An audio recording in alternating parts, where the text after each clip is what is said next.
Hello, hello.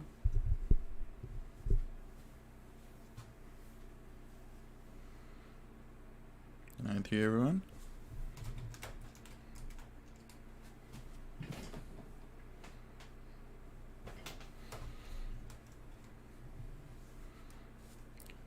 Hello, Luke Supermyth, Hunter McFarland, Goonin, Ian Riley. Got your spectacles, your testicles, your brandy, and your cigar. Nice. It's a good start. 93 Patrick, nice to see you.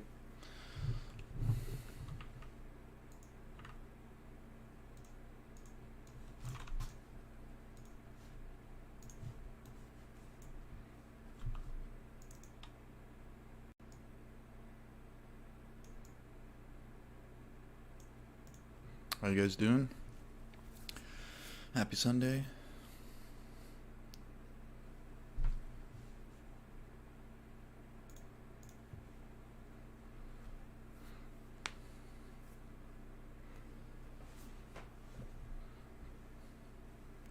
'93 Gerhard, how you doing? You Thelemite over in Vienna? That's pretty cool. Thelema Audio, hello. Wicked Love. Wicked Love. Hello. Can talk about some random stuff here. Don't really have a plan, but just thought I'd jump on just for a little bit. Got a few messages about people missing the last one and wanting to ask some questions. So if you guys are interested, you can ask a question anytime about Thelema, about Aleister Crowley, about Magick. Loud and clear, baby. Thumbs up. We goonin'. We goonin', baby.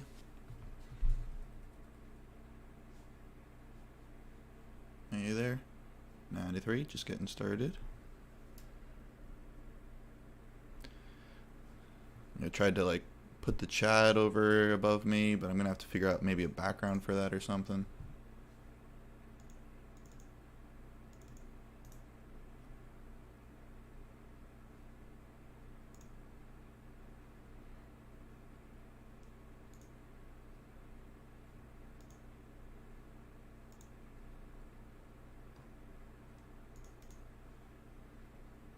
Hello, 93, everyone.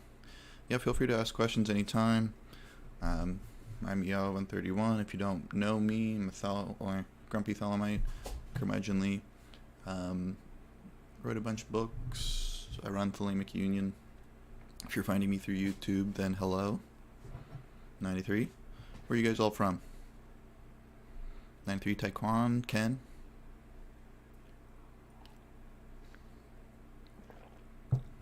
You guys in America somewhere?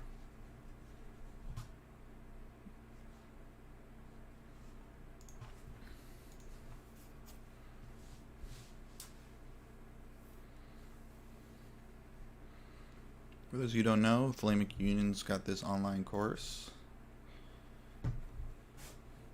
Got a whole 120-day course on how to start Thelemic Magick. Of course, there's a lot of books on this stuff, but they basically just say, these are what the rituals are, and these are how you do them. This is an actual curriculum of, days 1 through 30, days 31 through 60, days 61 through 90, all the way up to day 120. And the idea is to kind of slowly, progressively add little by little to your practice so that you start small. You end up having a full daily practice.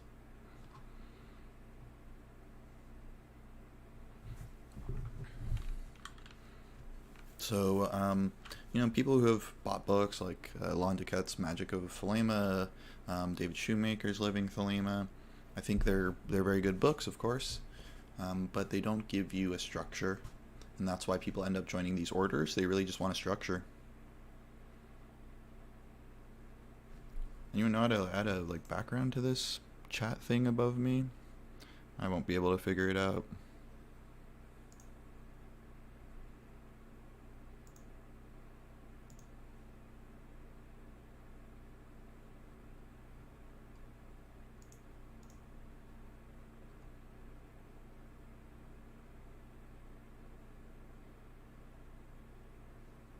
'93, hello everyone. Feel free to ask questions if you like. '93. Oklahoma. Nice. That's where some of my family lives. New York City, near Chicago, Boise, Nueva Jersey. Lived near Fort Dix. Nice. 93 from Texas. Cowboy land. Lots of Thelemites in Texas. I don't know what's in the water there. California and Texas, there's just a lot of Thelemites.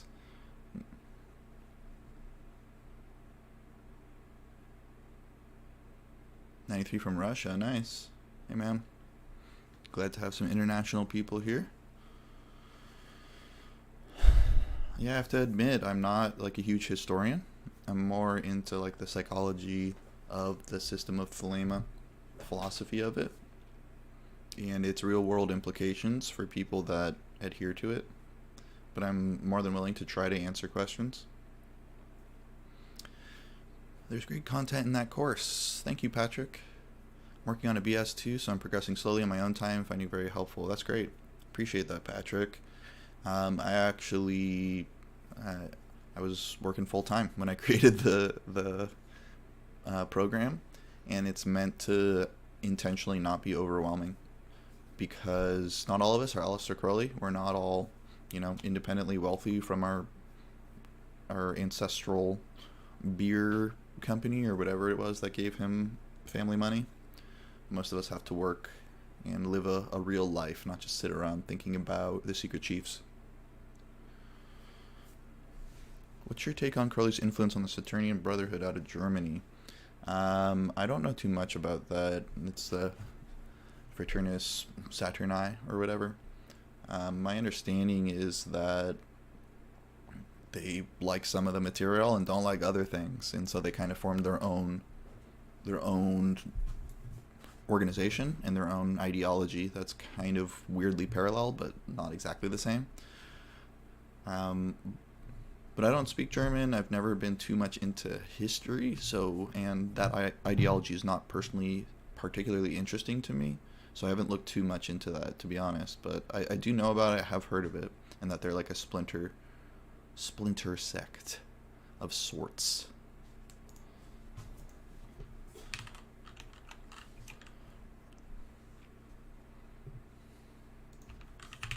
Let's see what happens.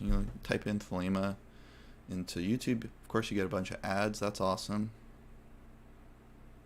People selling a bunch of crap. I don't blame them.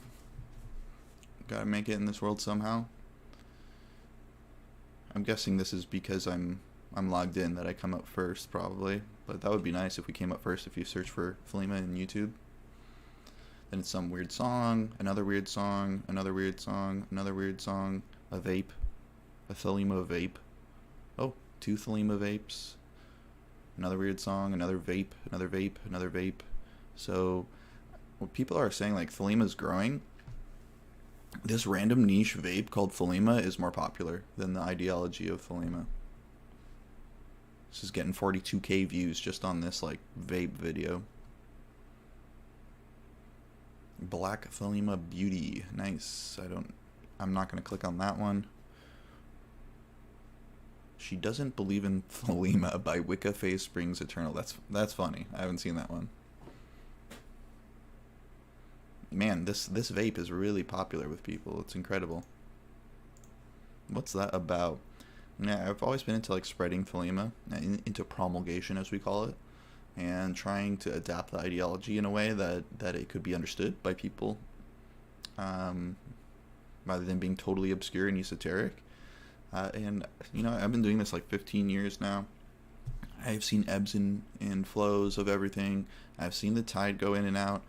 I personally don't really think Thelema is growing that much. I think it expands and it contracts in different like waves. 93 Marco, nice to see you. I think I skipped a bunch. 93 from Wales. Hey man, Wales, that's somewhere I would like to go. Vape is the entry drug to Thelema, that's right. First you start with the Thelema vape, and then you graduate to Magick and the Secret Chiefs. What's your take on... Oh, I already read that. 463, etc., etc. What meanest thou, O prophet? Thou knowest not, nor shalt thou know ever. There cometh one to follow thee, he shall expound it. I feel like I've heard that line before. Where is that from? Some kind of book? Some kind of law? What's that all about? Yeah, that one line is like the riddle of Librel, and you know, one shall come after you to figure it out and expound it. It's basically been like the jumping off point for all the people that send me and other people their solutions to the book of the law. I was just posting about this on Twitter. It's like gematria and numerology doesn't prove anything. It just reinforces things you already know. So, for example, I remember I got this one. It was like 20-page Word document that was a solution to that one line of like RPSTOVAL in the Book of the Law. And it was like 10 pages long of these calculations and all sorts of things.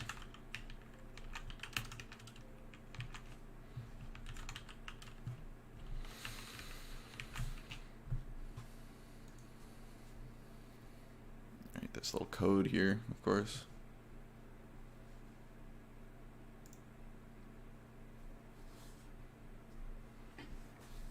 And I read this like 10-page document, and it was like all this math and stuff. I swear it was 20 pages long, and I scrolled through it to the end to see what the conclusion was, because I'm not going to read that. And then in the end, it was like, it all equals 418. Oh my gosh. And it's like, so what? We already know 418. It's not that cool. Like, so all this just adds up to a number we already know? That's the solution? Is all these numbers are just some other number? That doesn't seem very significant to me. Like, maybe something interesting or useful will come of it, but I have not seen it so far. Usually it's just like, oh, it's this number, or it adds up to that number, it really is this word. So what? You know?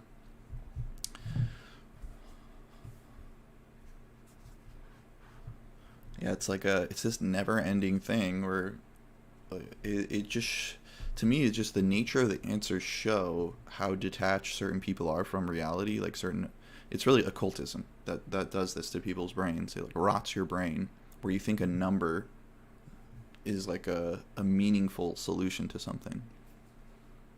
Like the riddle of this religious text is 93. The answer, you're like, what? That's not an answer. That's just a number. But in practice, these people are using it to like justify themselves as the one who comes after Crowley. But of course, these people who solve the riddle almost never have anything else to say. It's just their riddle solution, you know? It's just like, it's not like, oh, I have this huge body of work, and also on the side is my solution to the riddle. It's usually just like, I send my cipher text to everyone I can find. And of course, it's like, it's standard fare. You have to send your riddle solution to every single officer in OTO. You just have to.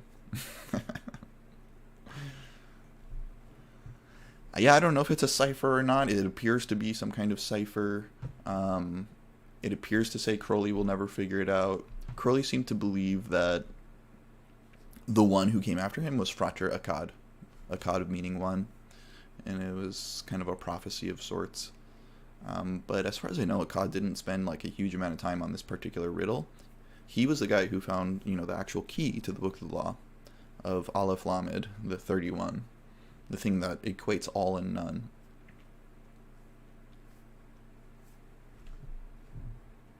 Right, so that's a little different, and I feel like if anyone has kind of a claim to it, it's probably Akkad, because Crowley himself thought his solutions were very elegant, but like nothing good or useful has ever come of all this like riddle cipher mongering. Like in the end, like what are we gonna find out? Like it's the Zodiac killer? Like who cares? It's not gonna end up being something interesting. And your solutions are the fact that people show these solutions to other people and think they're convincing just shows they have no grasp of what a convincing argument even looks like.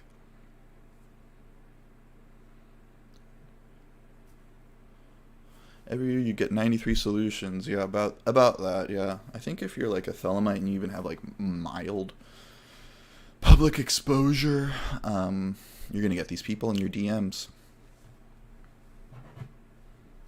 I got one the other day. Got one like a week before that. They weren't solutions, but they were people like telling me that they should be king of something. It's like, okay, sure, why not? You can be king of nothing. It's still enthralled by the guy in 2020 that solved it, showing how his own name was part of it. I vaguely remember that one. People's names seem to enter it a lot in their birth date. I bet you get that one, right?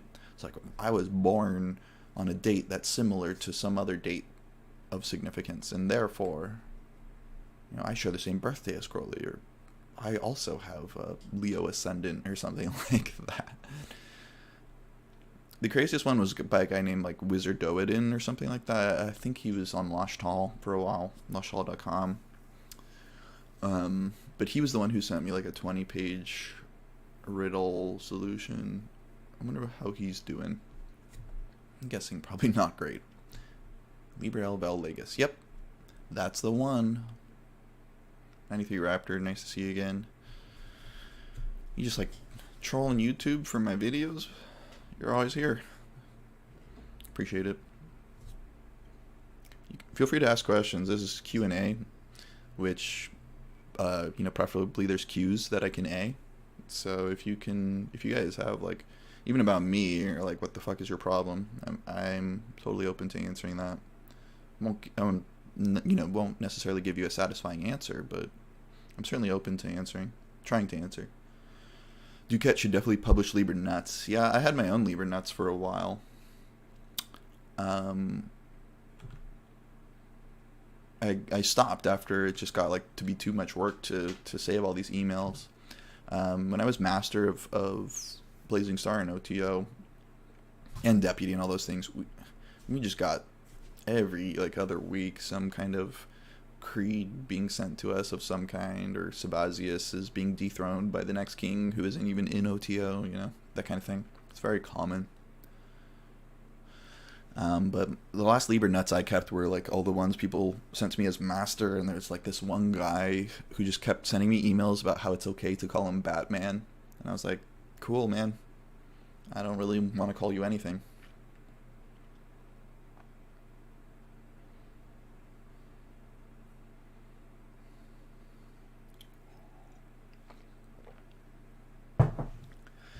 Occult literature often has something called blinds in the material. Can you think of a blind Crowley may have written into AA or Thelema? Yeah, Crowley intentionally put blinds, and some of them are blinds in the sense of like keeping away the profane, but honestly I think a lot of them are just like jokes and puns that he didn't think people would pick up on.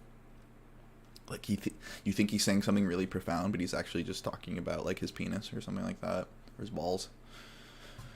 Which is one reason I like him, is he's funny. He doesn't take himself too seriously, except at certain times. And those times I'm not a huge fan of him. But there's plenty of blinds in many ways.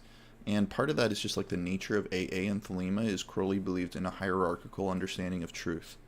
Right? Like, so like the Tree of Life, you can even imagine it like...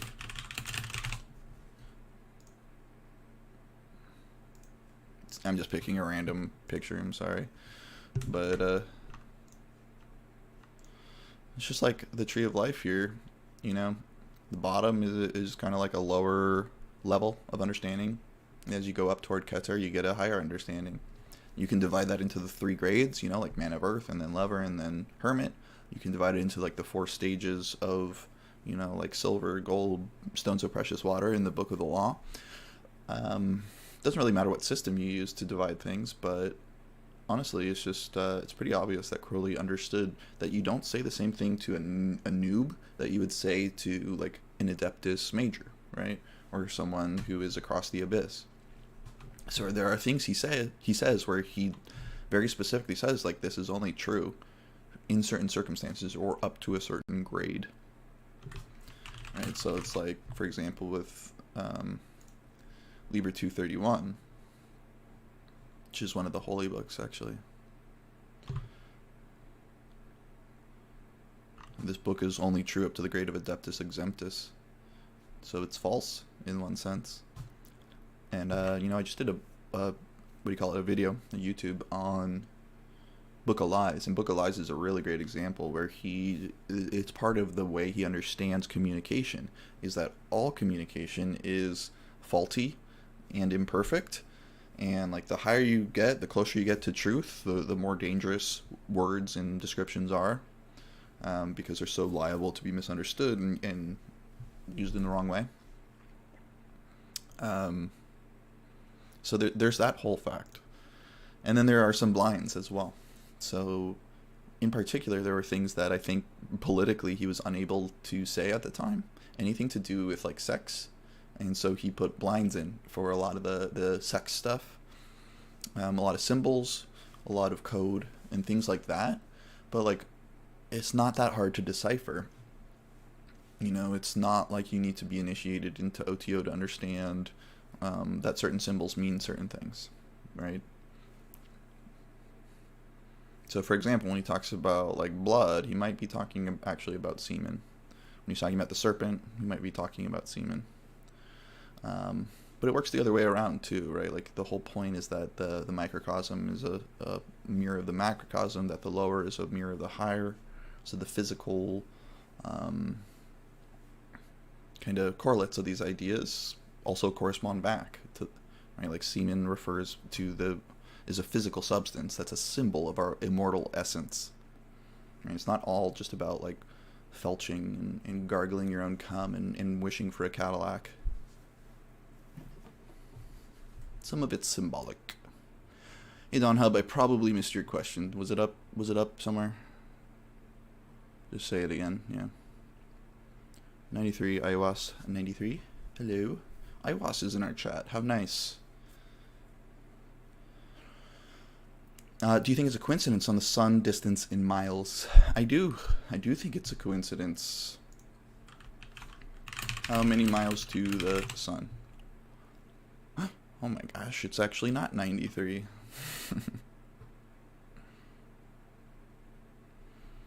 Yeah, it's about 93 million, but how long is a mile? It's a really freaking arbitrary distance.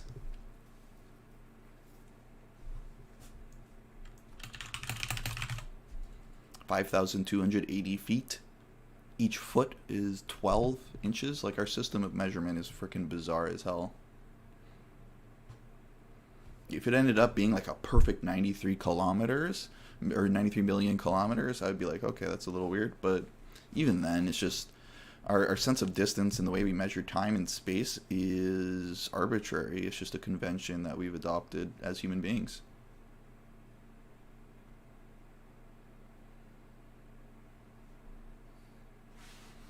Thelema audio.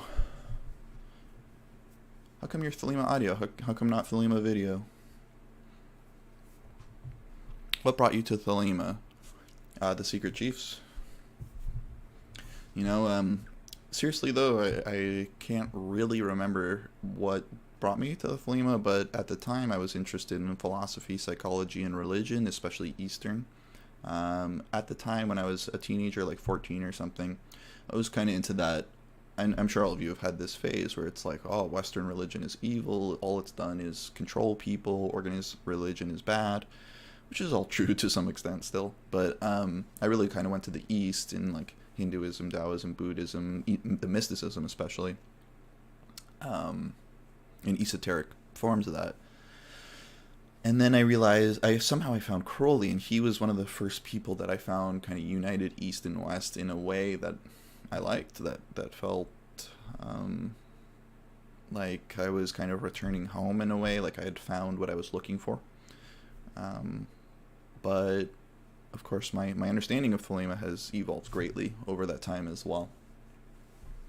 So originally I think he was kind of the way for me to get back into the Western side of things, in Western mysticism. But for me, he's kind of like, he's a guy who combines East and West, who is not totally ignorant of science or philosophy, and who is socially progressive. All of those things kind of fit my own values pretty well.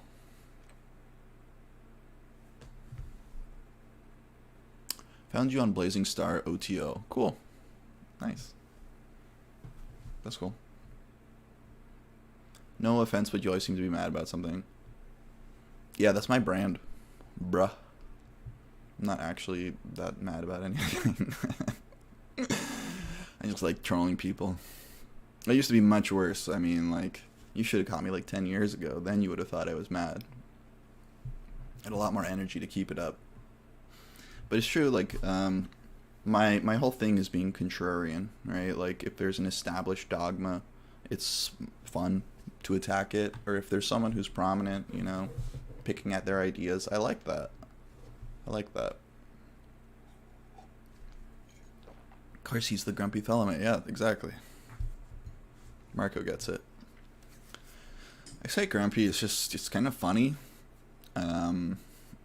My personality is not one to pretend to be happy, to pretend like, oh, I'm such a magical person and my life is perfect and it's because of my magic and my initiation, my enlightenment. That's just not me.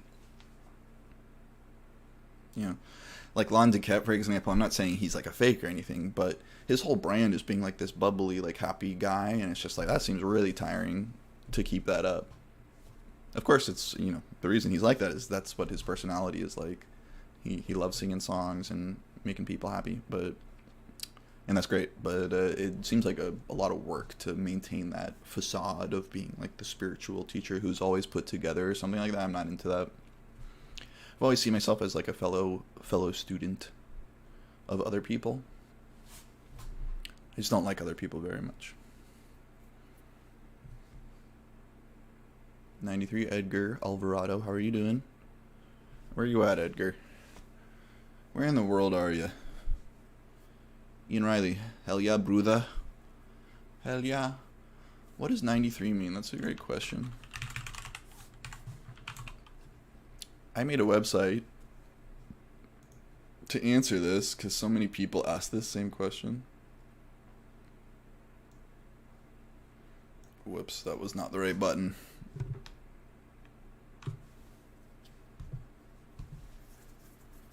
Move my face over here for a second. Alright, so 93 is a shorthand. Use isopsophy or gematria, numerology. Basically, these letters add up to numbers. And the two words that add up are Thelema and agape. Thelema means will, agape means love. The basis of Thelema is do what thou wilt should be the whole of the law, that you can summarize by this word, Thelema, do what thou wilt, will. And the other one is love is the law, love under will. So agape means love. It's kind of a shorthand for love is the law, love under will. They both happen to add up to 93. So 93 is a shorthand for saying do what thou wilt should be the whole of the law, and love is the law, love under will. It's also just a shorthand for Thelema itself as a system. It's a way to say hello, it's a way to say goodbye. Right, so salutations. At one point, Crowley was like, you have to say, do what thou wilt shall be the whole of the law to everyone you meet. But then he also says, like, I'm not going to do that because it's going to interfere with my ability to do my will if I'm going around saying this and people think I'm crazy. So even he was self-aware that, you know, saying this to everyone is probably not the greatest idea.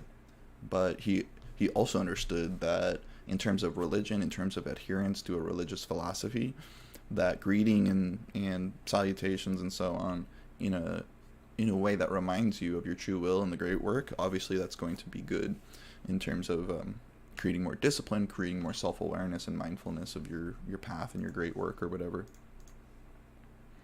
So when you see people saying like 93, ignore them. Just kidding. They're just saying like hi. In a really nerdy way. Thelemites always choose the nerdiest possible way to do things. Right? Like, cannot just say hey.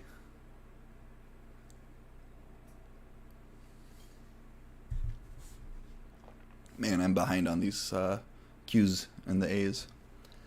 For anyone that's here, hello. I'm IAO131. I'm a Thelemite, very grumpy, but I will answer your questions with my answers that may or may not be satisfying to you. But feel free to ask anything. Gerhard Reichman, I'm guessing you're from Germany. Do you think the AA system is still practicable today? Didn't seem to have worked too well in AC's time. I think it's just as workable now as it was then, maybe more so because of the internet. You don't have to like wait for Crowley to send you a book in the mail. AA is really highly self-directed. Right, so there were really very few initiation rituals, and in practice, in Crowley's time, pretty much no one went through them. Right, so like Liber Troa, Liber Cadaveris, no one went through these. It's very, very rare.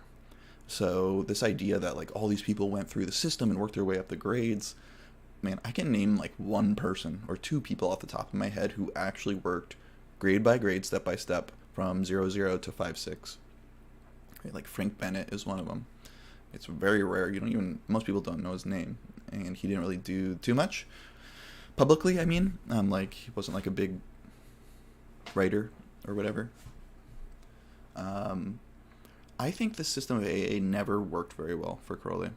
I think his system is not strict enough. It's too open and too liable for people to come in and superimpose their own bullshit over it.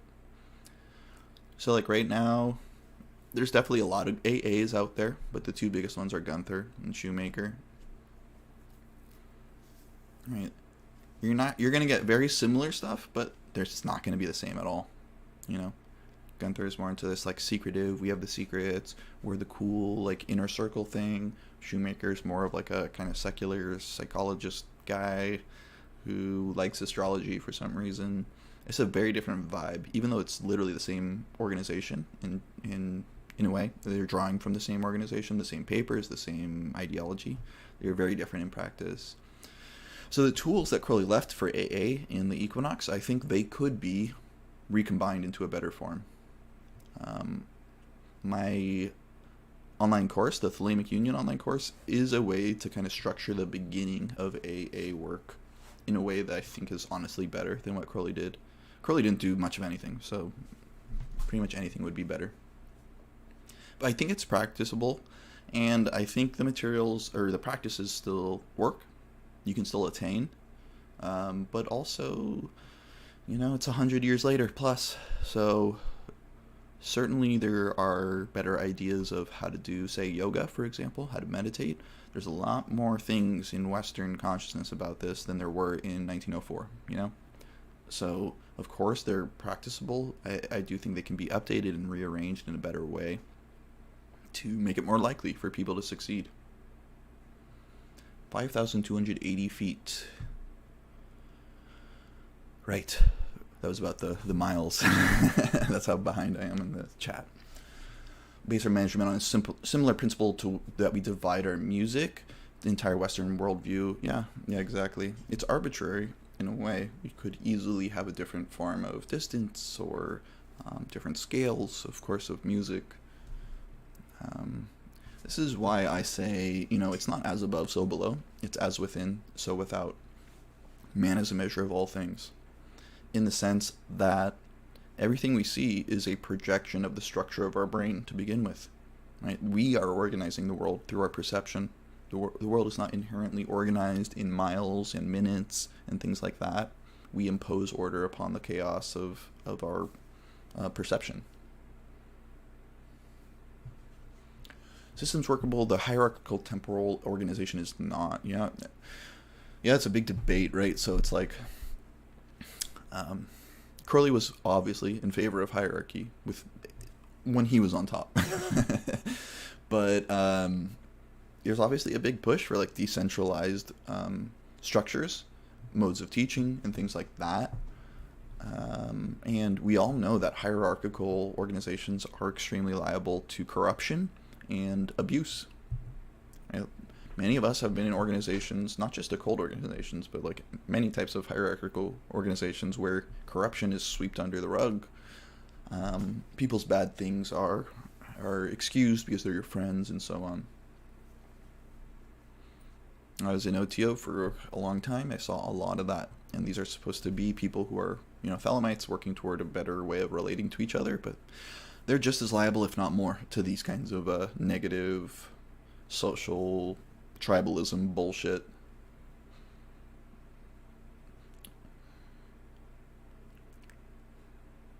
We're in an elliptical orbit, so distance is always changing. That's another good point, is we're not at a fixed distance from the sun. It's always changing.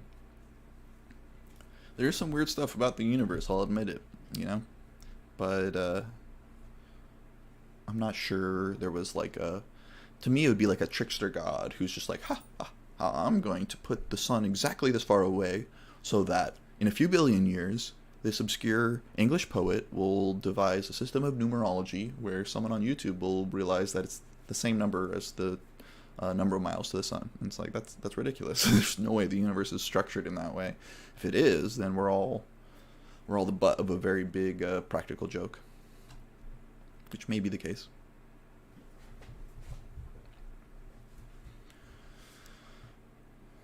Crowley socially progressive, that'll trigger many. Yeah, it's a little bit of a oversimplification, but he was extremely progressive in some ways and pretty conservative in others. So the whole like sexuality thing, gender identity and sexuality, I'd say he was very progressive. However, he was, very much a libertarian in a lot of ways. Like, laws are treating us like we're idiots. Like, have you looked around? He was upset that there were traffic lights, that we couldn't be trusted to cross the road. Do you trust other people to cross the road? I don't. I don't even trust them with the stoplights. I still wait for a second because people ignore them.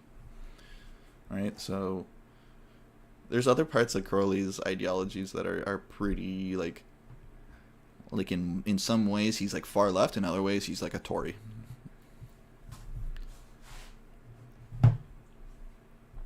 Like in American terms, like in some ways he's like Bernie, and then in other ways he's like Peter Thiel or some shit like that. Like a technocrat or something. I think Crowley himself was not entirely clear about his own politics, except that he wanted to be in charge. There's that one book where it's like, man, what is that? Is it Marco Pasi, where it's like the political something something? Yeah. Aleister Crowley and the Temptation of Politics. This is an interesting book. Of course, it's like $50, but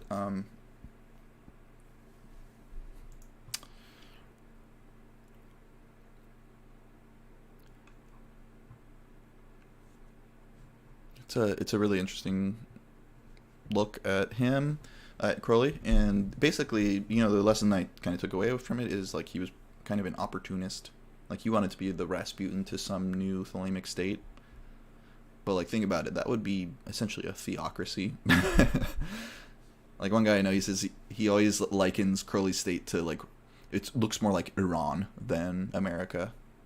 Like some kind of theocracy, but instead of Sharia law, it's Thelema law. I think he fantasized about that sometimes, and then other times, he founded like the first commune, basically, in the Abbey of Thelema. So it's really hard to tell if he was consistent or if he was just like experimenting with different ideologies and how Thelema might be expressed through them.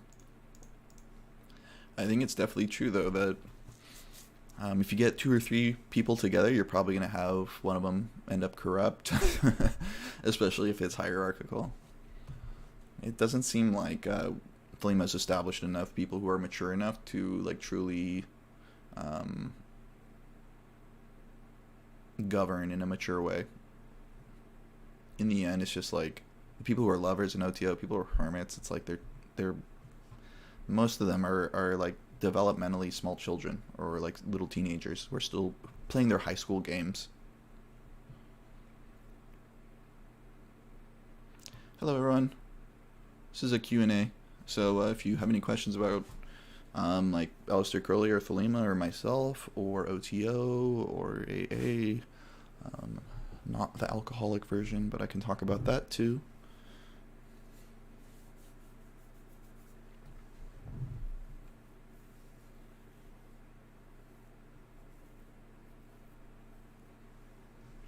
Speaking of coincidences, carbon has 6 protons, 6 neutrons, and 6 electrons, according to Oliver St. John.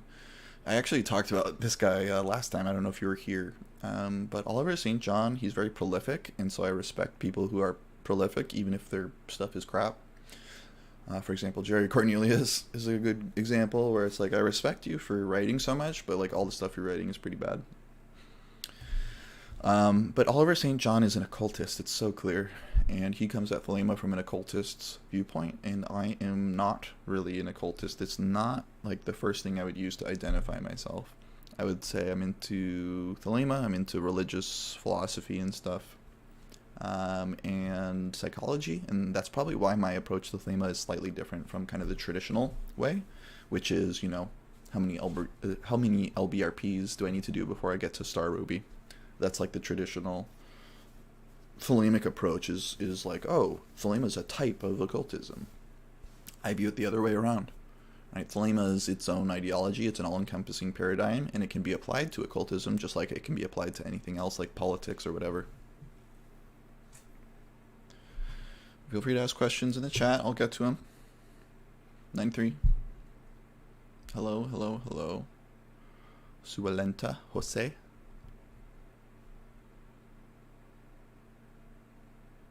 Basically means you have to work through it alone.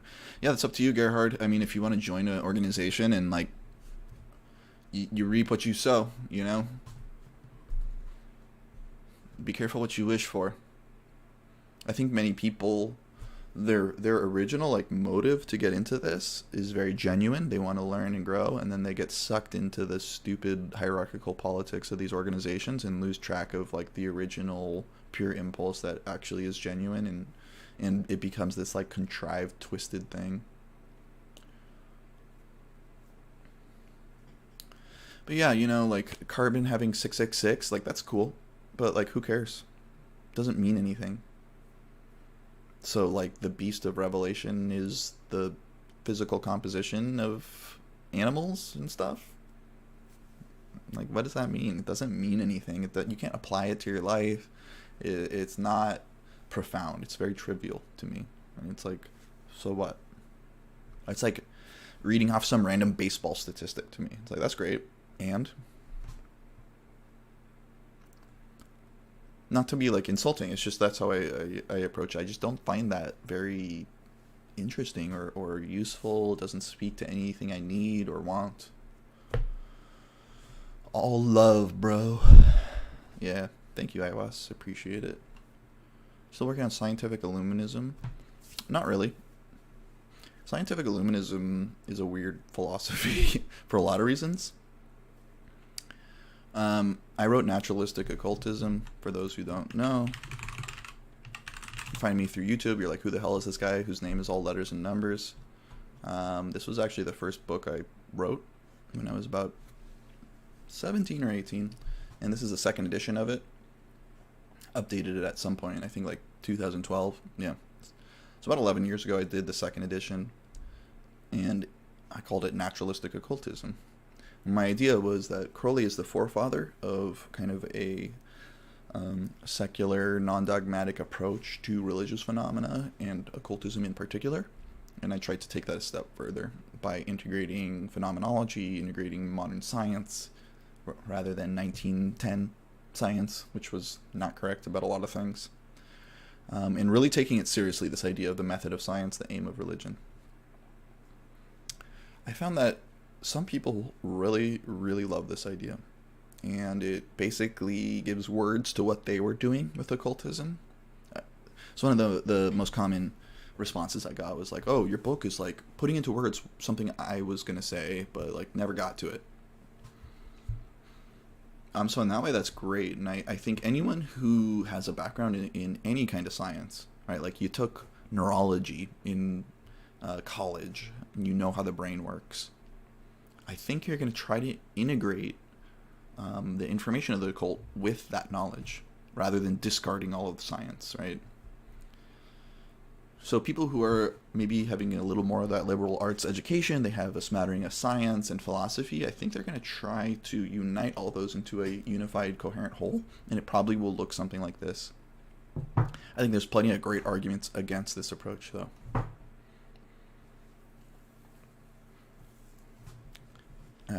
Like that Crowley was mistaken in the first place, that the method of science is how you approach occultism. So he meant it in kind of a generic way of things should be repeatable, essentially. Like if I do a ritual and you do the same one, you should get the same result. I think people over time have realized that's not necessarily entirely true. There's another factor.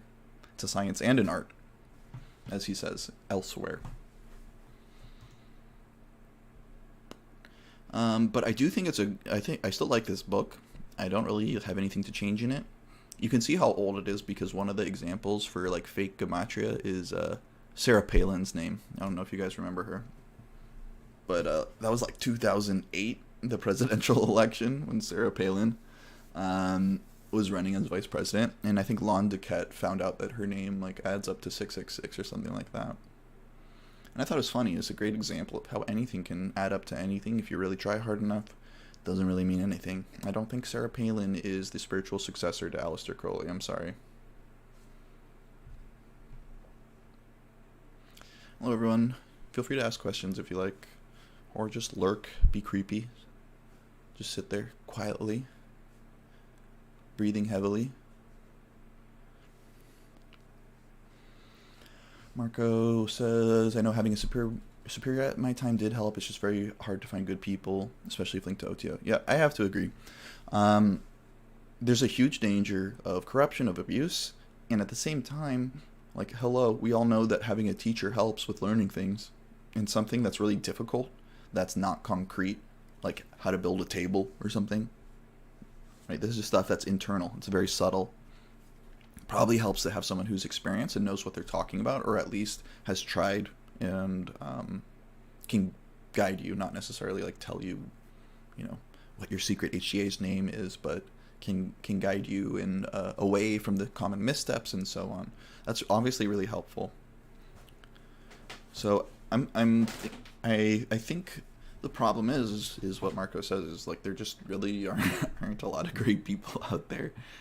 They might look like it at first, and then you get to know them, and it's like, wow, you actually are obsessed with, like, ancient Egyptian vase magic.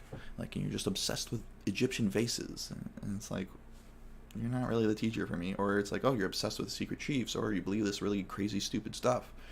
Or, like, surprise, I'm a Nazi. Like, I hate when that happens. Happens a lot with Thelemites, where it's like, mask off. Actually, I believe in fascism. Great, great, great.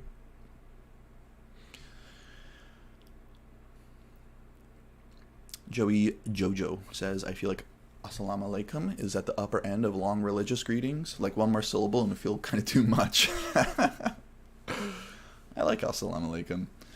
But do what thou wilt should be the whole of the law. It's like, that's like 10 syllables too much. Anyone who says that, like, come on, get over yourself. We stopped listening like 4 words in.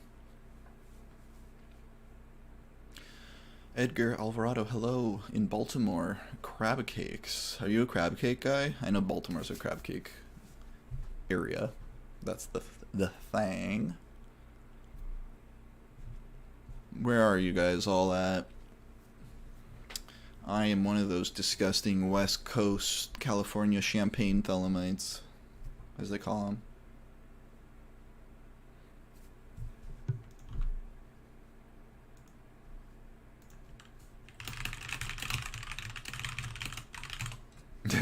I'm going to try to find that Champagne Thelemite image.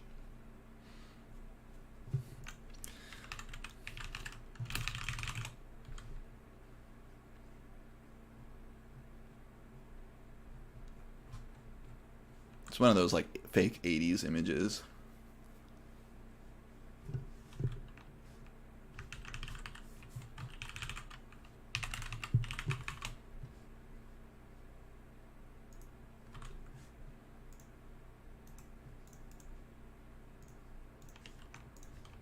Okay, maybe not that, but I do have this one.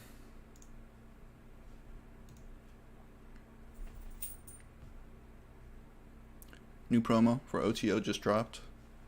Eating lots of my own cum and reciting blah blah.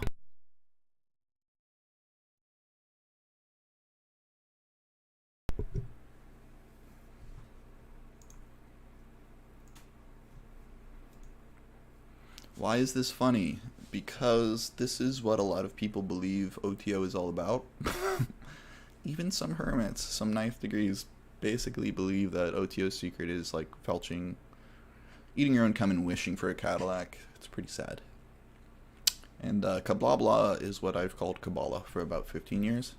Not Hebrew Kabbalah, but the occult Hermetic Kabbalah is Kabbalah. It's a great example. I mean, I should have said it earlier when we were talking about the code or the riddle of Librel. It's a great example of Kabbalah, where what comes out of your mouth is just like Kabbalistic diarrhea. And yet people think it's like really cool and informative. It's like, all these paths add up to 93. Like, why does anyone care about that? It doesn't mean anything. It doesn't do anything. You can't act on it. You can't use it in any way. And yet people are like, wow, these numbers add up to other numbers. I've never quite gotten it. It's never impressed me, and it's always confused me why people find it interesting or profound. Without one, your book, Fresh Fever from the Skies, is cool. Thank you, man. We got a fan in here.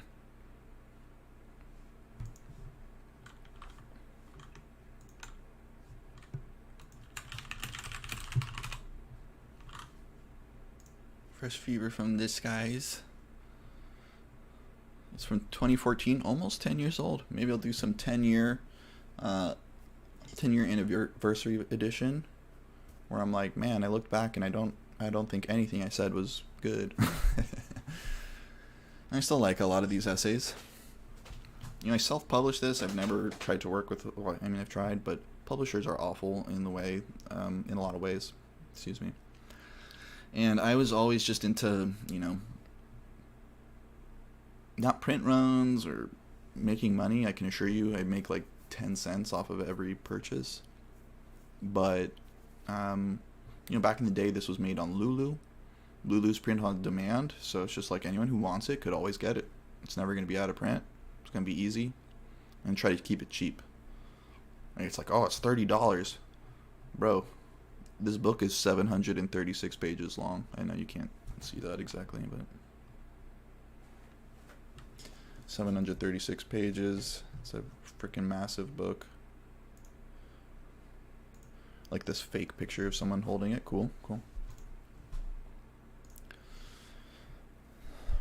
First review. Easier to read than Crowley's work. Lol.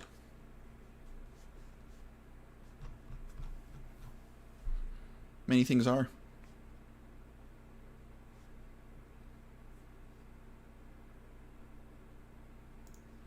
Hello, everyone.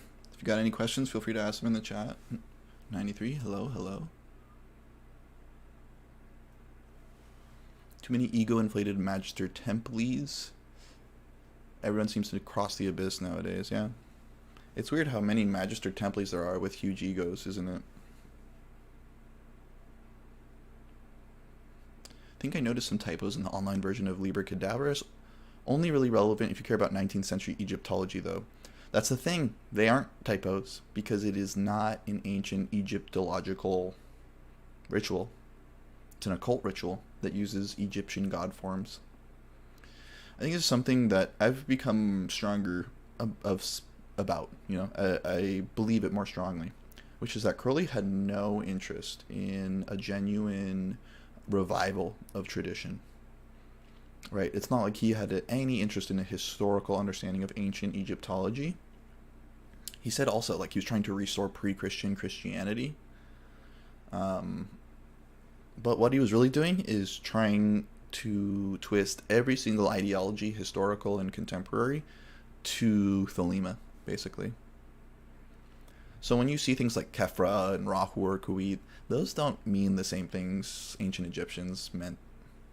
They're similar in some cases, but like they're technical terms in Thelema. They're technical ideas, and they really have no correspondence. Like Hadith, of course there's winged globes in Egyptology, I know. But the idea that it's a point at the center, whose center is everywhere, you won't find that.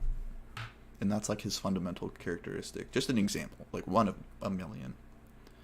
Like Khafra at dawn, or sorry, Khafra at midnight. Khafra is a dawn kind of a god, not a midnight one. Just like a really simple idea where it's wrong. It's wrong from the perspective of ancient Egyptology, but you have to understand they're Egyptoid gods. They're not meant to accurately historically represent ancient Egyptian philosophy. That's a whole other deal, and he was not interested in that, really. He constantly twisted other people's things. A great example are the words of the Magi. Right, so one in particular is Muhammad's word is La Allah, which means there is no God. It's like literally the opposite of what Muhammad said. Muhammad was very much into there being a God, and there was one of them, and his name was Allah. So it's like flipping it exactly opposite of what people said, because it fits what he was trying to say at the moment. And that's okay. I think that's good, because otherwise this would become an anthropological and a historical issue and not a religious, spiritual issue. So like in Liberesh, when you have like Ra and Tum and Ahothur and Kefra, those are just 4 forms of the same sun god. And guess what? That sun god is you. It's not some god that's out there that you're making prayers to, like Egyptians might. Ancient Egyptians. To my understanding, AA is an evolution of Golden Dawn so that anyone can learn, not just a small group of upper-class people in London. You're right that AA is an evolution of Golden Dawn, but it's not so anyone can learn. AA was actually stricter, I think, than Golden Dawn, or the intention was that it would weed out a bunch of people right at the beginning. And one of the problems Crowley thought was that there was group stuff in Golden Dawn, and so they'd end up just like criticizing each other's hats instead of doing spiritual stuff.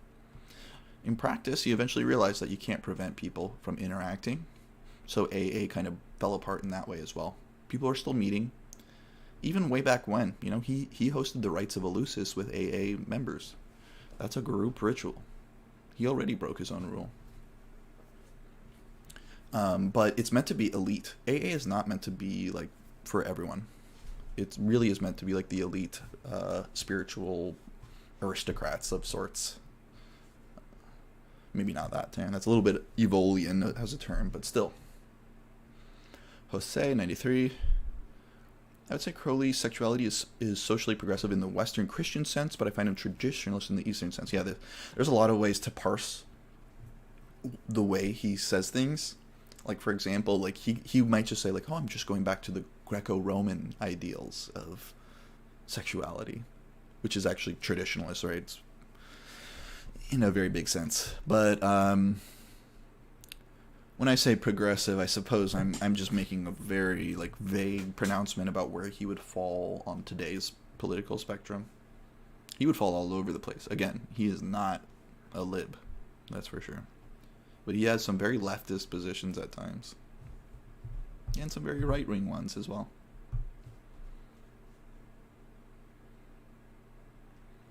93, Suelenta. Hola. I think his views on religion were a reflection of his social setting. Yeah, probably. Most of our views are a reflection of our setting. I don't think Trotsky replied. Yeah, I don't think Trotsky replied to Crowley. That would have been based.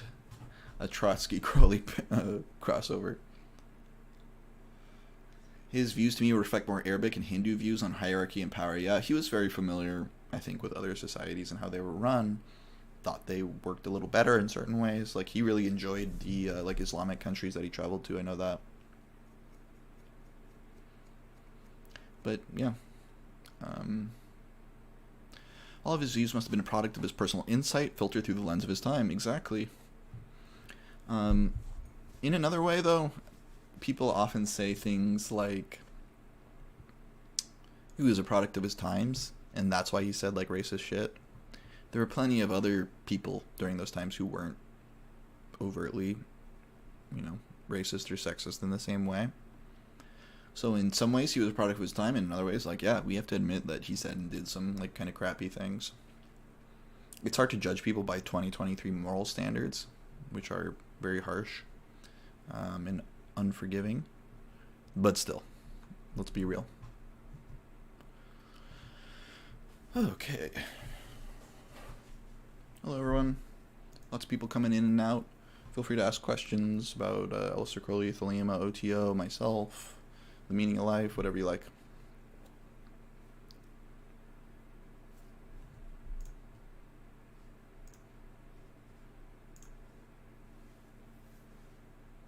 And grab some water just real quick. Give me a second.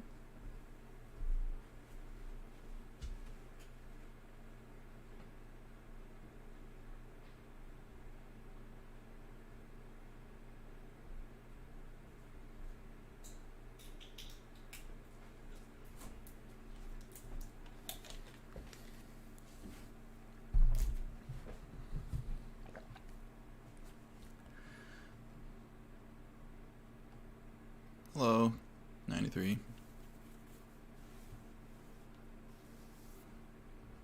Is there a relationship between finding the true will, Tiferet, and the Christian idea of finding Christ in your heart?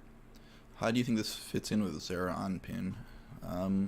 Sure, why not? Like, I think in some ways you're going to find a lot of parallels between the ideas and some differences.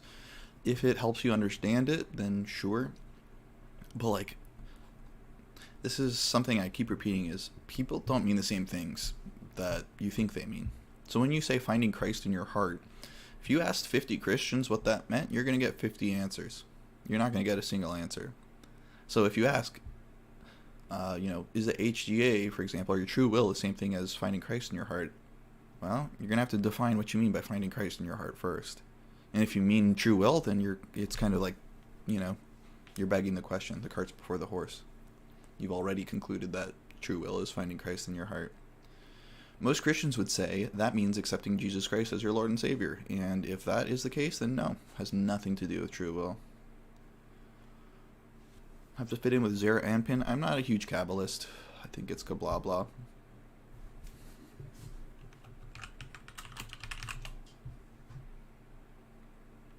But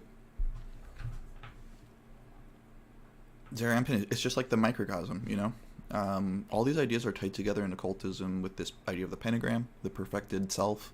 That becomes Yahushua in the Golden Dawn system, right? So it's like Yod He Vav He, Tetragrammaton, that is crowned by spirit with Shin in the middle, and that forms the name Yahushua or Jesus.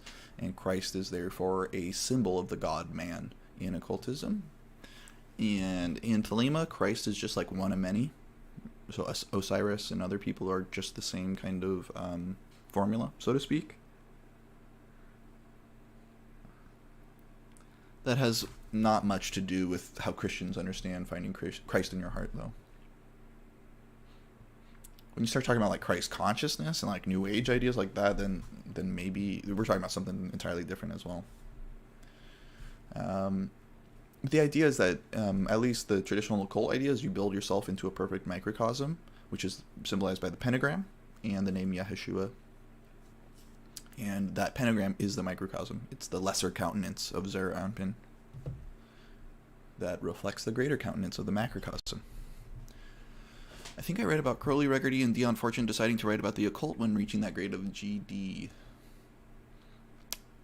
Crowley was already writing about it, but Golden Dawn, obviously, excuse me, Golden Dawn as a system was extremely influential on everyone back then.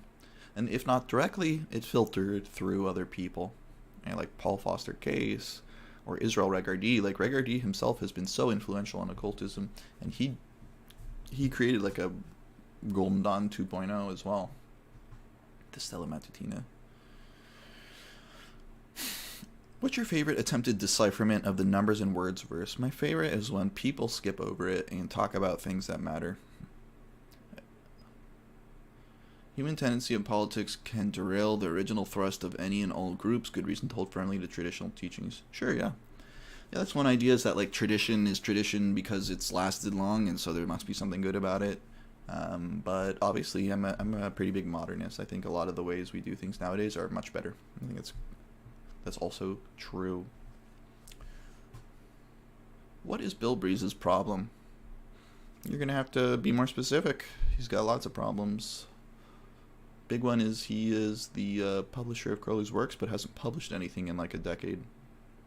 I think it's because he is lazy and incompetent is probably the real answer to that, unfortunately. Worked real hard to get those copyrights and, be litigious against anyone that posted them or made copies, and then proceed to not publish. It's not like he has a job. I don't think he has an excuse, to be honest. As for how he runs OTO or doesn't, again, I don't think he cares that much. I think he views himself as like a museum curator.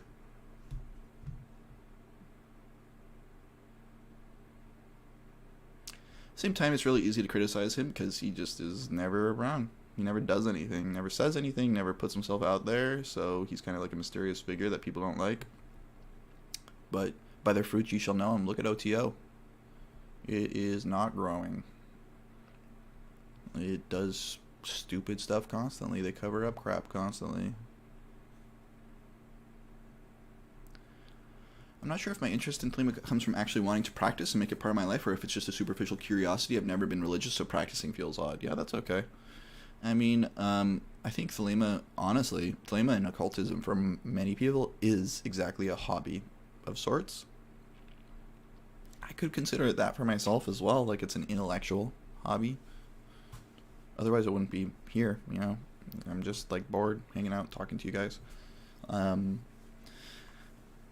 And at the same time, you know, you're not going to go from 0 to 100 immediately. Otherwise, you're basically a person of faith, right? You have to like work your way into the system, try to understand it better, read the text, do the practices, fake it till you make it, and then sometimes you start seeing results. Not in the sense of like magical shit appearing in your life, but in the sense that like things start coming together. You start understanding things in a certain way. You start viewing the world through a Thelemic lens. And see if it fits you. But something I just like, it rubs me the wrong way is just like the way religion and occultism works today is it's like a spiritual marketplace. And we're just like customers. And we go around like purchasing like little bits of each ideology and like fitting it into our own bespoke ideology. In theory, that's great. There's a lot of freedom. In practice, it just becomes a reflection of people's narcissism.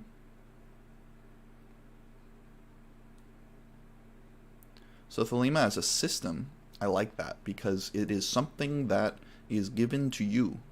You have to conform to it. People who come to Thelema and twist it into something it's not are not approaching Thelema. They're just approaching a mirror image of their own pre-held ideology.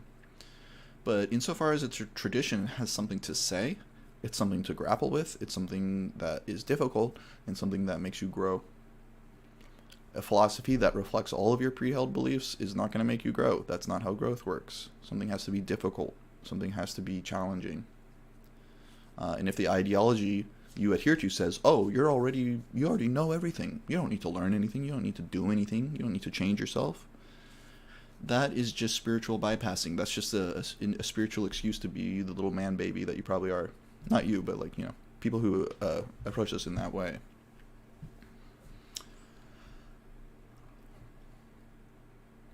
So yeah, it's going to feel weird, of course. But you also have to find a way that it fits you in a genuine way. And I think putting on like the costume of Thelema that other people have provided is not the right way to do it. So for me, that costume of what a Thelemite is supposed to look like, for me, when I was getting into it, there's only one costume. It's like basically you're a uber magus occultist. And I tried to create a way to approach Thelema that did not look like that. And that you could approach it from a more, I don't want to say normal, but normal standpoint of like philosophical, religious, psychological, and not like crazy eccentric occultist who smells bad and has like 30 nemesis in their closet and organizes all of their lectures kabbalistically and such. Hello everyone, feel free to ask questions if you're coming in. I see a lot of people coming in and out. I'm just some guy. If you want to talk about Aleister, Crowley, Thelema, other weird stuff, feel free to ask a question. I'll get to it. I feel like Thelemic orgs like OTO and AA are more workable today for people who are allergic to supernatural attitudes and beliefs. Depends where you are. Depends where you are, Christopher. I was just talking about how there's two kind of big AAs right now, Gunther and Shoemaker. Of course, there's others. If you are not into supernatural beliefs, I recommend you do not join Gunther's AA. You know, they're very much into secret chiefs, into like a literal understanding of eons and VVVVV. If that's you, go for it.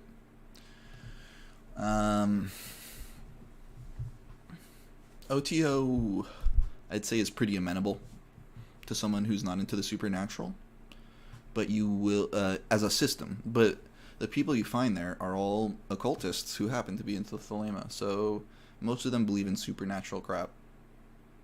Absolutely. So the systems themselves don't matter so much as the people, the people who run them.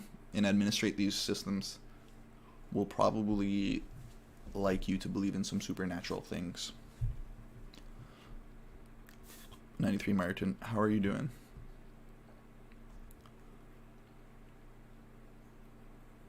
The practices of mysticism are influential to Thelema and other Western esoteric traditions, correct?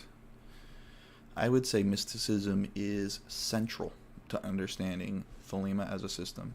I believe it is primarily a mystic system. I think it is more mystical than it is occult. There's a whole lot of mysticism in Liber L. There is not a huge amount of occultism. There are occult symbols and such, but a lot of that is about samadhi, mysticism. I did a whole video on samadhi and magic.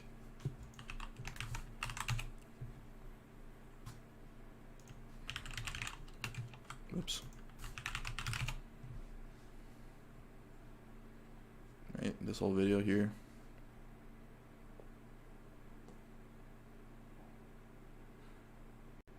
And my point wasn't like samadhi is like the only thing that matters in Thelema, or it's like the highest, even the highest understanding.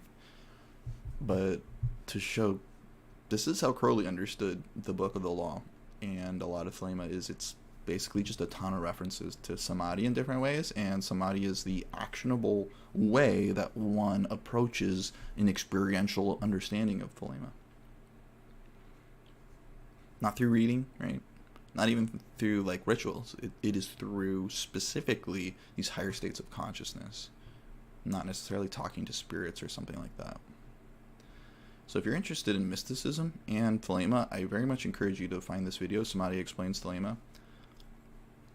Well, why does it say Samadhi Explains Thelema then? Because it's a YouTube video. It's just a simple title to explain what's going on. That is how social media works. You can see he's enlightened because he's got a little hexagram as a head.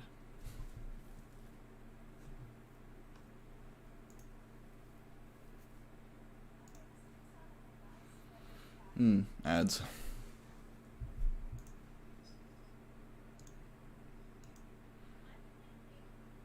I think I'm wearing the same thing in this video. I only own one piece of clothing. There you go.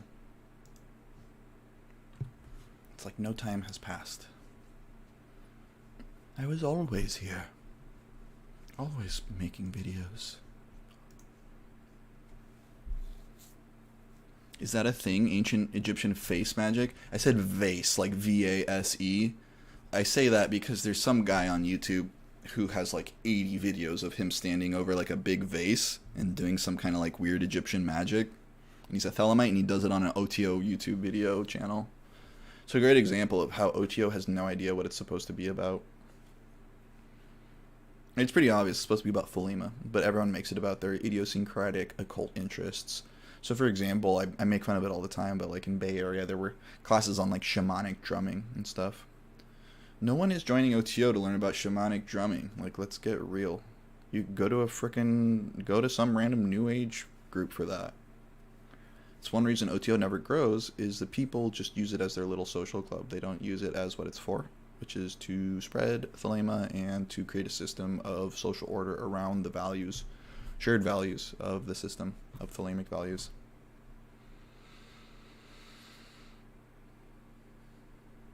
Is it a real thing? I don't know. I don't know if it's a real ancient Egyptian practice. It probably isn't. Judging by most occultists' understanding of history, it probably has no relation to history whatsoever. Is Thelema referred as a system of high mysteries like primitive Freemasonry? High mysteries. Again, I'm not sure what you mean by that, right? So it depends what you mean by high mysteries, but my sense is yes, it probably is. Crowley very much tried to represent the mysteries or secrets of Freemasonry within the system of Thelema, specifically. So,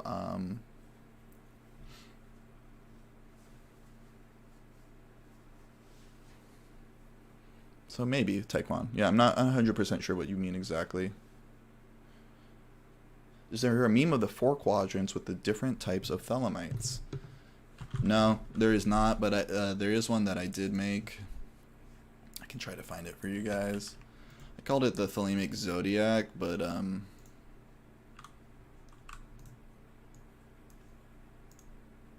oh, for those of you here who were here a few minutes ago, this was the image I was looking for.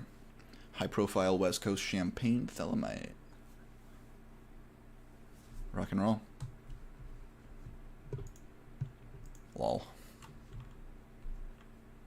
Let me try to find that the quadrant image.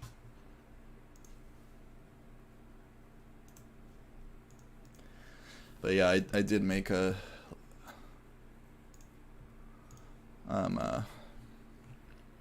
kind of a thing like that. Thelemic Zodiac, I don't know why I called it that, even though there's 16. It should be 12, but I think I got to 12 and I was like, yeah, we need more. Where is it?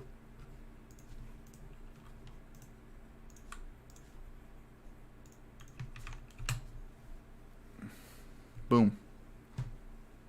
Any resemblance to any person living or dead is purely incidental.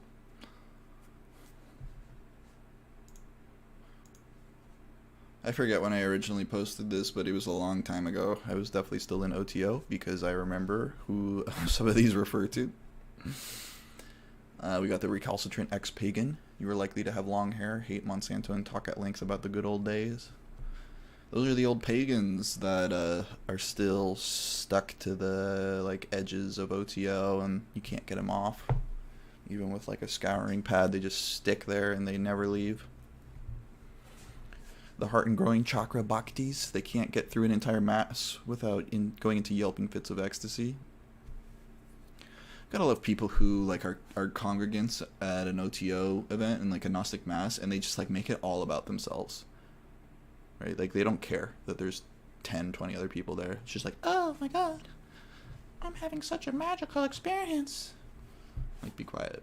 The mass is still going. The Scarlet Dominatrix, you're likely to have a tattoo by your cleavage and own a variety of whips. Funny thing is that doesn't refer to anyone in particular. It's just such a common archetype that we all know it, right? How many of these do you know? I know like 30. Come on, you guys know one. You know one. The unkempt anarcho-punk. They have a vest with a lot of patches on it. They think hygiene is for squares. Right, this kind of Thelemite where it's like, Thelema is about anarchism and freedom and not bathing. Bathing is what my dad told me to do. The bearded psychologist. Oh yeah, that's definitely not me. You're likely to grossly overwork yourself and have wet dreams about Carl Jung. It's kind of an inside joke for the Psychology Guild of OTO, because that's everyone, even the women. The narcissism justifying semi-fascist. This was before Trump, before everyone still knew there were fascists everywhere. You're likely to think all other Thelemites are total idiots and read Julius Evola religiously. That's pretty spot on. Come on, you guys. The Evola Thelemites. They're fascist nerds, you know. They're harmless. They can't even like punch their way out of a paper bag, but they are total freaking idiots. And if they ever got power, then I would be afraid. The pompous golden donner. You're likely to own. Oh, I made reference to this earlier. You're likely to own multiple nemeses, read hieroglyphics, and organize all your lectures kabbalistically. That's like half of you guys, right? The other funny one, many-ringed astrologer. You're likely to remember people's rising signs instead of their names, and it takes several hours to take off all your occult-themed jewelry. Yeah, look at your fingers. Do you have more than 2 rings on? Do you have more than 5 rings on? Then you, sir or ma'am, are a many-ringed astrologer. The creepy Typhonian. You're likely to use the phrase interdimensional portal at least once per conversation, and own both a plush Cthulhu and a portrait of lamb. Busted. You think I didn't know about you guys? 2012, yeah. Wow. Holy moly. This is old. Yeah, it's really old. A decade old, basically, and these archetypes hold up, I think. I need to add, like, maybe Zoomer E-Girl to this. That's probably, like, the new archetype. What do you guys think? Do you only show up to parties occultist? We had a lot of these in OTO. You're likely to have read a bit and tried out some ceremonial magic, but you really just come for the wine. At least you're honest with yourself. The humorless fundamentalist, you're likely to find this list offensive and will dedicate your daily Eucharist to Rahur Kuit, destroying its creator. I've had numerous people do magical rituals to try to harm me and destroy me. A couple of them are literally dead now, so wouldn't recommend it. Not that I did anything to them, but they shows what kind of people. Type A magician. You're likely on the lookout for a sex magic partner, work out compulsively, and your most finely honed magical skill is talking over people. Know a few of you as well. Except you don't work out, probably. All those other things, though. Let's be real. Hello, everyone. Feel free to ask questions if you like in the chat. Just making fun of people for now, like we usually do. Alright, let's get back to the chat.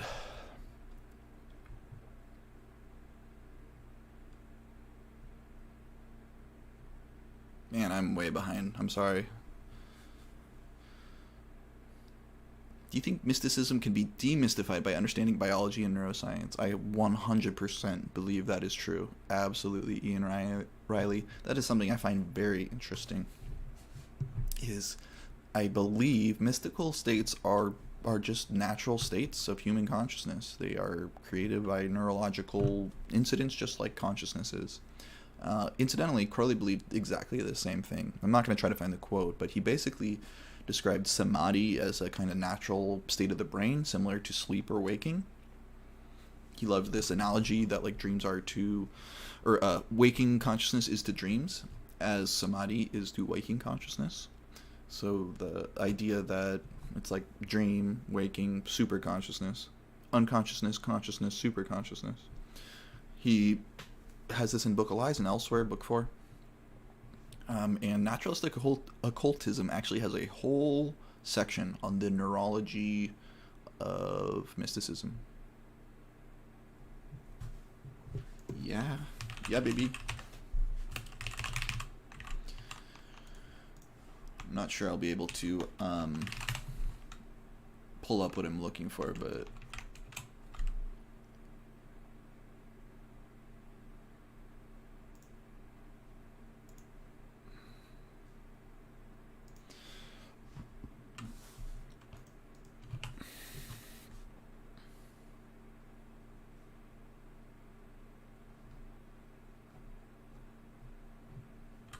yeah, sorry about that, but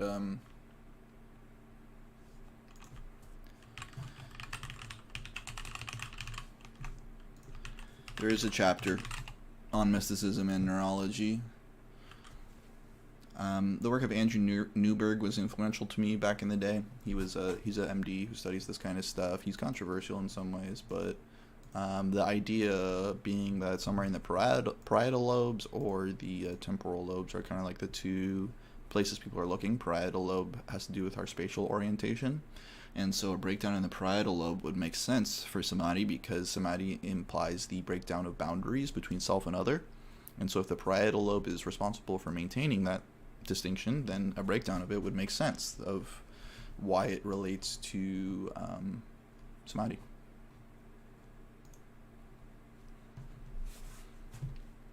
That's the kind of Crowley I'm really into, is like where he approaches these religious ideas in a way it's not totally offensive to basic scientific understanding.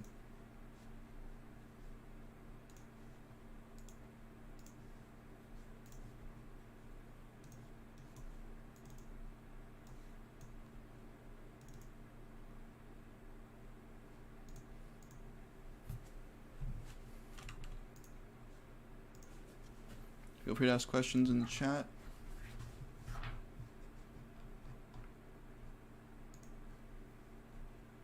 Trying to find this stupid document. It's not worth my time, but whatever.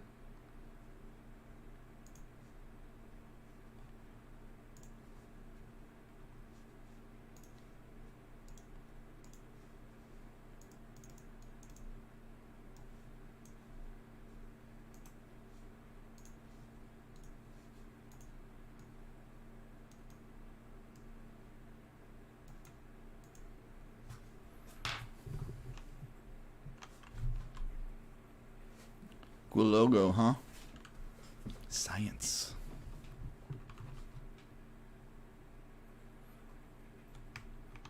This is like the table of contents to naturalistic occultism.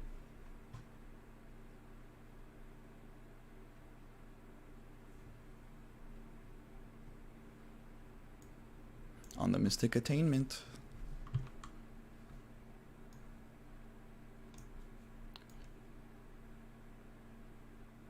So,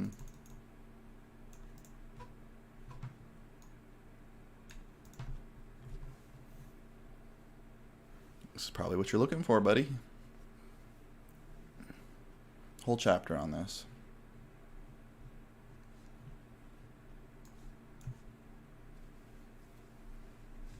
Sorry that took so long, but I started it. I'm going to finish it. I'm going to find it.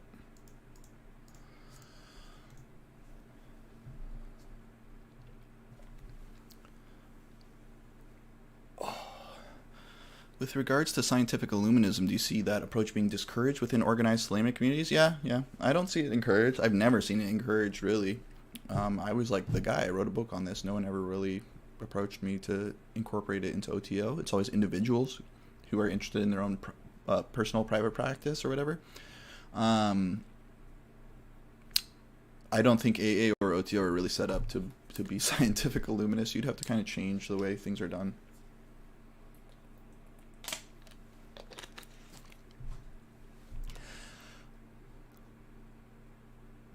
Is there a lineage concerning the stele revealing in Egyptian history? I don't know much history. I'm going to be honest. Stele revealing is just like a really old stele of a funerary stele. And it's still around somewhere in one of those Egyptian museums. How aware of Shaivism was Crowley? He was aware of it. He was aware of a weird, mix of Eastern stuff. So, like, for example, he recommends the Shiva Samhita, for example. Other books that are to do with Shaivite Hinduism. He was aware of like Shiva and Shakti, for example. He got weird. He was back in the day when all this was being translated for the first time, right? So, like he learned about some Buddhism through like Blavatsky's translation of some random Tibetan Buddhist text that was made up. But like, and then Arthur Avalon was the guy who wrote about Hindu stuff and serpent power. And nowadays we have a much better understanding of these philosophies, much better translations and so on. But yes, he was aware of Shaivism. It's just one guy's stele. I think Ankaf and Akonsu's family is pretty well studied, but I haven't read the scholarly journal. Yeah, there's some stuff on YouTube if you're interested in learning more about like stele of revealing. Not my stuff, but other people who are into that. Look, it's our friend Lon. I think, yeah, here's like a video of the actual stele. Once we get through the ads of these devices. So there's the thing that Crowley saw. It said 666 on it. Ankaf and Akonsu.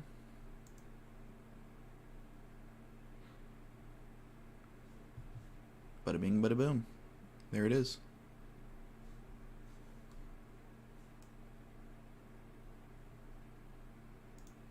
Pretty neat. HB and OTO have not managed to purchase this artifact. I'm sure they will try.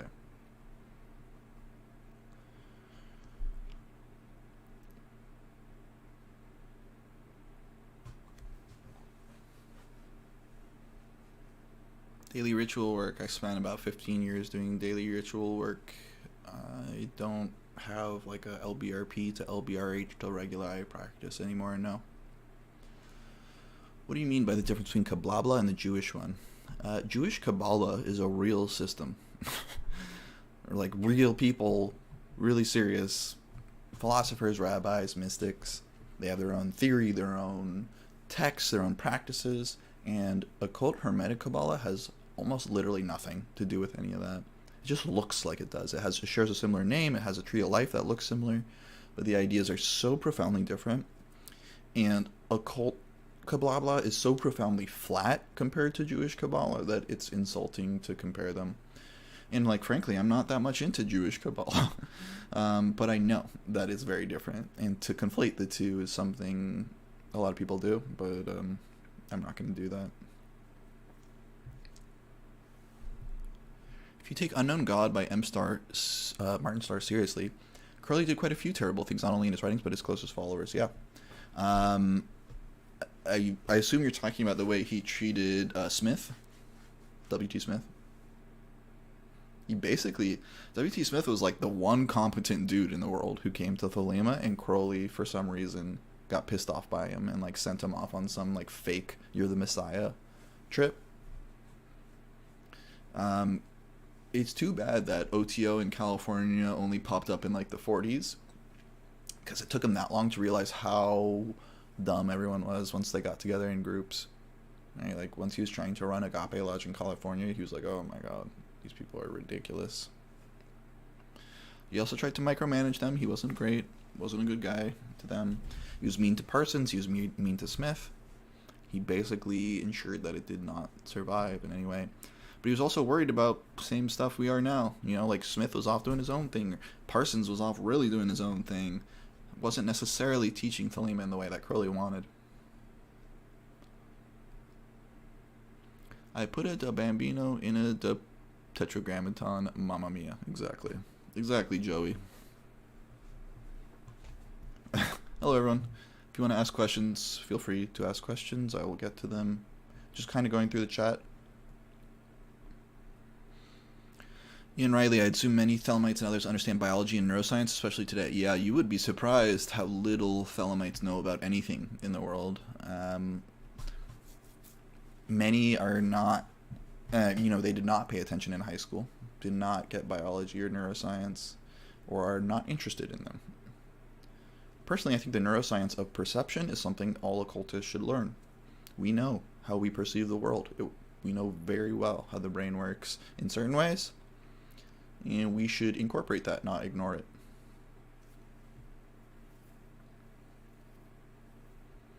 I'll give you one small example. We talk about, like, souls retaining memories. We know that if we poke your brain in a certain place, drill a little hole, your memory will be gone. Dementia takes away people's memories. And it's a neurodegenerative disease. So if your brain degenerating leads you to lose your memories, chances are, when you die, you're probably not going to be retaining too many memories. Just one example. Rip Jake Stratton-Kent. Geosophia, pretty darn good, yeah. I spoke to him a few times, didn't know him too well. I am really not into grimoire stuff or Goetia, so his work did not interest me too much. But I hear he's a cool guy. Hey Kristen, how are you doing? 93, nice to see you.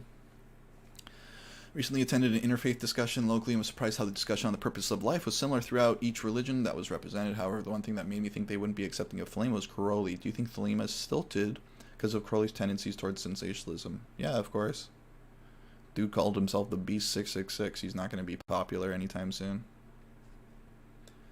There is a way you could twist everything and take out all that stuff, but the end result would probably not resemble Thelema too much. It would look a lot like Unitarian Universalism, some kind of secular approach to spirituality. There is no supernatural. All things are natural. Now, supra-rational is another matter entirely. Right. So I think the old idea is that there is nothing supernatural. These are all natural forces, but they're invisible and not understood very well. If that's the case, then science should be the way forward. There should be a kind of a repeatable, falsifiable way to understand the way these forces work if they are physical, natural forces, rather. Supra-rational, of course, is another thing because our mind cannot fully grasp almost anything. Even basic sensory experiences are ineffable in a way. Right? Like you take a bite of something good, how do you communicate that exactly? There's no way for someone to truly understand what you're experiencing through your words. So, let alone mystic experiences. Those are very ineffable and super-rational. And many things in the world are beyond reason, like quantum mechanics. Right? It's just totally illogical, but still true. Algorithm, exactly. The great god algorithm.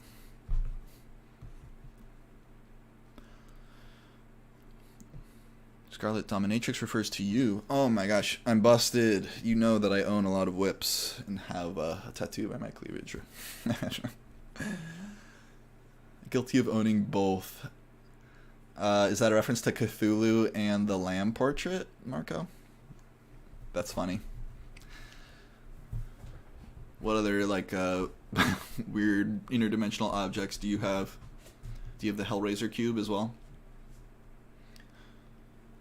The Zodiac of Thelemites. Lol, I was a Julius Evola moron for years. That's usually what we call them, yeah, the Evola morons. What a waste of time. Thankfully, I'm reading Wilhelm Reich now. Jung tends to be a waste of time also. I wouldn't say Jung himself is a waste of time. Jung himself was pretty badass. Like, take a look at Red Book one day and tell me that that's not cool as hell. Reich is an interesting post-Freudian. I know a bit about him. Hello, Psychic Godfather, how are you? Are you familiar with Patrick King and his work with the 11th degree? I am. In fact, I know his brother. He attended our OTO body for a while. I'm not a huge fan of the 11th degree stuff. I do not care for sex magic to begin with. I think it's kind of dumb for a lot of reasons I won't go into now, but I'm very familiar with Patrick King kind of collecting all the 11th degree stuff and making it into more of a thing than it really is. My sense is that 9th degree is the secret of OTO, and that is IX, right? I guess on the camera it's probably IX. And XI is just that inverted. Flipped around, right? So Crowley loved this kind of inverting things, flipping them upside down and backwards. And so XI, or 11th degree, is like an inversion of 9th degree. My understanding is they're just basically different types of sex magic using the same kind of underlying principle or thought process. 93 Javi, 93 LSD MTHC, where can we find this? I don't know what you're referring to. Where can you find the Zodiac of Thelemites? It's floating around the internet. I can post it on Twitter or something just to annoy people again. Was William Butler Gates a practitioner? You mean Yeats? I believe he was. I believe he was in the Golden Dawn. How to make a Thelemic invocation in the woods? I'm thinking LBRP. You could. Why not? You could lie on your back and invoke Nuit. There's lots of ways you can do it. Take some strange drugs, baby. That's the Thelemic way. Yep, what can I say?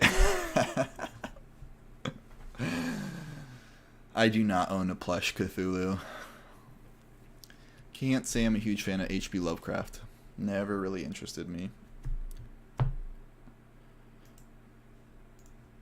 Flip it, reverse it, exactly.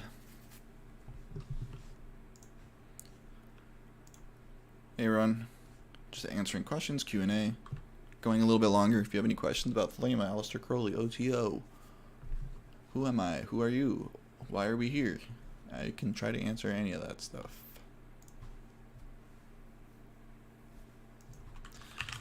Again, we were looking at this earlier where you search Thelema and you just get like a ton of vape videos. That shows how popular Thelema is these days. This random vape video has more views than any of my videos. Not that my videos are good and deserve a lot of views, but like, come on, it's a vape. More people are into this niche vape than Aleister Crowley's religious philosophy. So when people say Thelema's growing, I'm like, you mean the vape?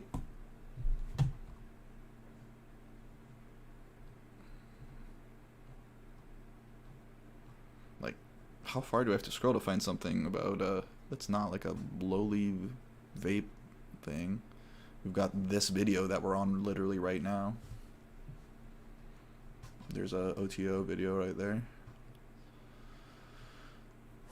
Thelema wine. You guys know the Thelema wine. Has nothing to do with Aleister Crowley. What is Thelema from Lynn? That's a good video. Ooh, a satanic explosion of a satanic cult.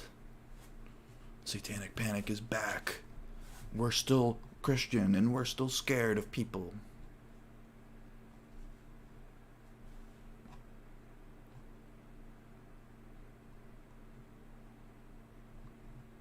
Man, how many freaking videos are there of this one freaking vape? Doesn't even look that good.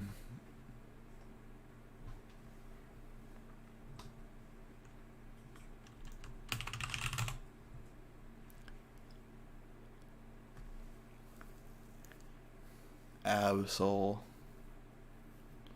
Yeah, Absol was into Crowley for a minute.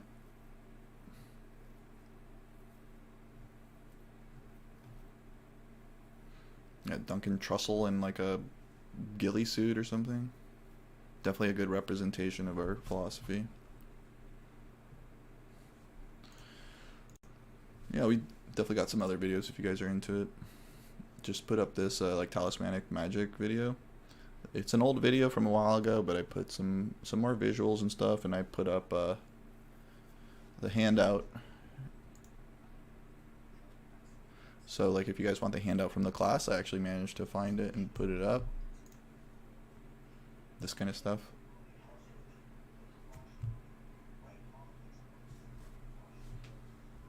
Feel free to ask questions in the chat, I'll answer them. I'll be right back.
Man, what happened to the video?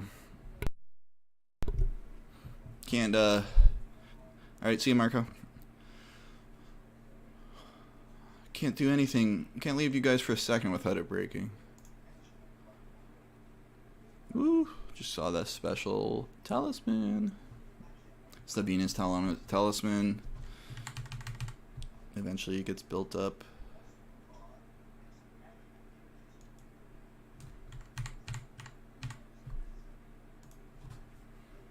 Look at all those visuals. It pops up right there, all nice and crisp. You're welcome. Hello, everyone. Hello, hello, hello, 93, 93.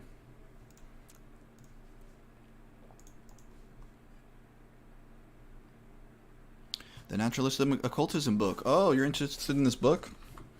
Google.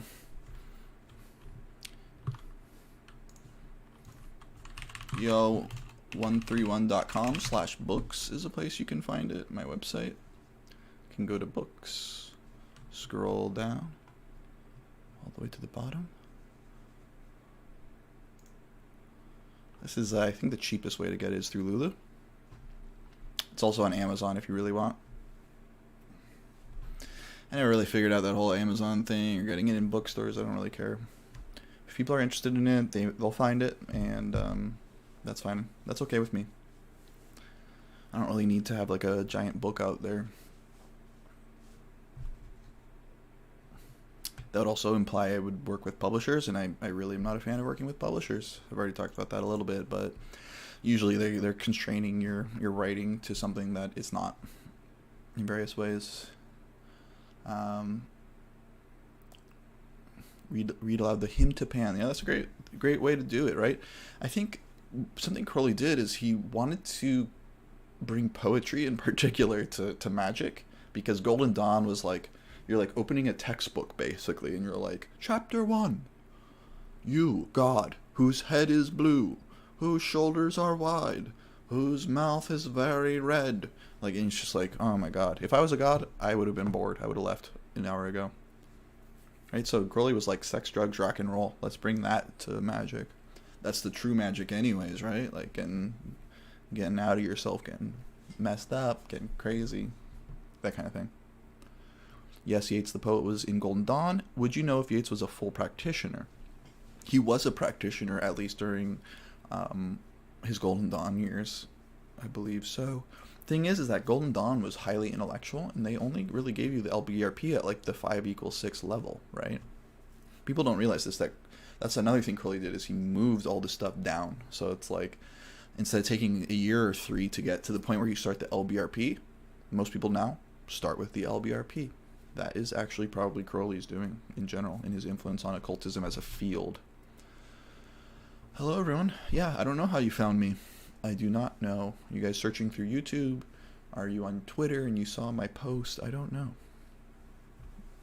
How did you guys find out about this?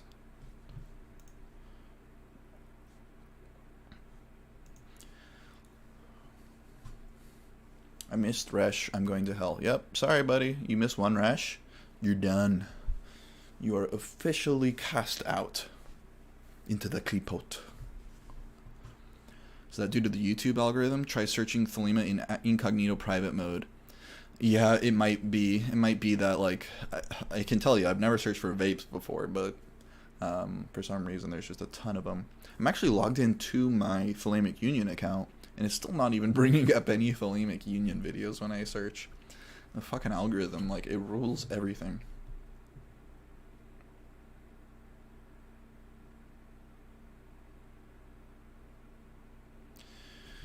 Loving the session, man. Okay, man. Thanks, Taekwon. Appreciate your questions earlier. Got any more?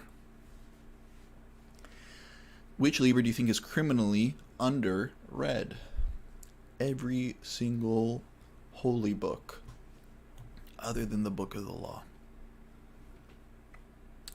Liber Ararita, for example. Anyone ever heard of it? And no one ever references it. I've read almost everything written by contemporaries on Thelema. Can't say I've heard more than just like one reference to Liber Ararita. Just as an example. Liber Tzadi is I think actually overlooked. People reference some of it a lot, but there's a lot of things in there that no one ever seems to talk about. And it's pretty easy to read.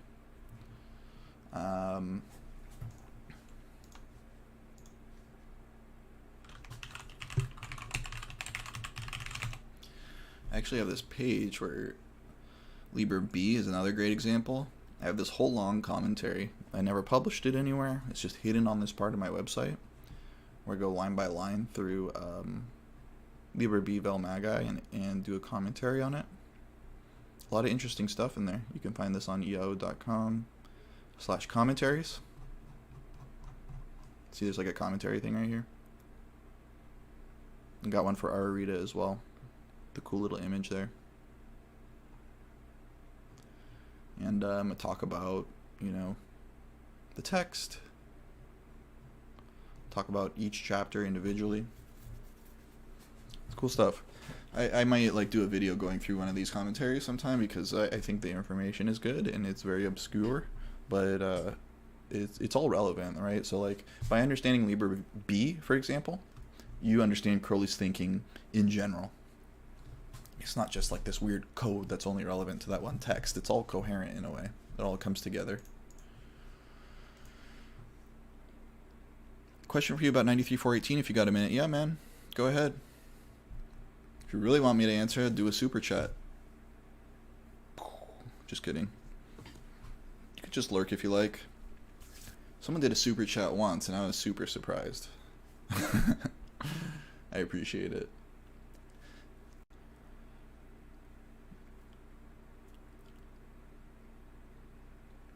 What do you think about the Joy of Satan organization? I don't know it. What is it? Is it this? Joy of Satan Ministries? Dietrich. A synthesis of theistic Satanism, Nazism. Okay, I'm already not interested. Cool. And David Icke, another guy that's like basically become a weird New Age fascist. Well, from my 2 seconds of looking into it, I don't like it. Anything that dovetails with Nazi ideology can probably be flushed down the toilet for good. Not that controversial of an opinion, but if that's not what you're talking about, I apologize. But, you know, I've never been a Satanist myself. I never grew up Christian, you know? So the symbol of the devil and Satan has no power for me. It's literally just like Santa Claus to me. Or the Easter Bunny, or Jesus Christ for that matter. They're just these names. They're not real things that ever mattered to me. And so becoming satanic has no real edge. There's no transgression for me there. And like frankly, that's what it's about, isn't it? Transgressing against Christians. I'm not a huge fan of defining yourself in terms of someone else. Right? Satanism depends on Christianity for its meaning. It depends on this idea of Satan as a real entity, for example. You have to be Christian to accept that in the first place. Otherwise, it's just upside down Christianity. I'm familiar with lots of forms of Satanism. Most of them seem like even worse LARPs than Thelema. More likely to have like eyeliner on and trench coats. I mean, your aesthetic is your own, GM, that's fine, but it's just never really interested me too much. Yeah, I don't know if this chat thing above me is even working. I can see it, like, working in spurts. Probably can't even see it with the background, but whatever.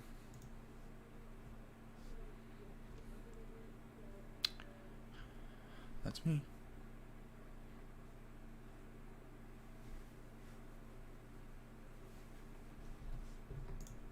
Hello everyone. If you're joining us, just ask some questions about Thelema, Aleister Crowley, Magick, OTO, numerology, psychology, religion, whatever you like.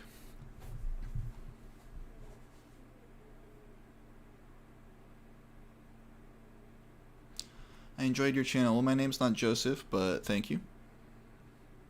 You're probably talking to someone else in chat.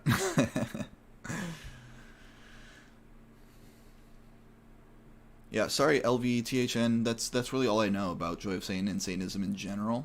It's just like, it's not for me, but I do see Satanists as allies in various ways. You know, like if the Christian theocrats come for us, we're going to be lumped in the same truck going to the camp. You know what I mean? So we might as well have a little bit of solidarity.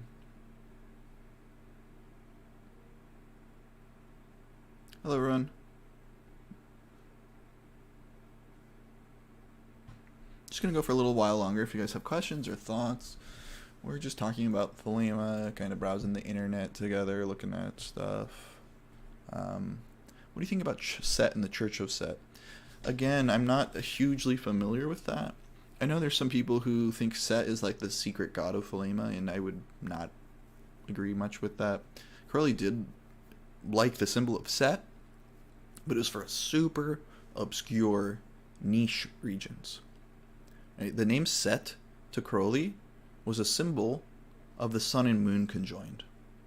Like, how crazy does that sound for me saying that? Right? But the idea is like the, what is it, like ancient form of Greek?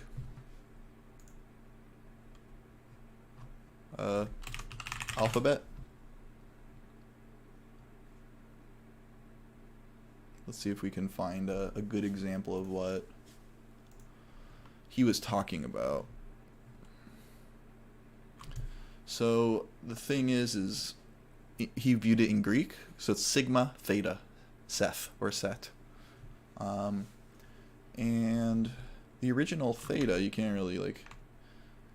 It's not a great example, to be honest, but it was basically a circle with a dot in the middle, so the solar symbol. And the S, or the sigma, of course, we know. Maybe it's just like.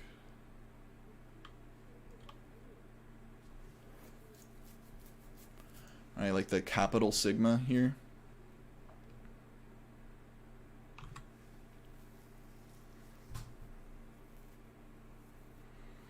The sigma actually looks like a kind of like a E with, in a way.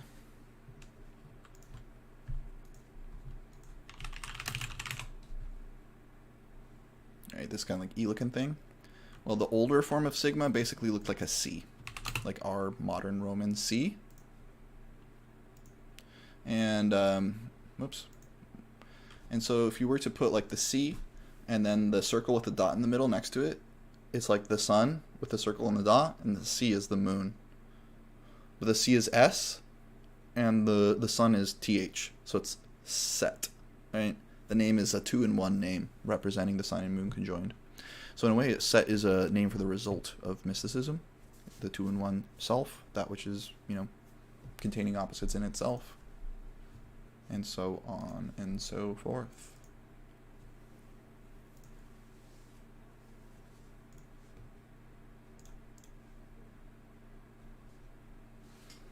What kind of Thelema related projects are you currently working on, or do you have any projects you're planning? Not really, not really.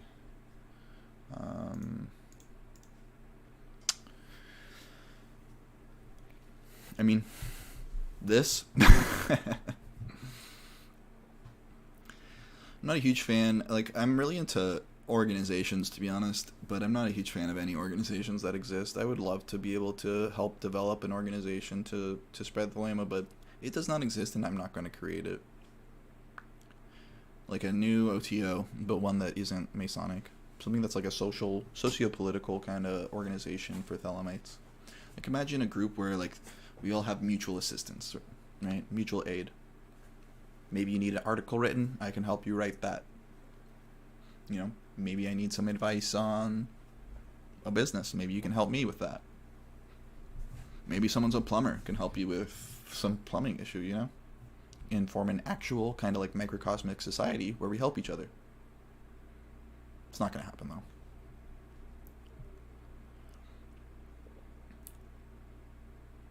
Why does so much Western occultism dovetail with fascism? That's a great question, but historically it does. We know that. There's a Thelemic Union article that mentions this. Thelema is fascist? Question mark. Goes through Umberto Eco's fascist checklist. And number one in his list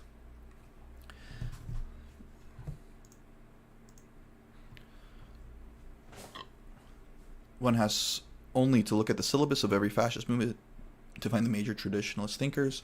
The Nazi gnosis was nourished by traditionalist, syncretistic, occult elements. Sounds a lot. That last phrase sounds a lot like what Thelema is: traditionalist, syncretistic, and occult. So in practice, I think there is a lot of crossover between these things, and there might be some kind of like socio-cultural reason for that. Right, so like the breakdown of social systems, for example, traditional social systems, like the breakdown of the nuclear family and like all the stuff we're experiencing right now with COVID and all that, the larger the social unrest and uncertainty, the more interest in both occultism and far-right ideology. I think because they both tend to give a sense of purpose and meaning. Also, they dovetail into each other with conspirituality, this idea that there's like this invisible cabal of people who rule us, whether they're secret chiefs or, I guess, Jews to most fascists. There's a lot of similarities there, and I think they might come from the same like sociological, psychological needs that are being met in unhealthy ways, you might say. It's a great question, though. I really don't have a great answer for you other than that. I'm sure there's people that have studied this in the crossover.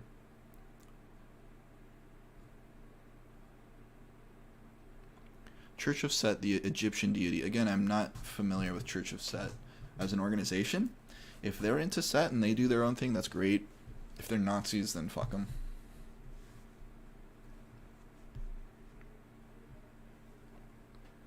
Absolutely. Hello, everyone. Still like 30 people in here, so feel free to ask questions, anything you like. Just go for a little bit longer, probably. Sorry, I was texting fast. What magic candle would Crowley use for the lunar year?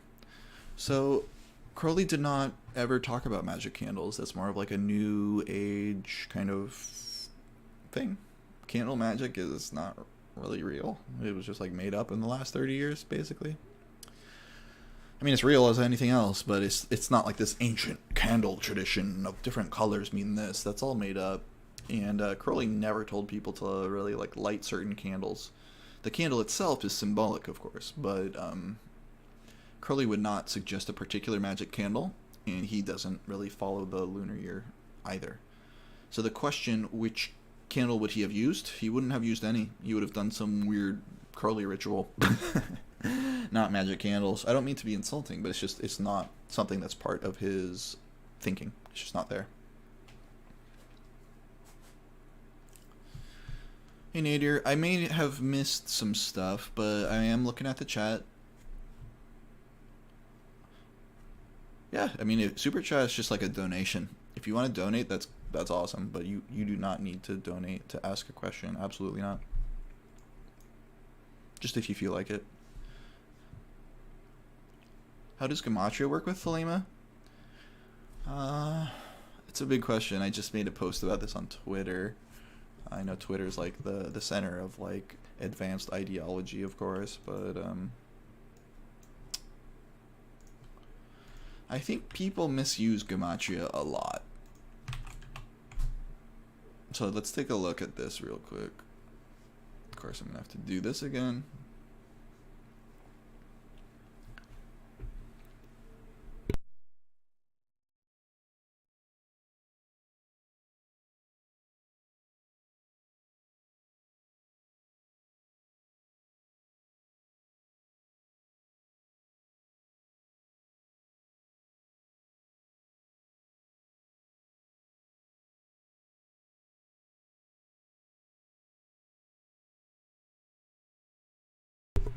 It's always been bizarre to me how people think Gematria proves things.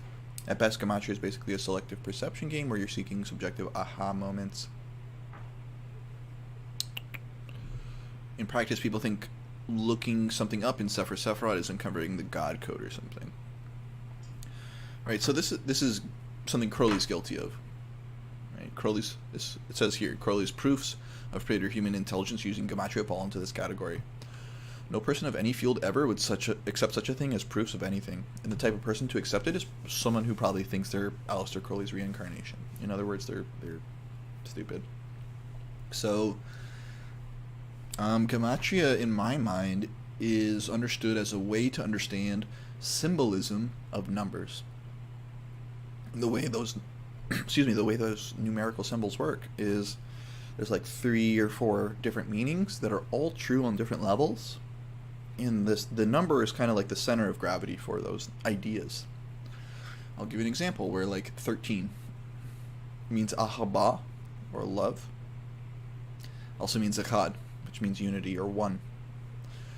So the idea is that the number 13 refers both to love and unity. So if you were to want those ideas together, you could just say 13. Did an example earlier where 93 means both Thelema and agape. So when people say 93, they mean all those things at once in a way. However, in practice, many people end up going like, ooh, what's a number and what's its meaning? I'm gonna look it up in Sephiroth. Oh my gosh, it's like, oh, it's a code book. Oh, I got 705, and that's stones of dampness. That's the code. It's just like, it doesn't mean anything. It doesn't really mean much.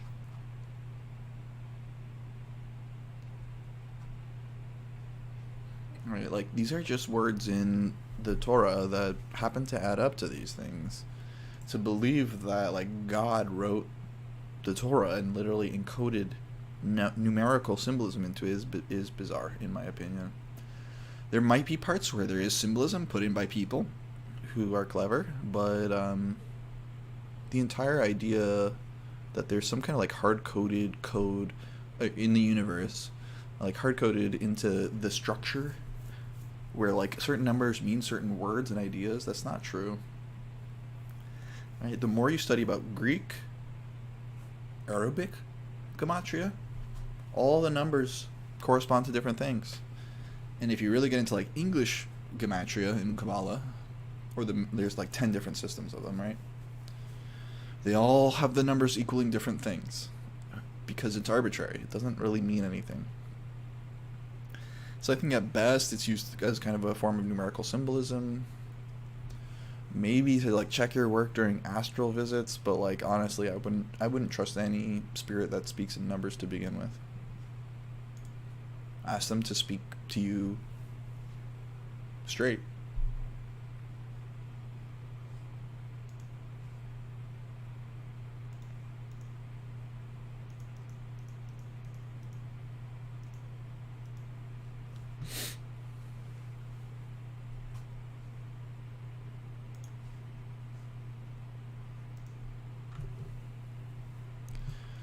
Alright, any other questions you guys got? Any thoughts you got? Feel free to ask them in the chat.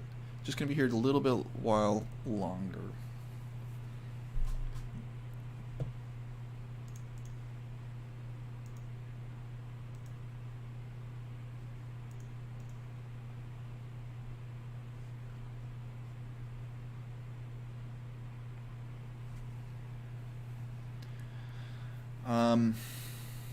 Can you expand on how you see theurgy in alchemy? I'm not much into alchemy. I view alchemy in a Jungian way, but it's a series of symbolic transformations that refer to inner transformations. And theurgy to me is just a Western magical name for mysticism, of union with God, and using, I guess, magical techniques to get there rather than traditional meditation. So,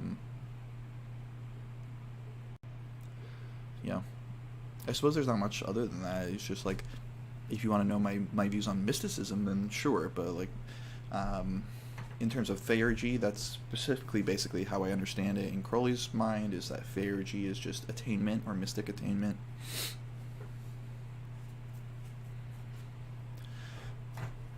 What do you think about Crowley's late turn toward the spirit model of Magick and Magick Without Tears? I don't think that's true. I think he may have been explaining it that way in one particular case. He's very specific in his earlier writings that he may speak about them as separate because it's very convenient to write that way. So, like, why are we so surprised that he then writes that way in his later writings? He's not like he lost his earlier philosophy or understanding.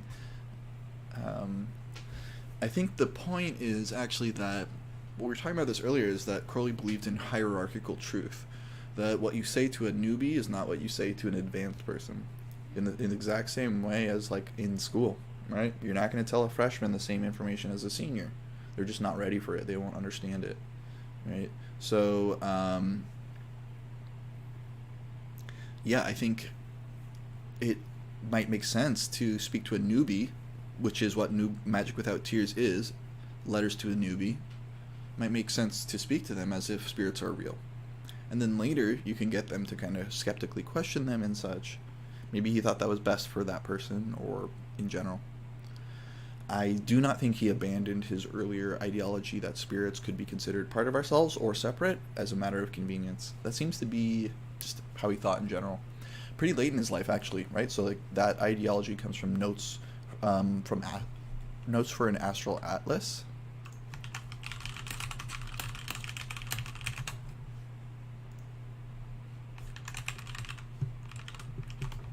Whoa.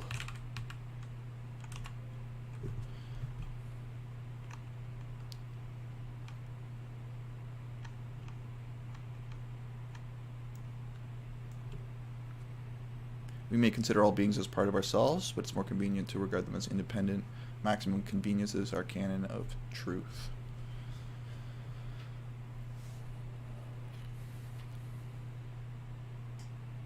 I think he's being intellectually honest here. It is... it explains why he might speak in both ways at different times. I do not think he went from this to, oh yeah, spirits are definitely external and real.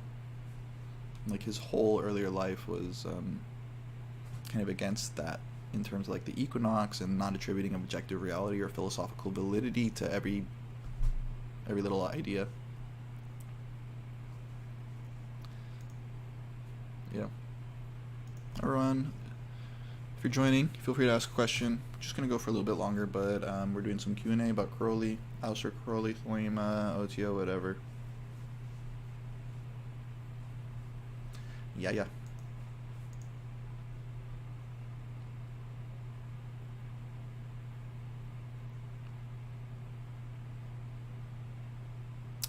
We have a Sadie Diaz and a Salvador Diaz in the chat. Are you sure you're not the same person? Are we all the same person? Oh my god. Do you rate Corpus Hermeticum? Corpus Hermeticum is boring to me. I don't really see why it's so interesting unless you're like an occultist. I don't mean that in an insulting way, it's just like it's not really relevant to me. Not that it's dumb or bad or whatever. Obviously it's greatly important for the history of occultism, but it's just not for me personally, and my approach to Thelema does not require that you have ever read or even knew about the Corpus Hermeticum. So I was talking about earlier that, like, I think that's what differentiates, honestly, my approach from pretty much everyone else that's come before me, is I'm not an occultist. I would not define myself that way. I approach things from the standpoint of religion and psychology and philosophy. Of course, there are some other people, especially, you know, much more recently, who approach things in that way, hopefully somewhat influenced by my approach. But everyone else is an occultist, right? Like Lon Decay, he's an occultist. He's all about magic and the occult and doing rituals. David Shoemaker, he's an occultist. He writes books about rituals. Gunther is an occultist. He writes books about rituals. Like every single person. Maybe like a little different is like Kaczynski because he's a historian. But I also find historian approaches very boring. Helpful, but like not for me personally. Like I do not care about like what Aleister Crowley did on November 17th of like 1914, unless it's very specifically relevant to me. 93 Noctur, how are you doing? Hey Rob, you can actually scroll back if you want. And once this is done, a lot of people don't know this.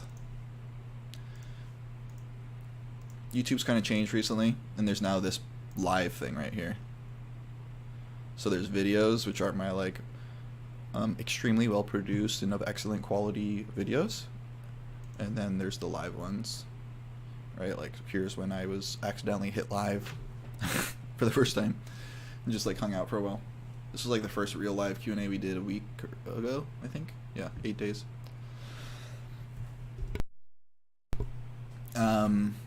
This is the one that's happening literally right now, and it will live there when it's done. So no worries, you can go back and see all the fun stuff we've been talking about. I've been hanging out for a while, actually. Yeah, 2 hours. But I have nothing to do. Actually worked yesterday, which is kind of a pain in the ass, but that's life. So, youtube.com/Thelemic Union, and then you can go to live. It'll be right there. You can see Aleister Crowley's laser eyes looking up over the edge.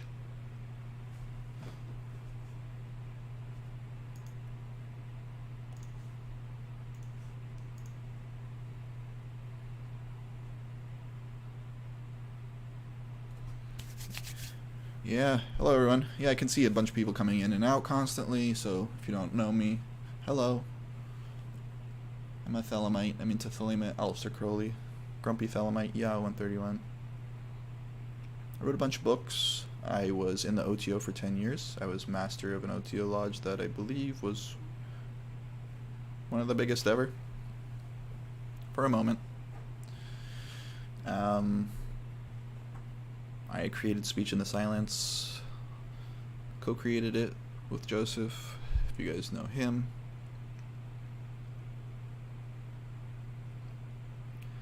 Nocturne. Thoughts on Kenneth Grant and Typhonian trilogies. Is it worth reading? I've read them. I don't like them. I don't really get the appeal of Kenneth Grant. I was saying earlier that I'm not into H.P. Lovecraft. If you're into H.P. Lovecraft and like that whole vibe, you know what I mean? Like horror, sci-fi kind of vibe, and you want that to be in your spirituality for some reason, then absolutely go for Kenneth Grant. He's a great example of someone who uses gematria and kablabla in a way that I think is dumb. He's just like, oh, these words are kind of similar, so they are the same thing. That's not how the world works, Kenneth. Just because words look the same doesn't mean they're the same thing. Right? My grandma had wheels, she'd be a bike. Is it worth reading? I do not think you need it. I think Aleister Crowley has much more interesting things to say about stuff, but it's worth considering. You should read things at least once. Check them out. Grant is an influential person, so it would help you understand like where some people turned left, so to speak. Same as Agrippa. Agrippa is exactly the same as Corpus Hermeticum Yantri, for me. I mean, I could not find anything useful in Agrippa. Historically, it's kind of interesting, but frankly, it's boring. It's boring, it's useless. Like, so he was influential, but like, I don't really care. I think people waste a lot of time on this, like, oh, you need to read all these old books and memorize like, why? It's to me, that's like the occult equivalent of people who memorize every single baseball statistic, or every little item and stat in World of Warcraft. It's like, cool for you, man, but it doesn't make you like a guru, doesn't make you more spiritual, doesn't make you a better person. It's outdated, it's boring, it's dusty, etc. Of course, if it works for you, it works for you. Like, if you're into it, you're into it. But I'm not, and I won't like pretend I am.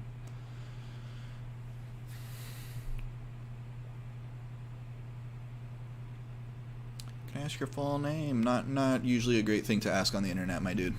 Of anyone. You're probably talking to... Are you talking to me? Or someone in the chat? But my name is right there. IAO131. And Pikatrix.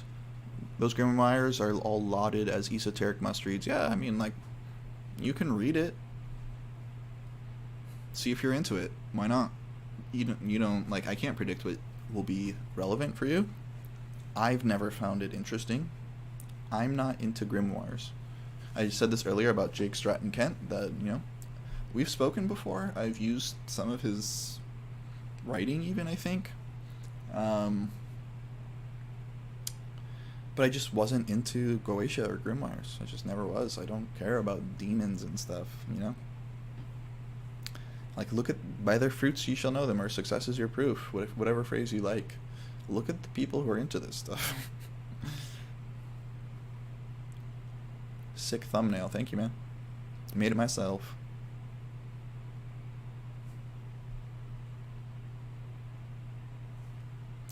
Great job on the stream. Hope you keep them up. Yeah, it's fun. I appreciate people dropping in here.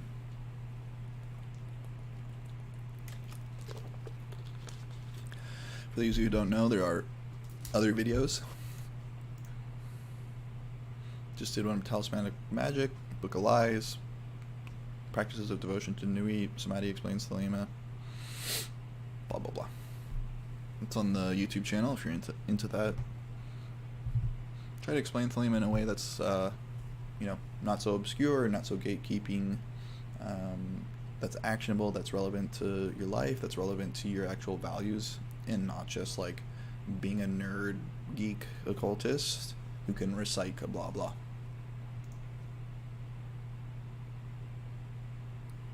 Yeah. Hell yeah. Raptors here and learn something new each of the streams. Thanks. Yeah, man. I see you here every time. I see you. Appreciate you being around. Thoughts on Class A books? I like the Class A books a lot. I think the way I view Thelema is like this, like Liber L. Liber L is number one. Below that are certain other holy books like Liber LXV, Liber 7, and I'd say also Vision in the Voice, even though it's not a Class A book. There's a Class A section in it, but it's not a Class A book.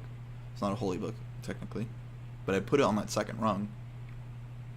Then on that third rung, I would say it's probably the other holy books, like Liber Ararita, Sadi, etc., and Crowley's commentaries to Liber L, and other texts that are essentially commentaries, like Liber Aleph is basically a commentary on the Book of Law.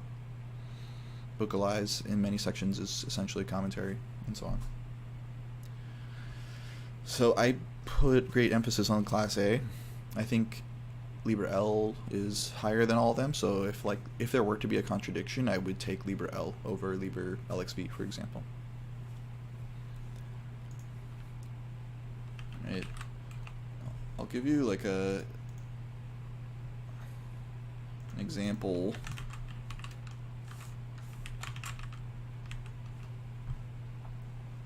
This is Liber LXV, which is one of the holy books, Class A. It's meant for Adeptus Minor, blah blah blah. There's this line in it: "Who shall devour the infinite? Who shall undo the wrong of the beginning?" I don't want to like get too much into interpretation stuff, but this idea of the wrong of the beginning is antithetical to Crowley's true understanding of how the world works, and that which is expressed in Liber L. So what do I mean by that? The wrong of the beginning is the beginning of the universe, the manifestation of a universe to begin with. So the beginning is Keter, right? That itself is a blemish on the perfect purity of naught. And then it cascades into these levels, into Malkut finally, then you have the end, rather. It starts in Keter, and then we have the universe as the wrong of the end, right? It's the end result of the wrong of the beginning, in other words. And the purpose of the mystic is to undo the wrong of the beginning by returning to the mother, basically, right? That's the typical symbolism. Return to the infinite. To undo this, to wrap that tree back up into Keter. That implies the beginning is wrong. It needs to be fixed.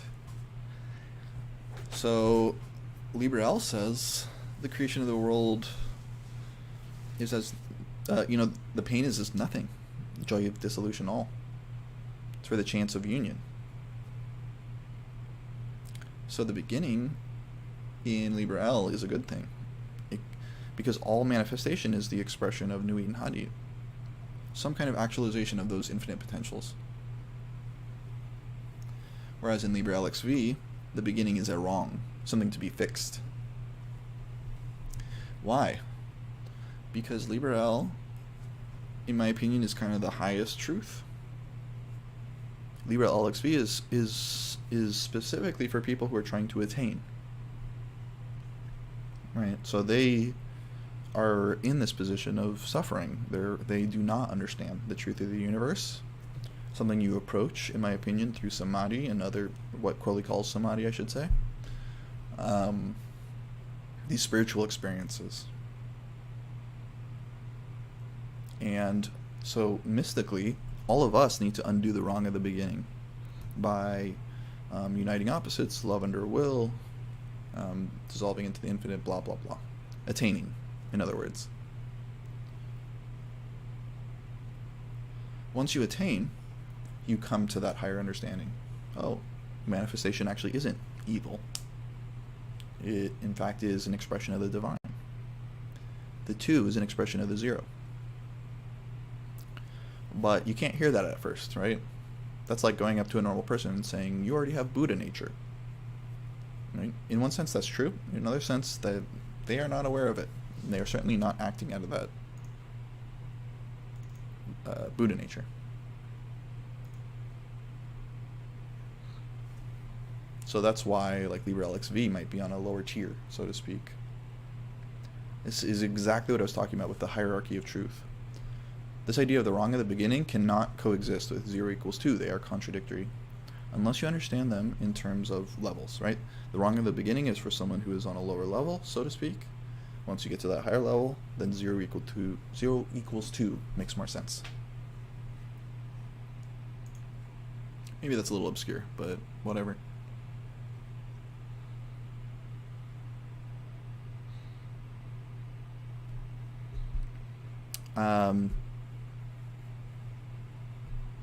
Joshua Banks, what do you think about AO Spare? Do you think he was a Black Brother? Black Brother is like a technical term for Crowley, for someone who is basically like an Adeptus Exemptus, which is, it's like a doctor of attainment, basically. You know, it's like the highest level you can attain before plunging yourself into the abyss. And a Black Brother is someone who knowingly refuses to give up their own individuality.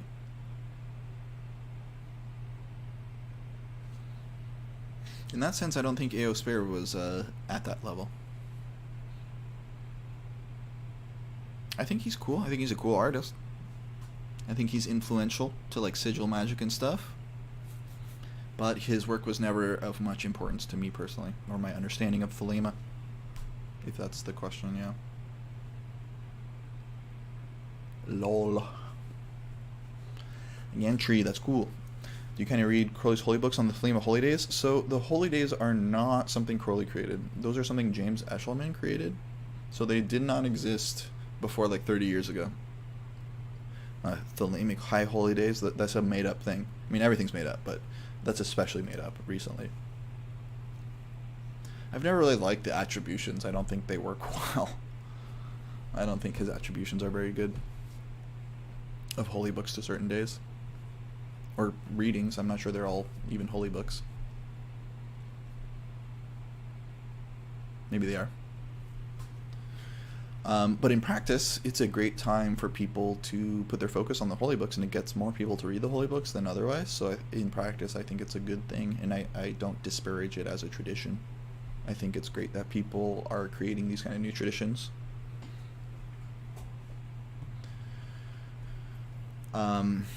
I've done that for sure, and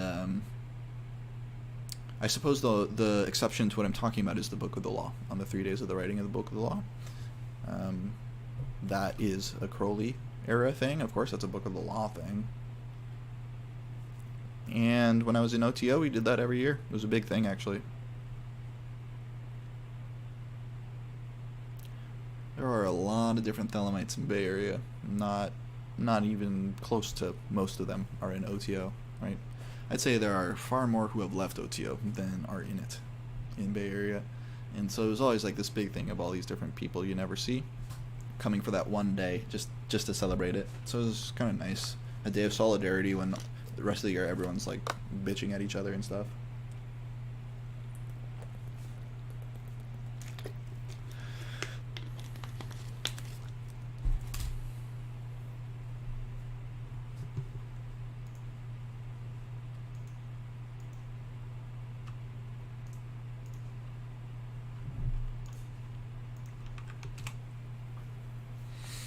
High-profile West Coast Champagne Thelemite.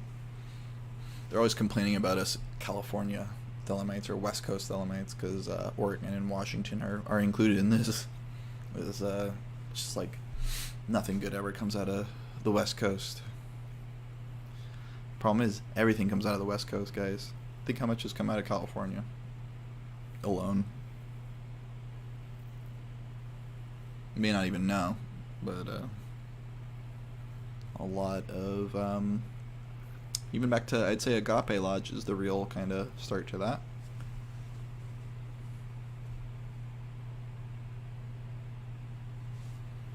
But they think we're very precious, us Champagne Thelemites.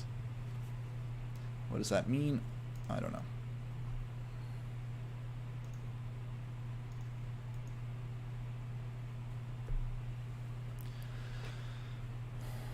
I do like that your view on Thelema is very grounded. Thank you, man.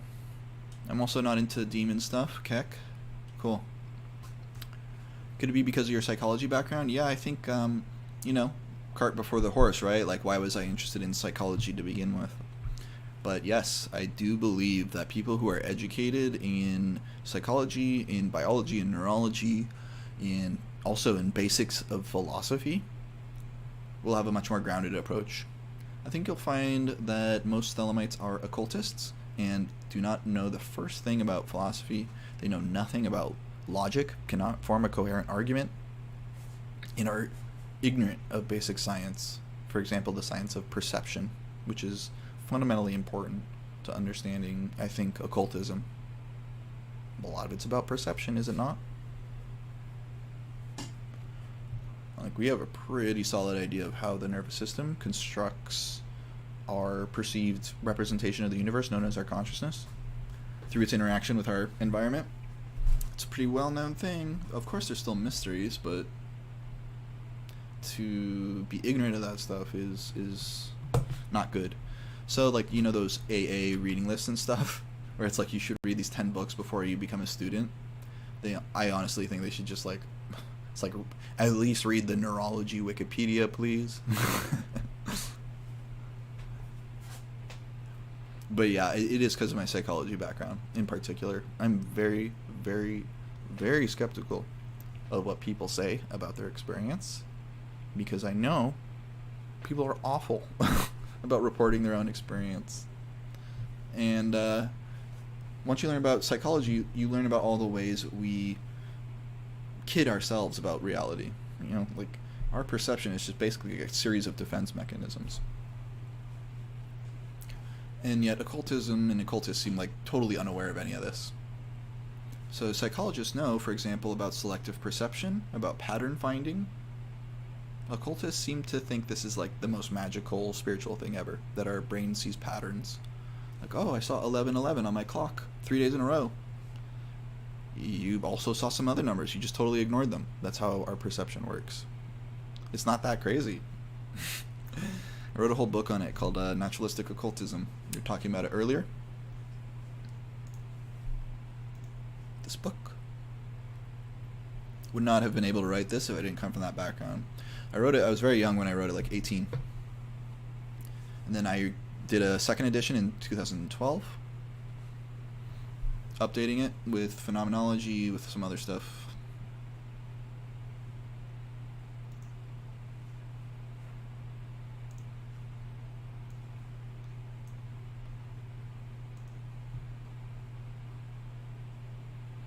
I think I added like this whole first section.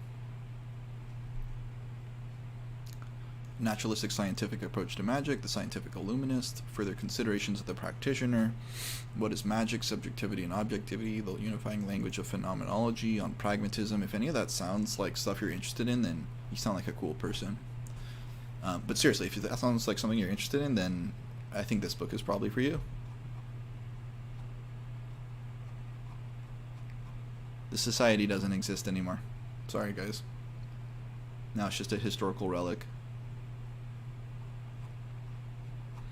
Yeah, this is a long section, and I tried, for example, to distinguish between naturalistic occultism and a few other subtypes, like New Age. generally lacks scientific scrutiny, has an antipathy to science and scientists. You'll find this in pretty much all New Age people. That's why there's so many health quacks in New Age stuff, is they mistrust science to begin with. So of course there's a bunch of weird crap they do. And New Age is highly consumeristic. We all know this. It's like an ideology you purchase at the marketplace. Literally. At Barnes & Noble. Hermeticism, a sense of superiority, lack of philosophical scrutiny, because Hermeticists just accept these things as real without being skeptical. And there's a large faith in tradition and authority. Right? Like someone mentioned Agrippa earlier. Like, who cares? They care because Hermeticism is heavy on tradition and authority and who said what.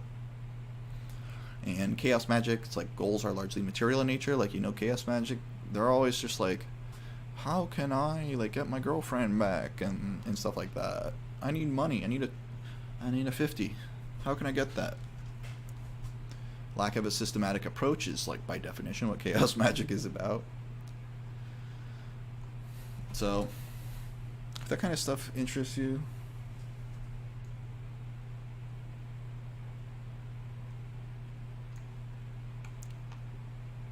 I developed this kind of like way of understanding.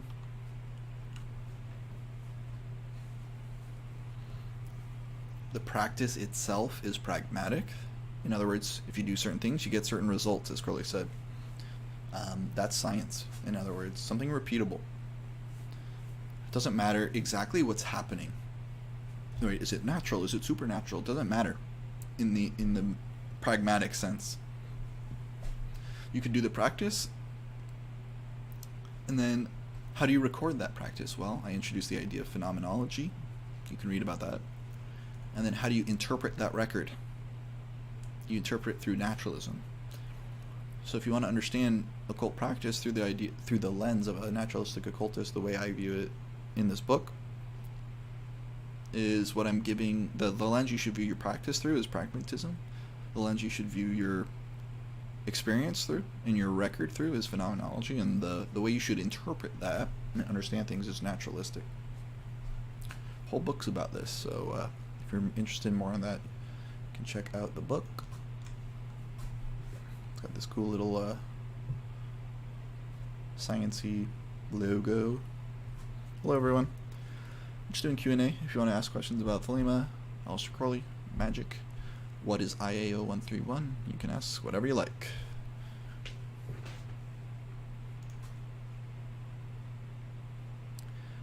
Where can you get this book? You can go to lulu.com. This is probably, I think, the cheapest way to get it. It's also on Amazon if you search for like naturalistic occultism. Should come up.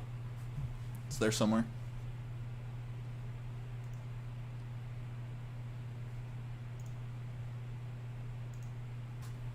I was thinking like maybe like a black box up here to be a background for the chat.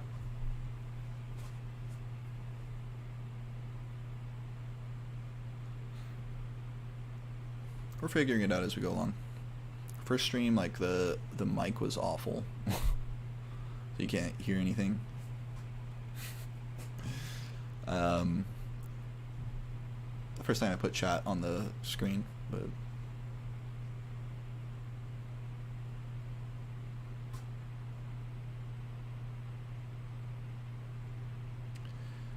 '93 nadir, peace, or sign a typhon, whichever one, whatever you mean by that.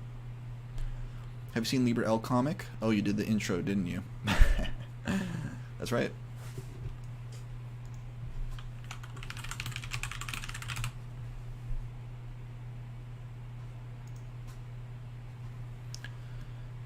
Yeah, there's this book called The Winged Secret Flame. It's done by Michael Patrick. If you're out there, Michael, shout out. How you doing, brother? Hope you're doing well. Lettered by Elton.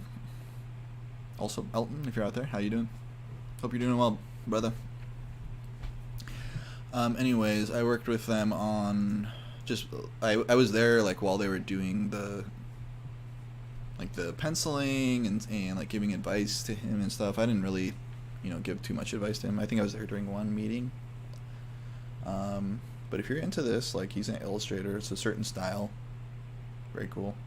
Obviously influenced by the Gnostic Mass in his time in the OTO. This is just one page of it.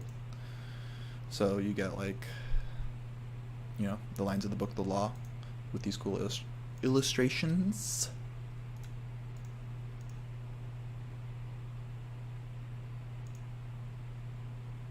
You know, some people don't like the style. Well, better than anything you made, probably. But yeah, you know, I say this a lot, but I'm into people who create things. I think creating puts you a level above others, and then, you know, whether it's good or not, that also distinguishes you. You know, some pages are cooler than others in this book, but I think overall you did a really great job. Really cool stuff. Here's some more for you guys. Alright, it's like this dude and like angels showing Enoki and stuff. Pretty based. Some like reinterpretations of some tarot cards. Anyways, if you were to find this book and purchase it, you'd find that I wrote the intro to it, or the foreword, I mean.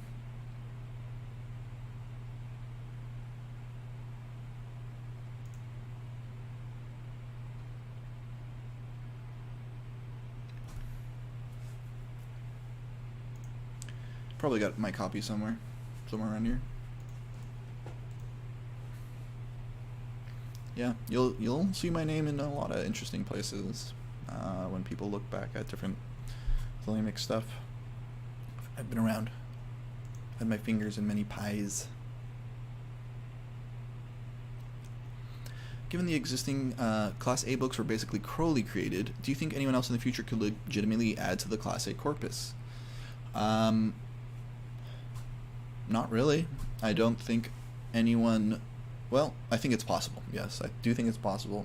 If someone convincing and charismatic enough had a good enough book and had a big enough following, then it might happen. Would everyone accept them? Absolutely not. It would probably be another schism. You know, there are already people out there like that, right? So the best known one I know of is Liber 440. Like these new holy books from IAO or whatever. Unfortunately, they just kind of seem like they're aping Crowley's style and therefore not genuine.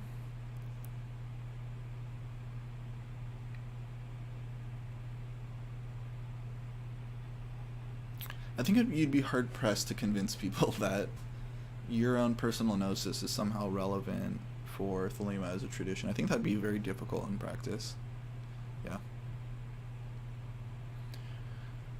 Like that guy, no one knows about that guy. I think maybe if you're old school, you might know him a little better. It's called like Book of Perfection or something. Another good example would be Nema. Liber Penumbra is a Class A text. She's like a magus or something. Like her word is ipsos or something. I don't really know. She's an example of someone who did get quite a following. Is her Class A book accepted by others now? Not, I would say most Thelemites do not. They might find it interesting, but they don't accept it as like canon. Absolutely not.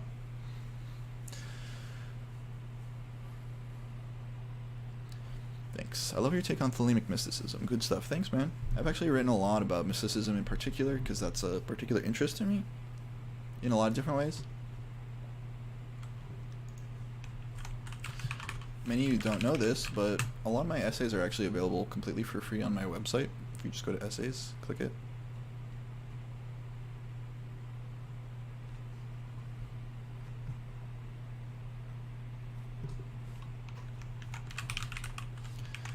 Alright. So I have this series on Thelemic mysticism, if you guys are into it. It's 5 parts long. There's an intro, there's a theory, and then there's 3 practice for Man of Earth, Lover, and Crossing the Abyss.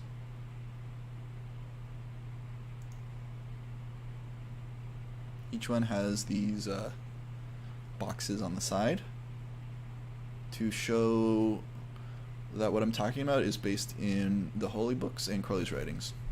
I don't think anyone else has ever done anything like this. However, I haven't gotten... It's not a bad response, but I haven't gotten much response. I suppose because it's such a long essay, and most Thelemites have like a 2-second attention span. And this is philosophy, right? And mysticism. This isn't like occultism and getting like gold and stuff from demons. So it doesn't interest some people. But I try to kind of relate Crowley's understanding of things, united with like actually a modern approach to mysticism. There are still people who academically write about mysticism and the mystic experience and have talked about its various qualities. So, you know, like in the theory one, I talk about the characteristics of the mystic goal. And this is based on like modern ideology of around this, but using Crowley's text to support it, which is to say, trying to show I'm not imposing my own idiosyncratic interpretation, but that it is actually a representation of Crowley's view of Thelemic mysticism.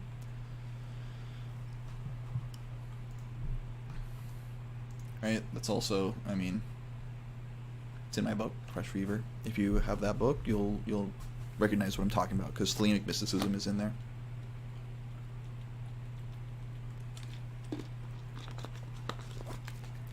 When I was making this book, there was a 740-page limit, and that is why it is 736 pages. Hey Laura, thanks for subscribing.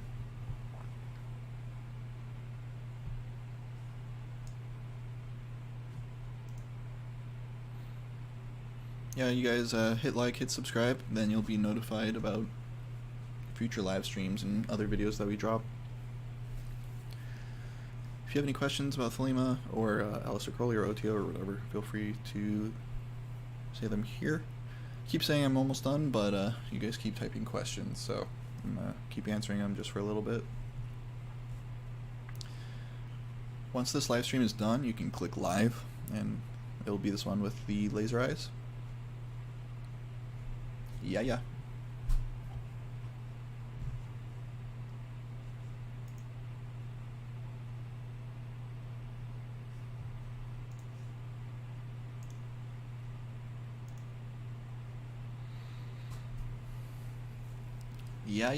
Okay, and I'm going to start reading these now.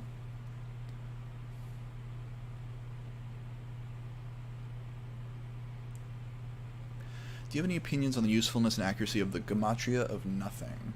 I don't really know what that means. Nothing is 0, right? Is that a book or something? The gematria of nothing?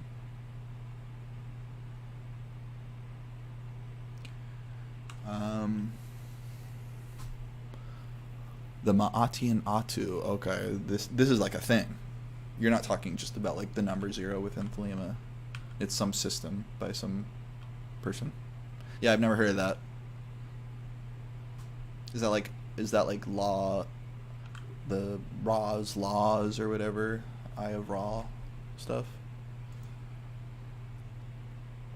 All the things promised by demons in Goetia can be gotten with some self-discipline and Coursera. I don't know what you mean by that, but absolutely, right? I think some people don't think this way, but I think if you're doing a ritual to get something, you're kind of admitting that you can't get it, you know, through other ways, or that you're too lazy. Like getting a job is a classic example. It's like, oh, I don't want to put in the work, I'm just gonna like cast a ritual or light a candle or something and hope for the best. If you just had like minor amounts of self-discipline, you could do the magical act of like applying online real easy.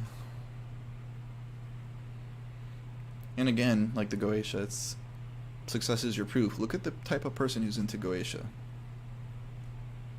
Billionaires aren't into Goetia, you know? If Goetia did what they said, I think these people would look a little different. I'm much more into the idea of like, if we're talking about magic, than the ideal of the magician of someone who is just like a fourfold balanced person, a pyramid. You know, the pentagram is another symbol of this. Someone who is balanced, unshaken in their center, balanced in various ways, right? Like morally, intellectually. I like that idea. But the idea of like casting spells to get things, it just seems kind of sad and not very real, I suppose. Great answer. No problem, Rob. Sup, Hubert? On 3.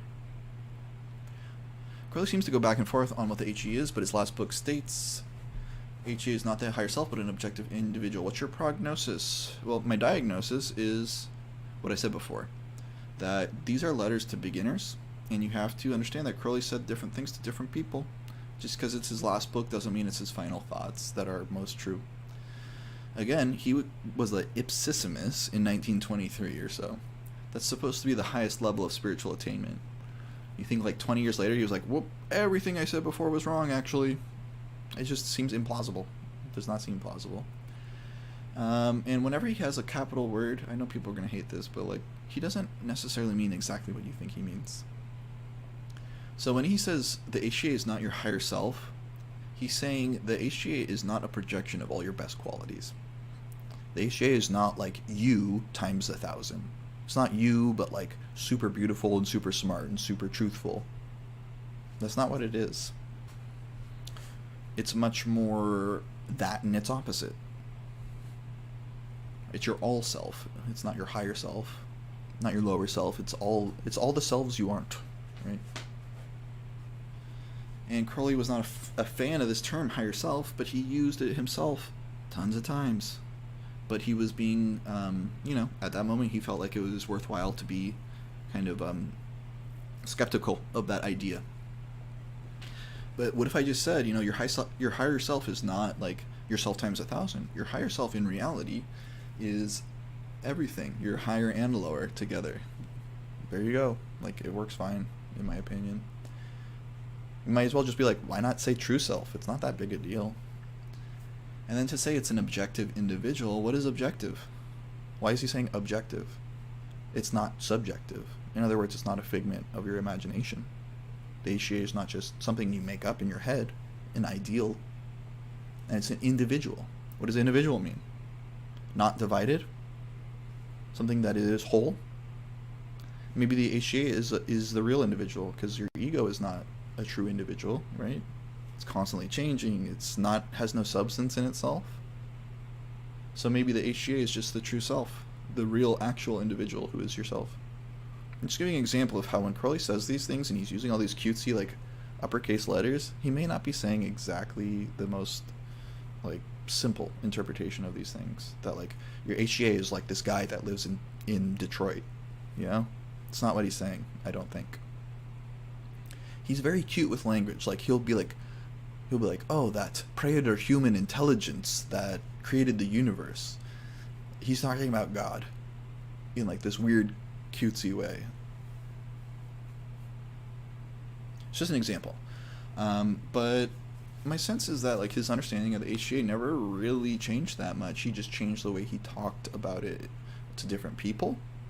If you want to understand what he really thought, I would say go to Liber Samekh, right?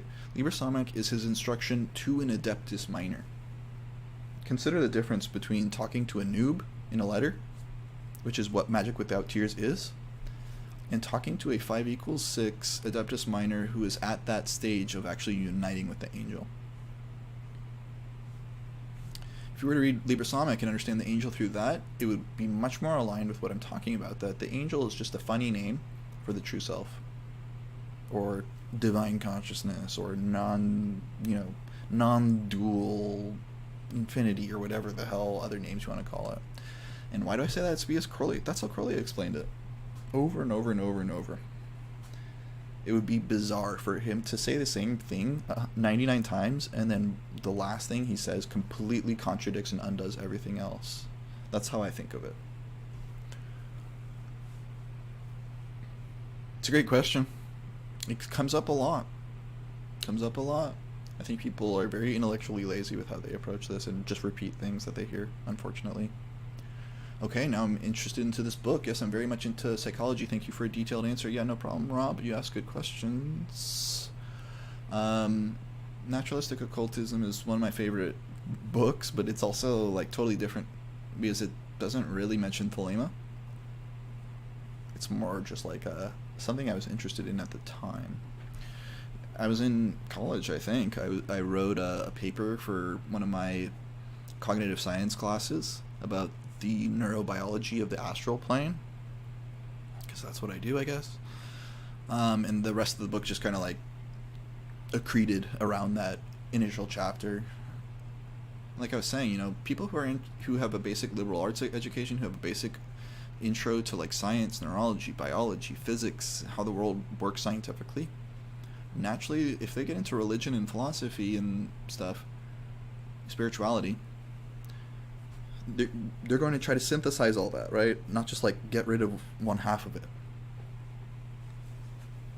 And I think it gives you a much more grounded approach to the Thelema, because then you see all these occultists who have no grounding in science or philosophy, and they say the dumbest things constantly.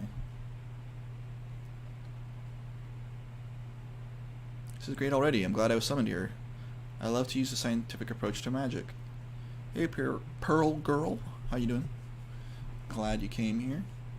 Guess what? If you're interested in this stuff, we got another video. Whoa. This one right here. Search for like Thelemic Union. You will find it. This is an old lecture that I did, actually. You can see I am a bit younger here once we get past the ad. You guys get a free ad. Sorry about that.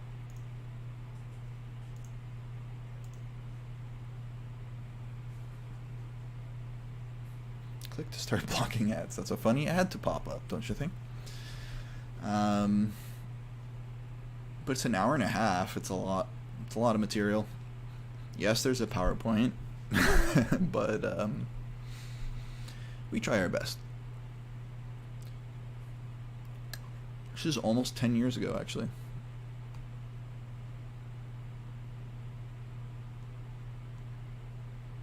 That's how long I've been doing this.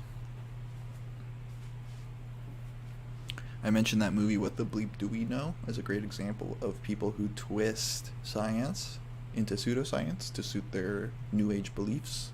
I'm also not into that. This is on the Thelemic Union YouTube channel. What is a high-profile West Coast champagne, Thelemite? Well, if you are on the West Coast of the United States like me, you might get called this at some point. Or take pride in being one. It is what it sounds like. We are, you know, an elite elite group.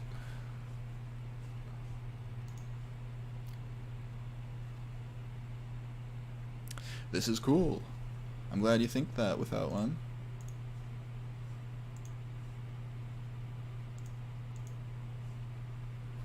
Whoa. Not sure why it's doing that.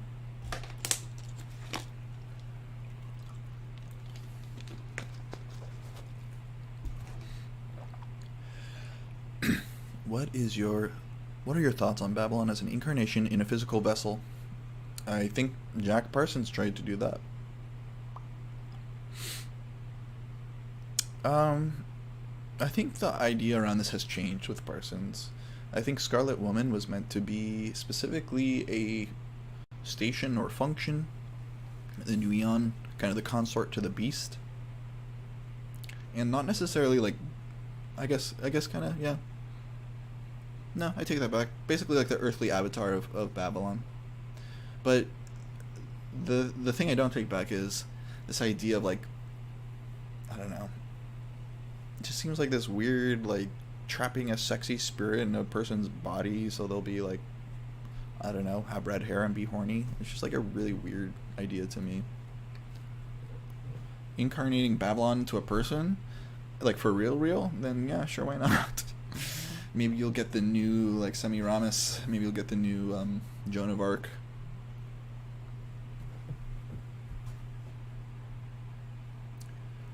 What's your opinion on having magical diary combined with accountability, self-discipline, notebook, and mental health journal? I've been doing this for 2 years, gotten pretty used to it. I'm writing a book.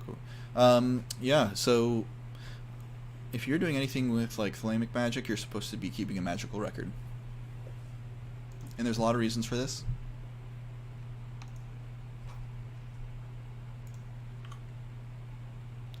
Right here, there's a whole video just on the magical record. It's something you might want to check out, my dude.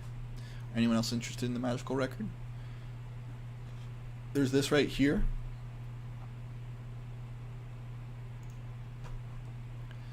We also, in this course, Thelemic Union has an online course if you're interested in starting magic. One of the first lessons out of like 30 is about the magical record. So if you really want a lot of information on that, you could check out the course and that YouTube video. Yeah.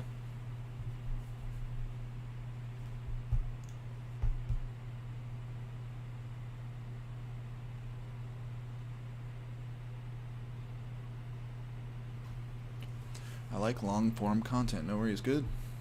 You'll like that then.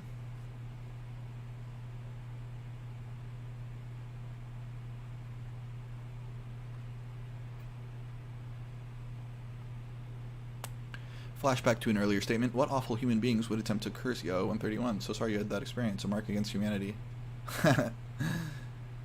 You haven't known me for very long then. Lots of people don't like me.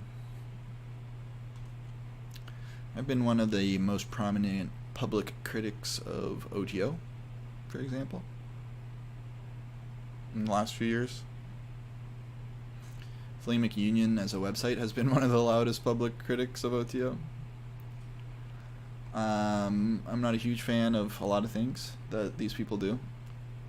And I had fights with people like Jim Wasserman, who was a Trump follower and a very prominent Thelema.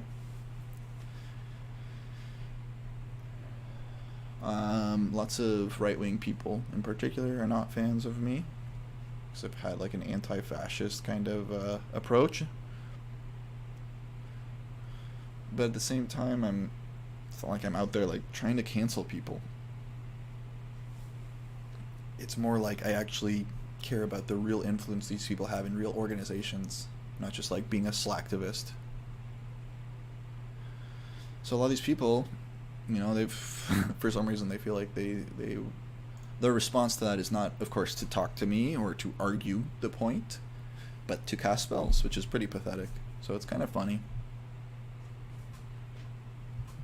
One of these people was also a Proud Boy junkie. Unfortunately, he died of an overdose. But he was fond of being anti-Semitic and saying he would like cast spells against me. So I don't take it that seriously, to be honest, but it just shows you where these people's heads are at. Can you say something about your book, Aurelio? Yeah, sure. Let's take a look.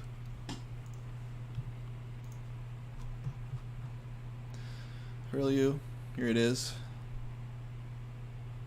Oh, that's not the right link. Shit. Wonder how many years that's been the wrong link.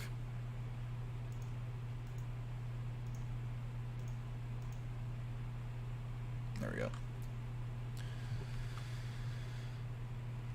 So yeah, Aurelio. Let me move over. Gnostic Mass is the central ritual of OTO. I was in OTO for 10 years. I was an ordained priest. I was master of OTO. I was a chartered initiator. I knew my stuff. I was not a 9th degree. But I wrote this book on the Gnostic Mass. It's about 400 pages, almost exactly. And most of it has to do with symbolism. So if you're not into OTO, but you're into Thelema and Crowley, I think it's still worth understanding the Gnostic Mass, what it means, why he wrote it, what he thought it meant, how it explained his own Thelemic ideology, so on and so forth. So if you're into that, you want to learn more about symbolism, Thelemic symbolism in general, there's a whole big section of in the beginning where just explaining different types of symbolism.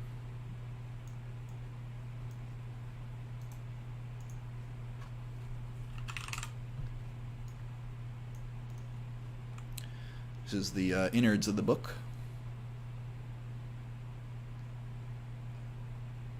Little symbolism here. Horus. People who have followed me for a long time might recognize it.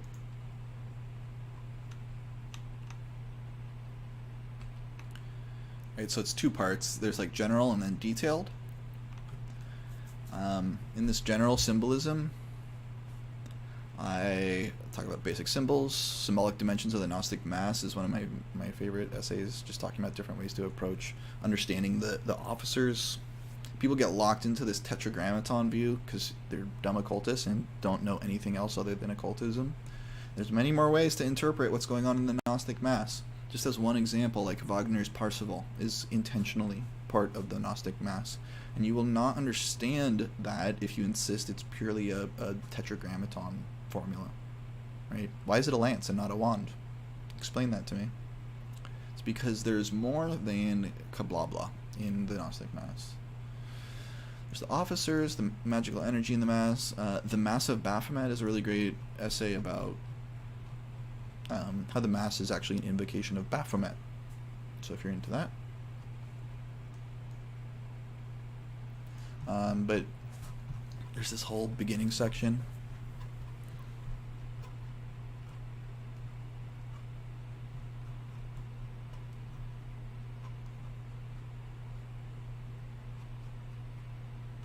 Interesting. Yeah, so it's like all this basic Kabbalistic symbolism going, like what is crossing the abyss, unity and duality. So like, I think it's actually one of the better explanations of the basics of Thelemic symbolism, but it's stuck in the beginning of this book. Alright, then we have a detailed analysis of the rubric, where like this is literally just like line by line analysis of the entire Gnostic Mass. That's why it's so freaking long.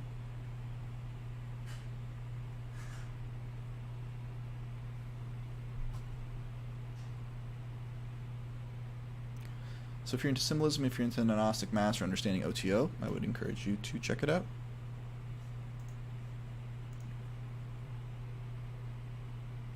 You can find it on Lulu. You can find it on Amazon.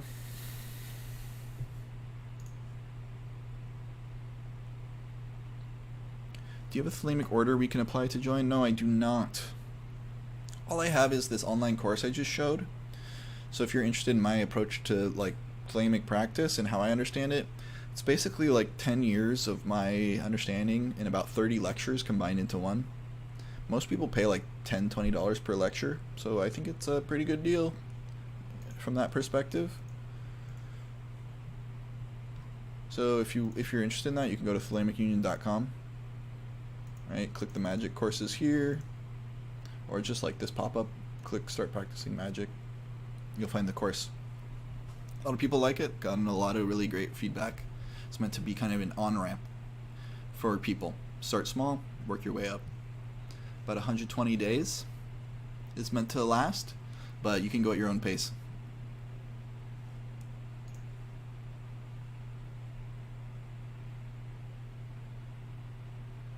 Do you think my channel poetry book based on occultism, mysticism, and Thelema would find an audience? I mean, honestly, no, I don't, because it's poetry. No one really is into poetry, no matter where it comes from. Like, people don't even care about Crowley's poetry. I don't blame them. It's boring.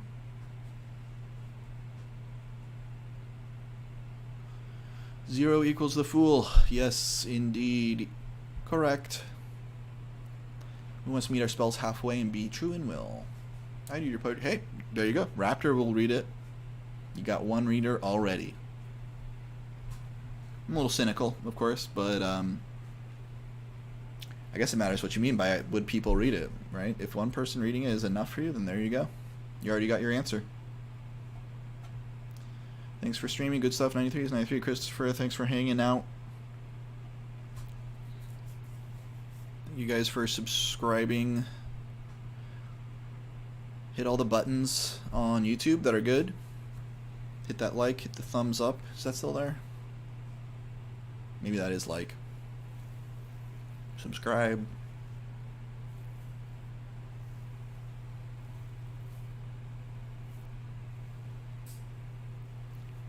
I like doing rituals sometimes. Born this one, Rash, Star Ruby. I'm wondering about making my own. Advice? My advice would be to start with what you're doing. Start with pre-existing ones, and then start tweaking them little by little. Change a word to something that is more meaningful for you. And Crowley has that one line in Libra where he's like, your own crude rituals will always be better than the polished rituals of others. And that there's some truth to that, whereas like in anything, in art or whatever, you have to do what speaks to you. So if you think of it like Thelemic Magick is kind of like a genre of music. And you might like certain bands in that genre and certain others not.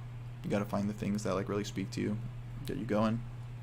It's kind of the point of doing these practices, is not like saying the right words so it like unlocks like the universe or whatever.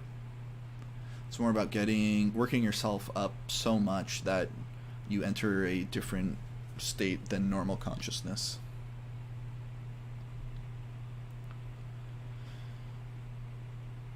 When you're single and will, that's when magic happens. It's an integrated self who's both shadow and light alchemized.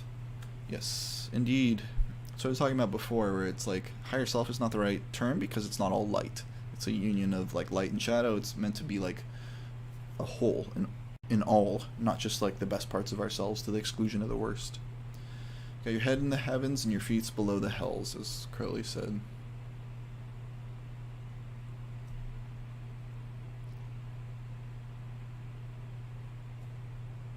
Self-actualization, like Maslow's hierarchy of needs? Yeah, why not? That's just one psychologist's understanding of how human beings' needs are arranged. And that we have kind of an inbuilt need for self-actualization. I think it's a good model. I mean, it's not 100% accurate, but it's a interesting way of conceptualizing things, a useful way. I wish I could join a true magical order. I think a lot of people wish that, and then they join one and realize it's a bunch of people in white tennis shoes and robes who can't pay rent.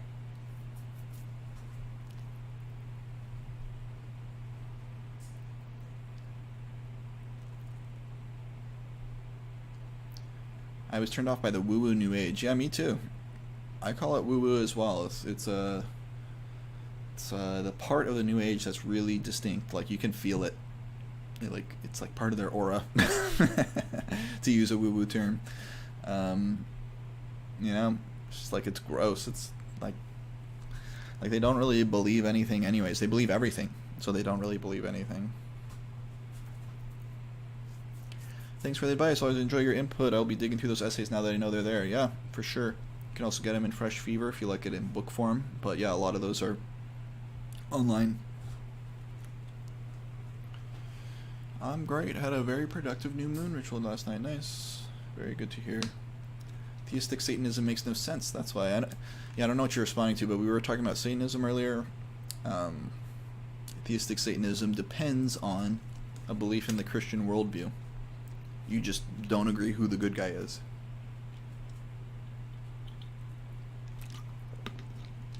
The rest of us who weren't didn't have Catholicism beaten into us as a child, it's a dumb idea. No one cares. It's like I was saying, it's like Santa Claus or the Easter Bunny. Satan is just like a made up character. It holds no weight to a lot of us. So it's a waste of time. There's nothing to transgress there for me.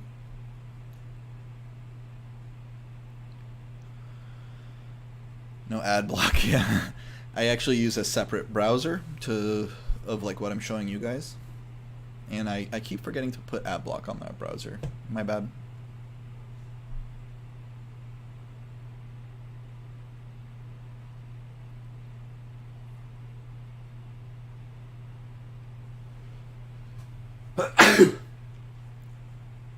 Woo.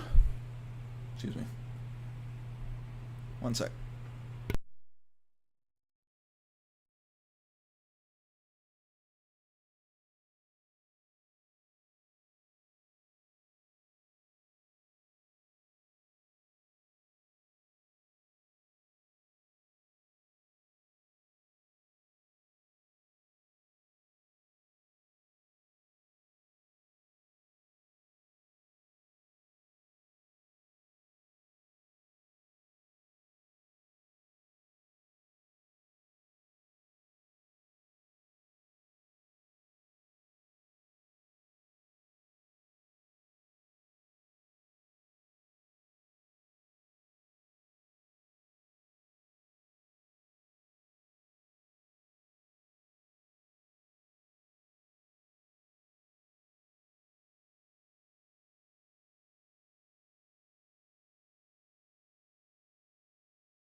Man, I really needed a haircut in that video.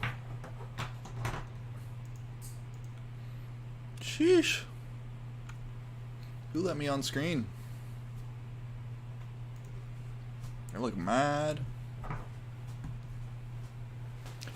Yes, I call myself a grumpy Thelemite.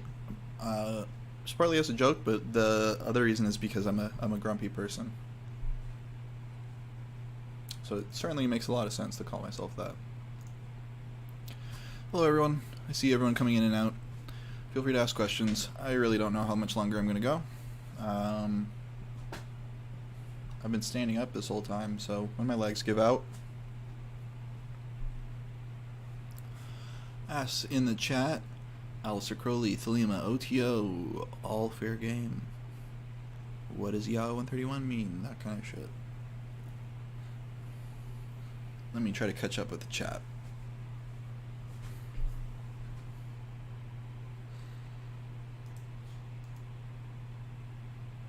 Where are you guys all at? I am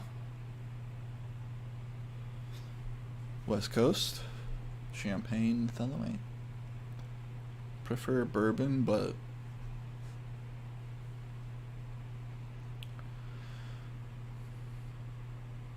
I watch long videos on 2x. I do that too. I like either 1.25 or 1.5 depending on how slow people talk. But most YouTube videos, like as we all know, like it's 90% fluff. Just trying to get a longer video. I'm on the East Coast. I always felt called to California. Well, good luck. It's expensive out here.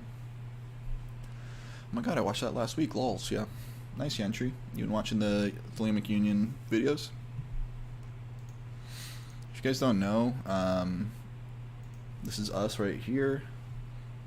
YouTube has this new thing where they separate videos and live. So if you want to find this afterward, be right here. Go for the laser eyes. For show. Bless you. So if you want to, yeah, like stuff from before. Been going like, looks like about 40 hours in a row now. So much more than sex, yeah. If you're talking about the Gnostic Mass in particular, people say, oh, it's just ritualized sex. Like, we don't need a ritual for that. That is not what's going on. Sex is, it's the other way around. that sex and sexuality are being incorporated into a spiritual understanding.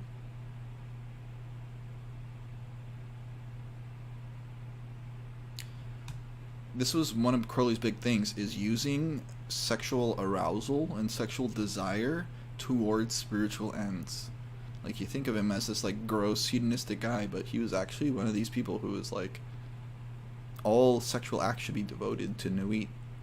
That was his idea. So that there is no separation from, like, you know, sacred and profane, material and spiritual. That the lowest, you know, material thing, the way we procreate, is actually a gateway to the highest spiritual ends and a symbol of it.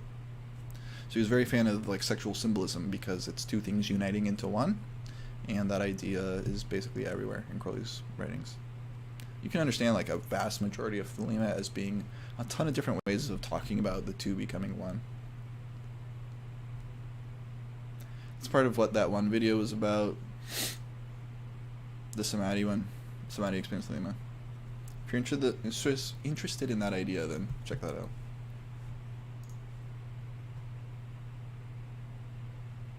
Hello. Yes, thank you for hitting the thumbs up button. I don't know what it does, but it certainly seems good. Seems good. 93 Jason B, how are you? Again, if you're late, first of all, shame on you. Second of all, you can go to this live tab and check out the stream. Alright, so, like, yeah, again, sorry I don't have ad block. I'll tab away for a second.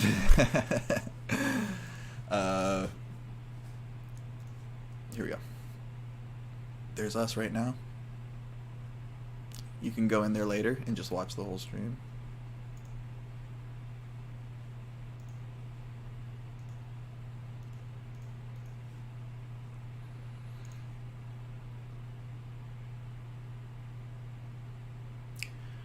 I like Intellikaya stuff, but he's very theoretical. You hear that, Intellikaya? I'm gonna send you this as a... I'm gonna send him that as a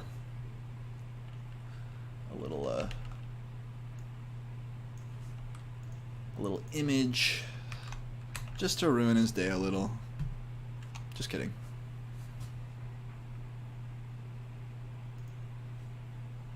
He is very theoretical. Why? I believe that's because he's a philosopher. But he's actually, it's very theoretical, but his theory is about making Thelema more engaging. That's how I see a lot of his writing. Is like engaging in the sense of referring to our actual lived experience and not this, like, abstract occult theoretical crap that people are on about. Of course, he and I and everyone does that sometimes, but... Alright, where are we?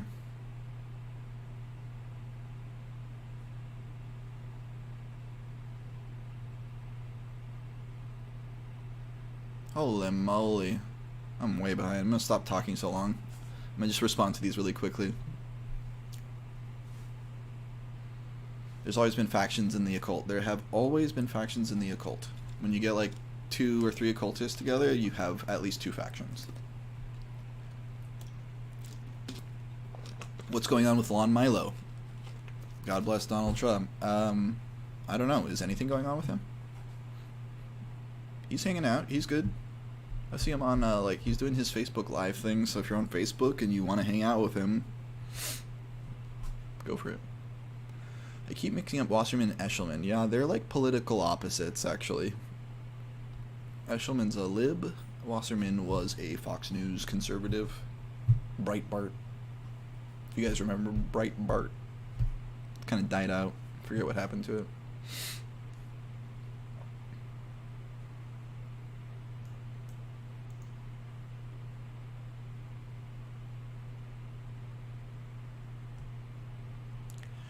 That feud between Wasserman and Thebes was annoying to watch unfold around the time his slave book came out. I think his slave book came out well before that, but I was there, yeah. He, like, photoshopped his face onto, like, my dog's face and like saying he's a dog, and like he photoshopped Wasserman, like photoshopped my face. I think it was like Kaepernick's head. I thought I looked pretty good, but it was ugly. And honestly, no one really, publicly called him out. Everyone's such a pussy. Sorry for the language, but most people just didn't say anything. Oh, I said something? No, you didn't. Right. The people who did, they did it in secret, and like OTO would not publicly come out against him. They refused. Like, oh, we're taking care of it. It's taken care of. Well, certainly it doesn't look like it. Like, still acting a fool constantly. So yeah, he's gone now. So rest in peace. I was not a fan. What do you think about the universal hexagram? Is it effective or better to use standard hexagram? Was Crowley the creator of the universal shape? First of all, no. He got it from the Golden Dawn, where it was understood, I think, as like an evil shape, which makes sense because Crowley likes turning evil things on their head, making them holy. I do not think he meant for the universal hexagram to be used in like LBRH. I could be wrong. But a hexagram is drawn in reguli, I believe. I think it represents something a little different than the hexagrams of the planetary nature, though. What do I think about it? I think universal hexagram is a cool symbol. And the proof of that is that it is like right here above my head and has become the symbol of Thelema. Crowley did not think of the universal hexagram as the symbol of Thelema. I don't think a lot of people know this, actually. Is he saw the Star of Babylon, of AA, being Thelema's symbol. And that's what he used. He put it on everything. The universal hexagram just kind of caught on. I think because it ended up as like one of the cards on the back of the Thoth tarot. It's just good. It just looks good. It's simple.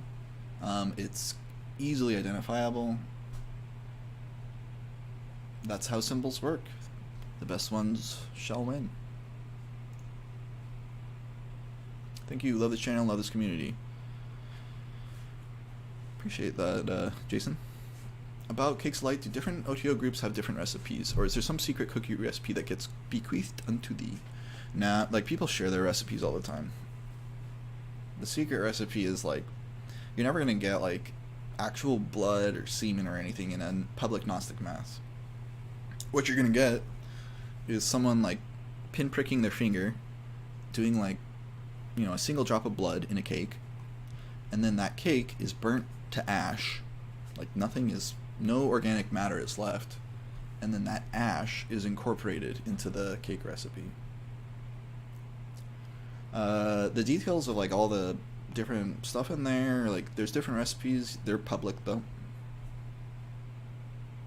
You can look them up. Just popping in to say hi. I've been on the fringes of this community for 35 plus years. I still don't get the allure of being limited. The lodge websites have directory to your local chapters. Yeah, man. You've been around here for 35 years, then maybe we ran into each other at some point, but limiting yourself with like an organization, if that's what you're talking about, then yeah, I mean, it works for some people, it doesn't work for others. In practice, I think there's too many opportunities for corruption and abuse. Thank you, just ordered it. Cool. Thanks, Gerhard. I think that means you ordered one of the books, like Herilliu or something, so appreciate it. I'm relative newbie, self-practicing, learning. Cool. That's the best kind of place to be.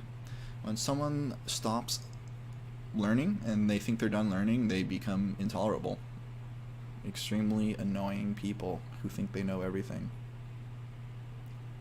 Why aren't you a fan of OTO?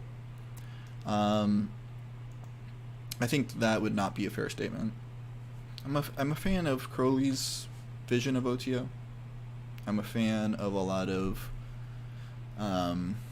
work that a lot of OTO members have done. I spent 10 years in OTO. I was an ordained priest. I was a chartered initiator. I was lodge master. Kind of a trifecta of authority, traditional authority. Just wasn't for me. there came a point when pretty strongly realized it was not part of my true will, so to speak. Like, totally, completely, permanently burnt out on it. Since that point, only really, I'd say bad, even worse things have happened. So, like, the Wasserman thing I was talking about very briefly happened kind of as the last straw, and then there was some other stuff that happened.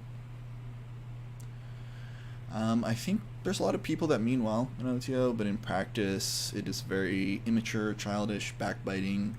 Like, if you post anything publicly, you're gonna get screenshotted and sent to people who might call you and tell you to stop talking online, and then pretend like OTO doesn't silence critics, right? So it's that kind of like mild toxic environment. I'm aware of some pretty serious stuff that's happened, that's been swept under the rug, but in the end, it's not for me. I didn't feel like I could get much more from it.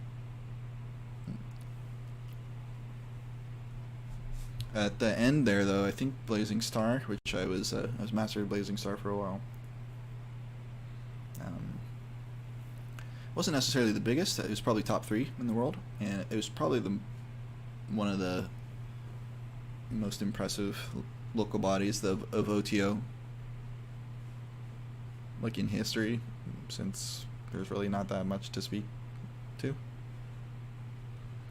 We had a lot of good stuff going on. I like a lot of people there. I wish them well, but we had our differences, as they well know. So in the end, it's, you know, true will of OTO and mine are not meant to intertwine. I do love the system, though. I do respect some people that are still in OTO. Sacred Text is a good place. Yeah, Sacred Text is a good website. I love Crowley. It's one of the few books I started reading again as soon as I finished it. Highly recommend. Thank you, Joe Jack. Appreciate that. You and both your first names. What would be the first book you would suggest to someone who's into spirituality, yoga, love and light stuff to spark their interest in the occult? It needs to be something non-Thelemic. I wouldn't do that. Why would you punish someone by getting them into the occult? I kid. I would say, why not? Why can't it be Thelemic? There's some cool Thelemic stuff that's not like, you know, annoying, edgy stuff.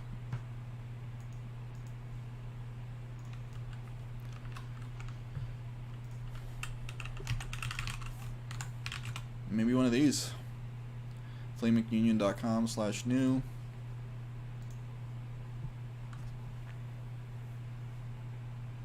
Got these texts. Maybe one of these by Crowley. Like, hey, message of the Master Therion.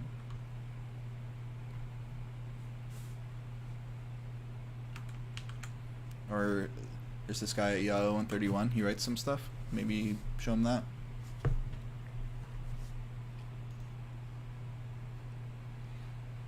There's this one that I used to show people. It actually doesn't make the rounds very much anymore. People hated this one. Some people hated this when it came out. Just the name of it, I mean. But, you know, I've been doing, like, social media for a long time. I understand how, like, things need to be titled certain ways to catch people's attention. Like the laser eyes on the YouTube thumbnail, you know? I'm sure some of you clicked on it because of that. That's how it works. How the world works.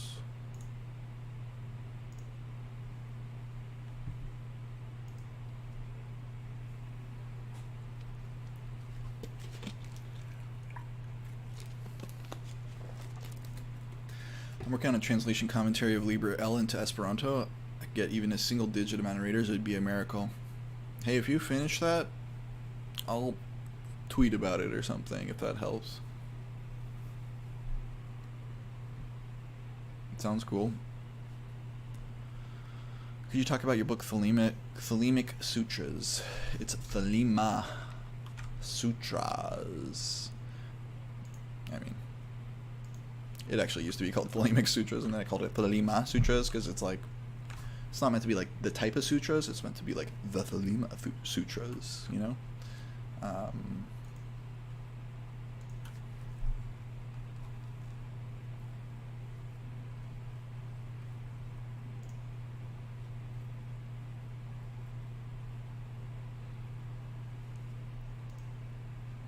It's a paperback on Lulu here.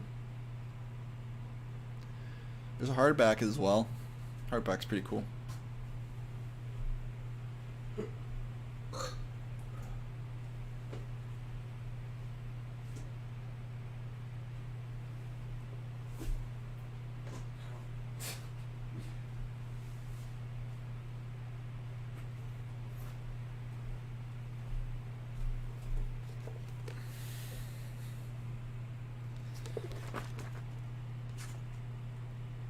Got some extra copies here. Sell you a signed one if you want one. You know, I was always into like the Eastern stuff. I was talking earlier about how I got into Thelema through like Eastern stuff, specifically, you know, Bhagavad Gita, the Upanishads, Buddhism of various types, Zen Buddhism, Vajrayana, Taoism, all sorts of things like that. Tao Te Ching was really kind of like my first, foremost holy book that I was really into, actually. So I've always been keen on things that are like Tao-like, which I see in many parts of Thelema as similar with all those that I mentioned, really, to be honest. Anyways, this is kind of like it's really not a serious book in a way. It was kind of just a writing exercise at the time for me to like translate, in a way. I didn't do any translation, but like reinterpret, I should say, an interpretation of different sutras. So certain Hindu and Buddhist sutras, and some are just like confabulated, some are just made up. They're just in that style because I was reading so much of it, but trying to apply it to Thelema. So if you're into like Eastern mysticism in particular and Thelema, if you're like one of the two people on Earth that has like that Venn diagram, you meet in the middle, and that's you might be into this.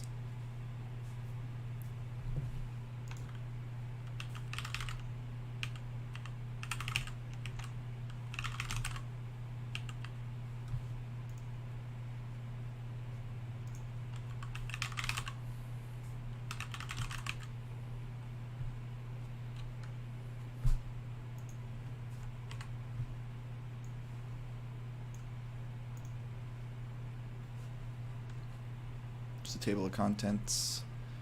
Part 1, Thelema Upanishads. These are basically just like reinterpretations of different Upanishads. Some are confabulated, some are not. There's just like a ton of footnotes as well, if you're into that thing. And then at the end, there's the Lost Sutra of Harold, which is something I wrote. Just, again, just writing, because I liked writing, and it was fun. It is definitely pseudo-autobiographical. Some of these refer to like actual things that have happened to me, but it's kind of just like a fun fictional account of an adept or whatever.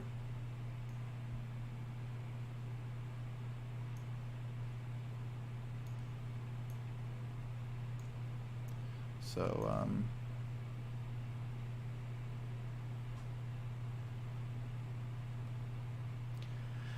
this is just like an example of what you might get. Right. Let us meditate on the shining true self, changeless, underlying the world of change, realized in the heart, and the knowledge and conversation. Supreme goals hard to reach, hard to describe, hard to abide in. Right. To be united with Horus, the Lord of Love, is to be freed from all restriction. This is the state of self-realization, far beyond the reach of words and thoughts, etc., etc. So it's a very Eastern mystical way of approaching. Some of this is just word for word, some of it's not, some of it's just changing names, changing ideas. The idea is to show that it's kind of a Western mystical approach to these same Eastern ideas. But yeah, it was just kind of for fun. Hello everyone. Feel free to ask questions. I might get to them. I'm going very slowly apparently.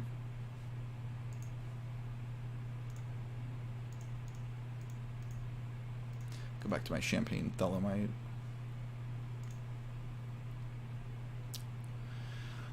Nima has a great description of that actualization where it's like spirits form a choir singing one song. Nice. That is one way to describe things coming together. Thank you guys for saying Gesundheit when I sneezed. It was a while ago. That's how far behind I am.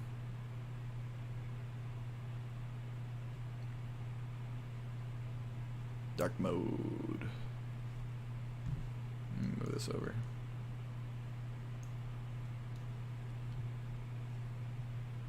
Okay. Finally, figuring some things out. 1.5x is grinder strat. Giga Chad, yeah, absolutely. 1.5 is absolutely the Chad way to watch YouTube videos.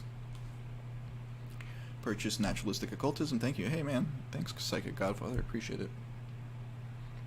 East Coast Cannabis Thelema, that sounds pretty cool too.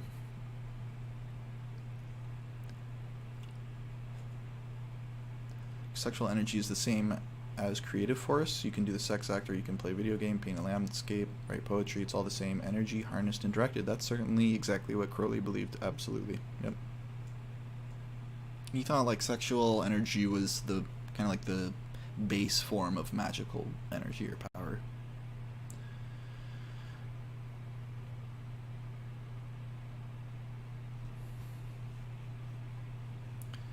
Not wishing to stir up hate speech or anything, but your opinions on Darling and occult Twitter meltdown.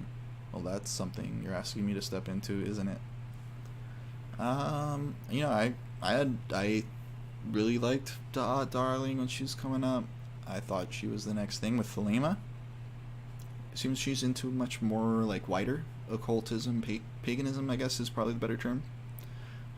I'm not really into that. I don't run in those circles, so this type of stuff she talks about now is just like irrelevant to me, it feels like. I don't know if she considers herself a Thelemite still. I don't really care, but it's up, you know, everyone does their own thing. I do not think she handled that scandal very well, nor do I think people treated her entirely fairly. Like, in terms of the bad things people have done, appearing in a photograph with someone is pretty low on my list. Just talking about some other people who've done much worse things. And they faced no consequences, and no one spoke up. No one was there to speak up, I guess.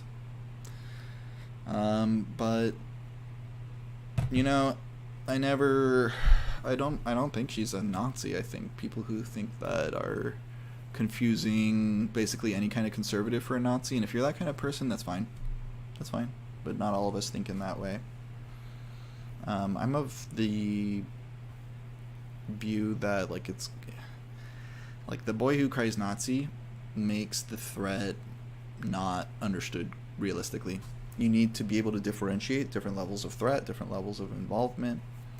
And like someone who watches, you know, some Tim Pool videos is not the same as someone who marches in the street with a torch saying Jews will not replace us.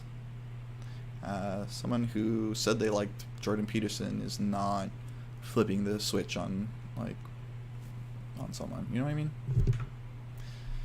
As a Jew, as someone who has family that died in the Holocaust, it's kind of a real thing. It's not like a fake insult that I throw around. So, is she conservative? Probably. You're allowed to be conservative, though.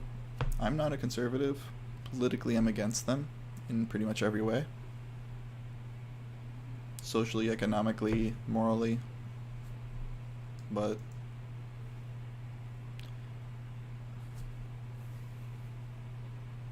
if there was like some specific thing, like the comments in the DMs, yeah, those are bad. You should apologize for them and move on. It's not like she keeps saying that kind of stuff.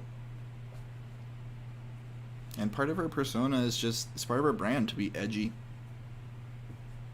It's annoying, but I mean, that's how it works. It's like part of my brand as well, to be contrarian.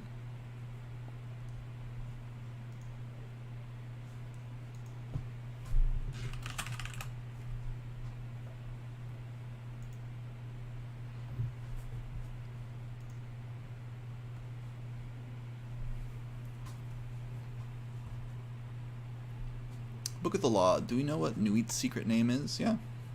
Crowley believed that secret name was Babylon. It's an interesting fact, right? Like, people are always like, Nuit and Babylon are these different ideas. They're different gods. Book of the Law treats them as literally the same thing, just different names for the same thing. And part of the Book of the Law says, let us not speak of thee at all. Which is to say, ultimately, the ultimate reality is nameless. It's not Nuit, it's not like a woman or a goddess. It's this ultimate nameless reality. You can call it Babylon, you can call it Nuit, whatever.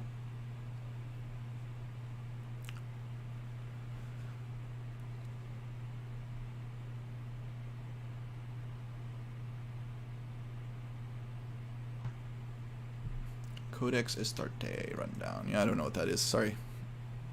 Commentary says it's Babylon. There you go. Joey Jojo knows the answer. What is the meaning of 131? Is it a number that unites good and evil? Yeah, it's a number that unites opposites.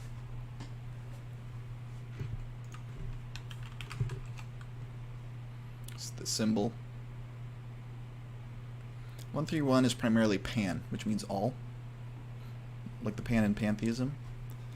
Crowley understood pan as the name for the universe conceived as a single being without differences. In other words, the universe that's unlocked in samadhi.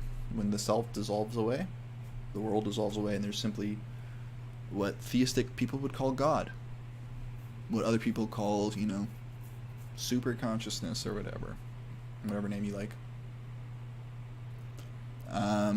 Anyways, it's also 1 and 3 and 3 and 1, like just the numbers 1, 3, 1, and therefore it represents the Trinity. Not the Christian Trinity, but more like the Kabbalistic idea of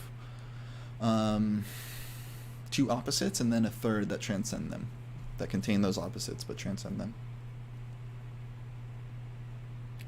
Kind of like, you know, in tarot when there's like a central figure between the two, the man and the woman.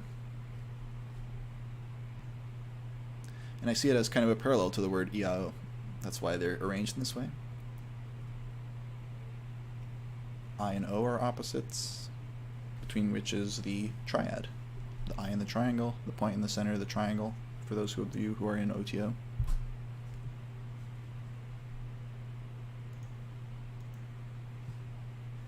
Oops.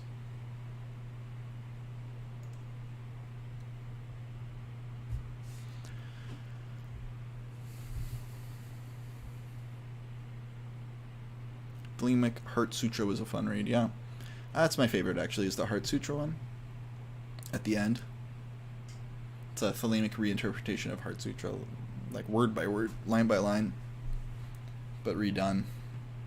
And I think if you understand Heart Sutra, you understand Thelema, and you understand what's being done there, you'll at least admit it's clever.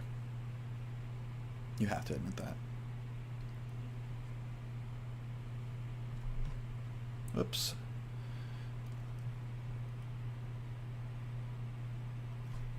Did I just mute myself? Nope, still going. My bad.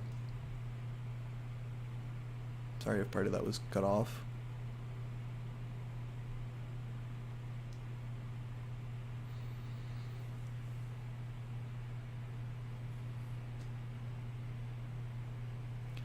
I was more interested in the posthumous fall from grace of Isaac Bonowitz. That was a decade ago. That's a great example. That guy, I'm pretty sure he was an alleged pedophile. Like, hello. That is way, way worse than being a dumbass teenager who says edgy crap to provoke people. Let's be real here. There are different levels of things.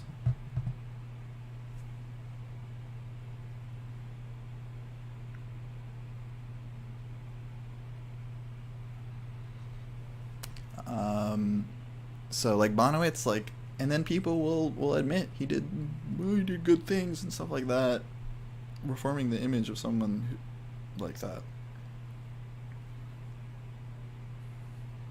That's awful.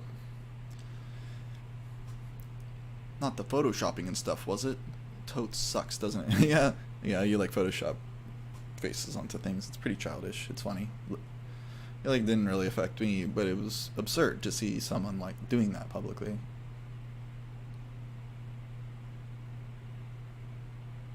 What is Darling trying to spread anyway? Most likely it's herself. That's kind of my point, is like, it's not like she's out there repeating like Nazi slogans or something. That's ridiculous. She might say conservative things, but you're allowed to be conservative.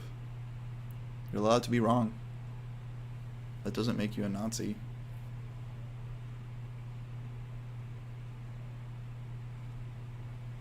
If those are the battles you're gonna fight, I can tell you like 30 other people who've done worse things, and no one's ever talking about them. Things in real life that actually matter.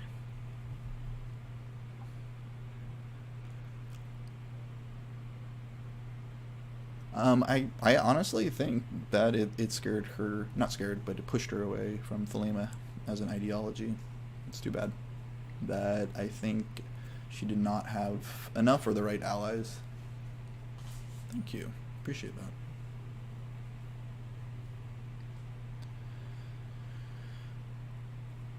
that. She's young as well, right? Like, you're allowed to correct young people, and they're allowed to grow and admit mistakes. If there were cameras on when I was that age, there would be a lot of people with cancellation orders. I was introduced to Thelema by Da'an and Lynn, to be honest. They both have a lovely, friendly style in their videos, yeah. I think there was potential there. I think Lynn still makes stuff, but I'm not saying she's a good person or whatever. It's just like it seemed way blown out of proportion. We'll peep their podcast after this. What can you do with magic in Thelema? I'm a beginner. You can become who you are. I mean, the idea is you're supposed to learn how to do your true will. So all the fancy occult stuff of occult powers and divination and all that stuff, yeah, you can do that. But I think ultimately the Thelemic approach is that all these practices are meant to better know yourself so you can better do your will, as we say. If you're into that, we have a course. You can look into that. It's probably one of these million tabs I have open.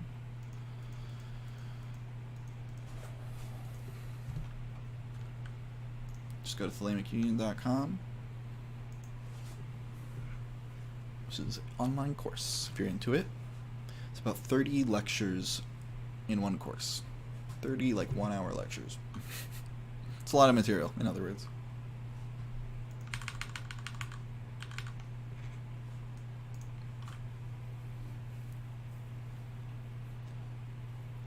They're very interesting, blah, blah, blah, blah. I've been listening to astrology, yeah.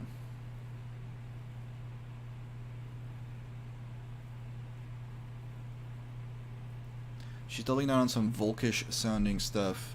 I'm gonna be honest, I haven't been paying too much attention lately. But what is Volkish sounding stuff? That's what I mean. Not everything is a dog whistle for the most extremist ideology. That's Islamophobia, how that works. It's like, oh my god, even speaking Arabic, you're ISIS. That's not how the world works. Some people like to be cottagecore or whatever. Maybe even socially conservative of monogamy and things like that. Why not fight that on, the intellectual level? Is monogamy better or not, or are you just gonna be you're a Nazi? That just shuts down the conversation, and it really is not fair. If she were to say Jews control the world or something like that, yeah, that would be bad. There are obvious lines.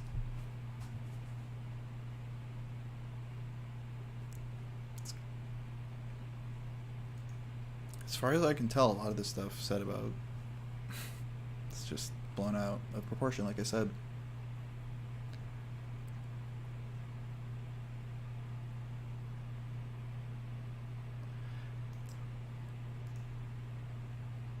honestly, I think if people were just like better friends and counseled her better, probably would have had a very different outcome. But the internet's a very toxic place, especially I imagine for a young woman. So can only imagine the DMs.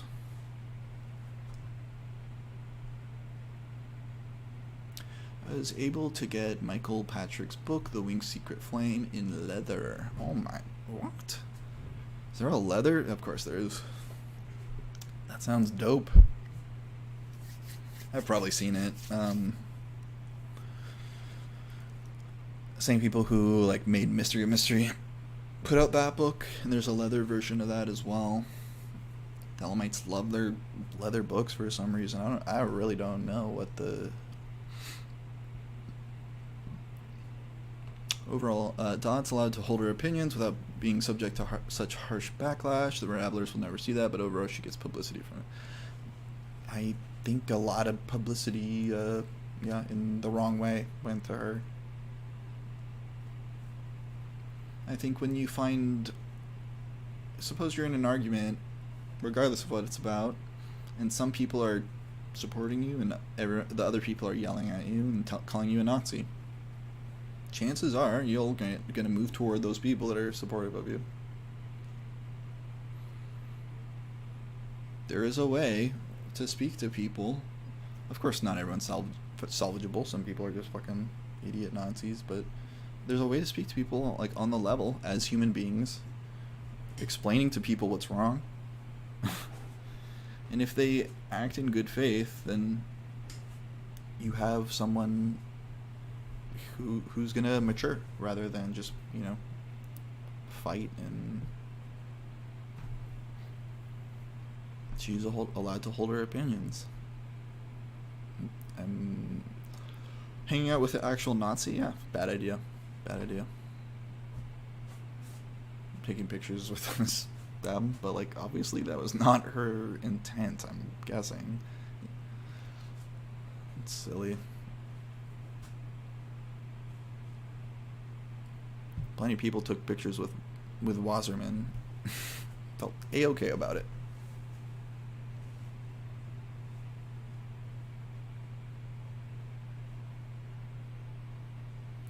Isaac wasn't allowed to defend himself. Yeah, I don't know. That's why I said alleged, but like that's way more serious than anything that happened on the internet here. Happy Sunday from New Jersey. Hello. Hello, Tico. Amazon wouldn't pull up the book at all. Yeah, well, Amazon doesn't like me. You can search on Google, just search the title or search my name, and you'll find the books. I recall Julia Roberts in the movie Notting Hill about embarrassing pictures always being associated with her. Vegan leather. I'm vegan. Leather sounds yuck. Yeah, that's funny.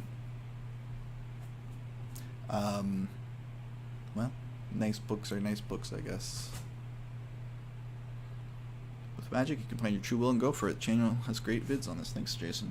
You seem like a cool guy. Very supportive. One sec.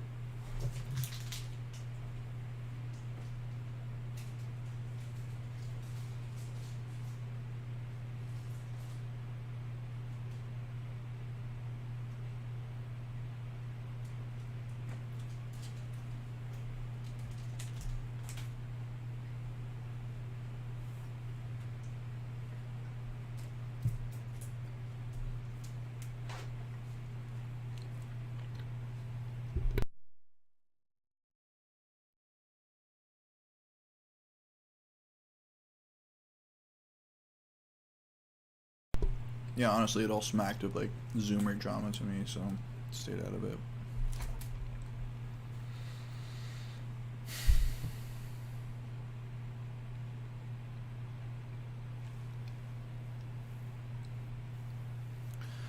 She's at the beginning of her journey. Grew up in the rise of social media. It's sad that these growing pains are recorded and broadcast nowadays, but they do it to themselves. Yeah, well, they do it to themselves, but they're also, I didn't know what the hell I was doing when I was 19 or whatever.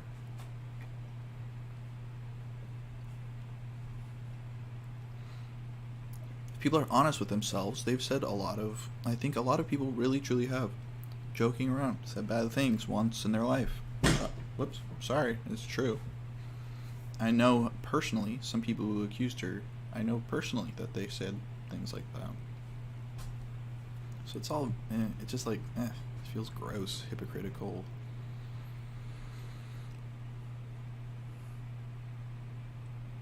I'm over it.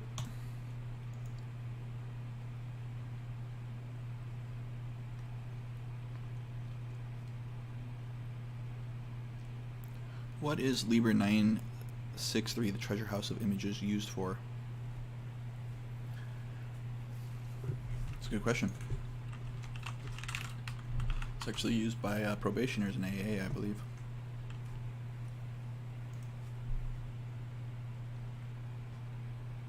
This is actually a Class A text, not people many people know.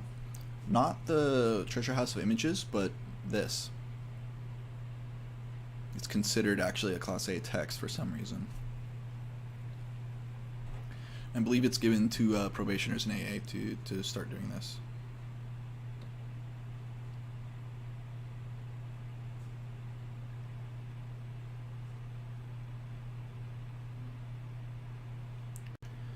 So if you read this, it's kind of using, if you read through it, it's actually quite mystical. I think a lot of people approach it from a magical, occult standpoint, like, how do I add it to my rituals? But they're like kind of astrological meditations on the unity of God. Like, actually read this stuff. It's just, all it is a extremely complex version of, you appear in these many forms and you're the one God. It is therefore a like mystical practice, you know? It's meant for a mystic end, a theurgic end, if you're into that language.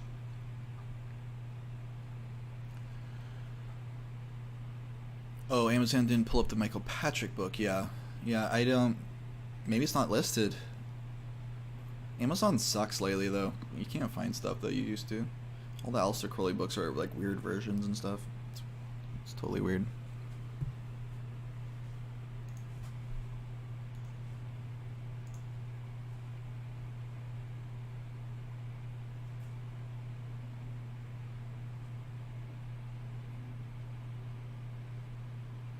Hello everyone.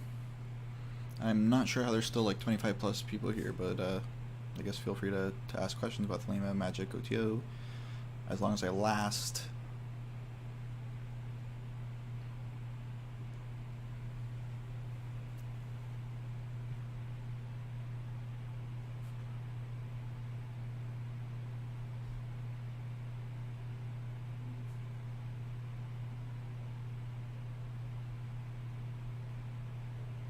Cool Modi. Why are we talking about Cool Modi in the chat? Like, what? What are you guys up to?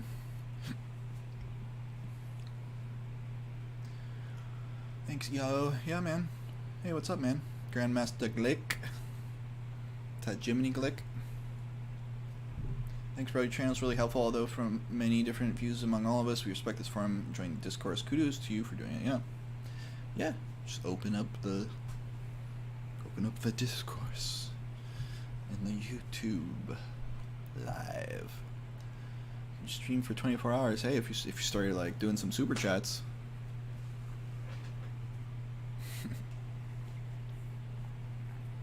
A kid.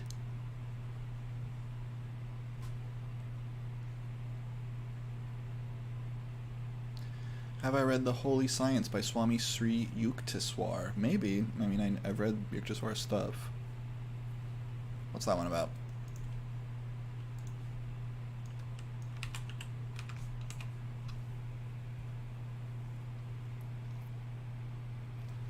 It's one of those perennialist books, like All Religions Are One.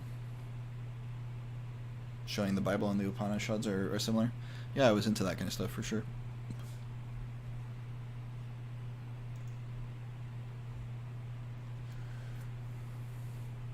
Are you doing anything with Oz again soon? Like the guy or the text?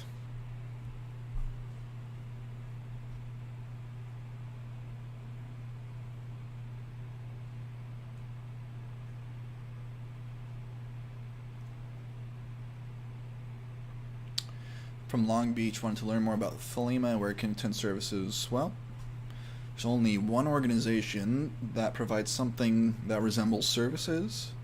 That would be OTO. You're probably by, I'm guessing Golden Lotus or Star Sapphire down there.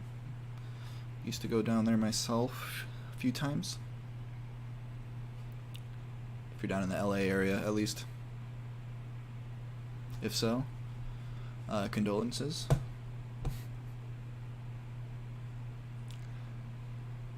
The guy. No, nothing planned. What's he up to lately? Is he doing Thelema stuff? We've collaborated before, as you probably know. That's probably why you asked, I'm guessing. We haven't done anything together in a long time, but it was usually around like promulgation stuff. He was into that. It doesn't take like much effort to have a big impact. It's just that no one cares. No one ever does anything. Like Speech in the Silence was a podcast that ended like 10 years ago. There's nothing that ever was like it or has been since. It's not that hard. It's just an hour-long podcast. No one has the gumption or the motivation to do stuff like that, it seems. So I was talking earlier about like people who say Thelema's growing. That does not seem accurate to me.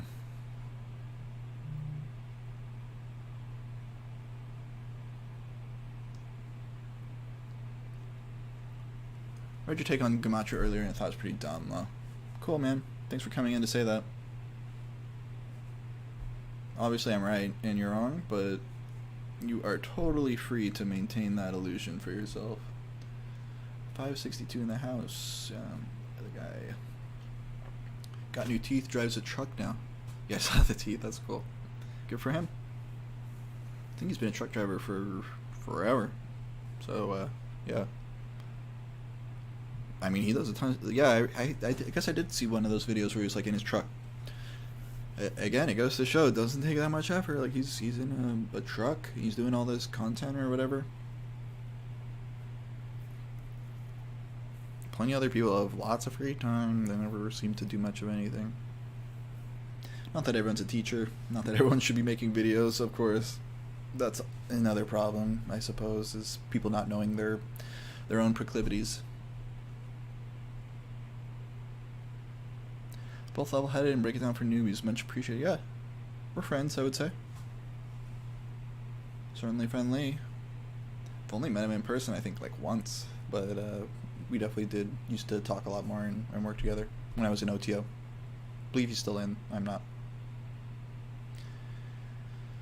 Takes drive and dedication, self-starting leadership qualities. Yeah, a lot of Thelemites, I guess. Of course, there's like all these random Thelemites, but people who are into OTO or like don't think they're into OTO, but OTO isn't as it is now, isn't for them. Like, not many people are organizing other things. Of course, there are some others. I've heard of the what is it called? The Thelemic Order. Is that what it's called? But I don't know if that's real.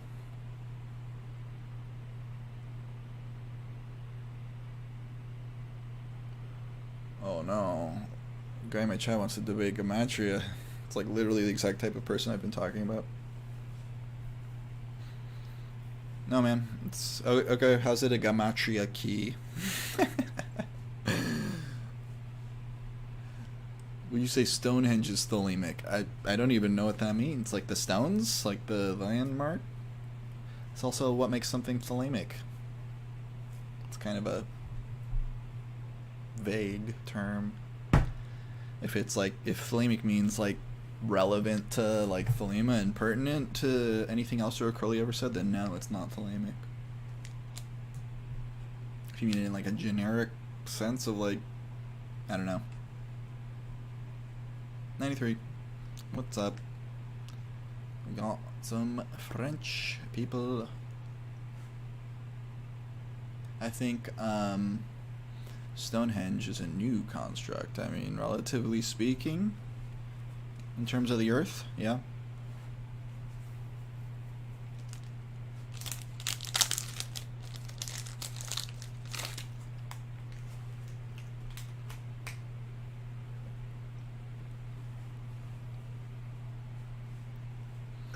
Batman goes to 11. I just watched Spinal Tap the other day, actually.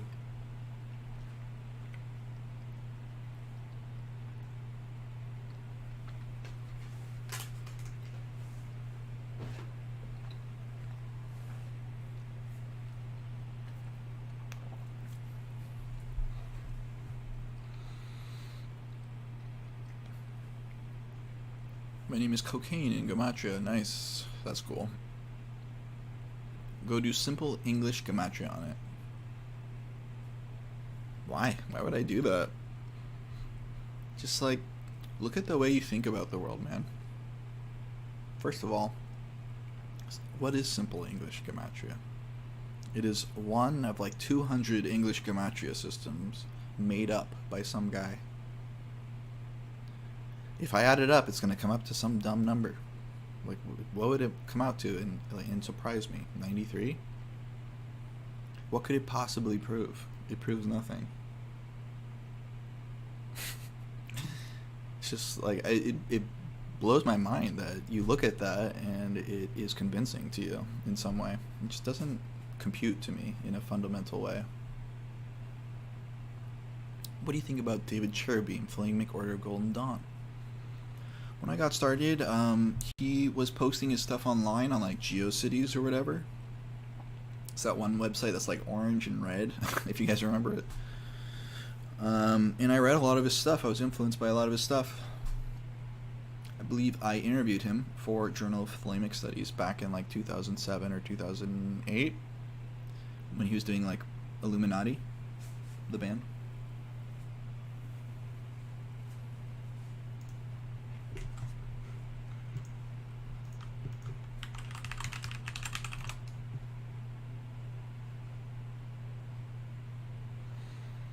Is that what it's called?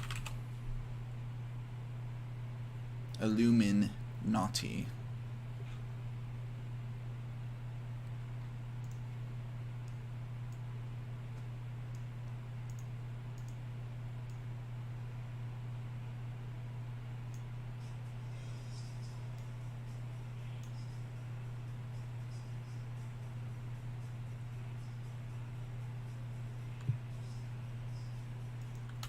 Yeah, man. That's silly.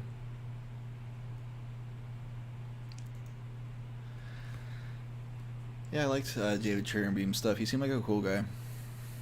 I never knew him though. Like I think I might have spoken to him before he died, but after that interview, but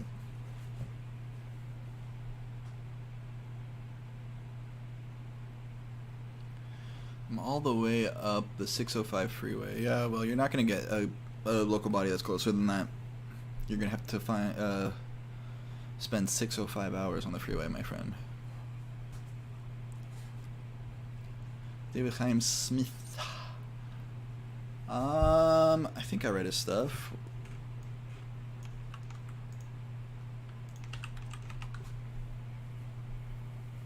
I'm not really into, I was talking about this earlier, I'm not really into Jewish Kabbalah, but I respect it. I do respect it, much more than the Hermetic Kabbalah. And if he's into that, that's great. That's cool. It's not my thing, personally. I happen to be, Jewish by heritage, but for some reason, you would think I'd be really into it, but not really. I've read all that stuff, but just never really resonated with me. Don't know what to say.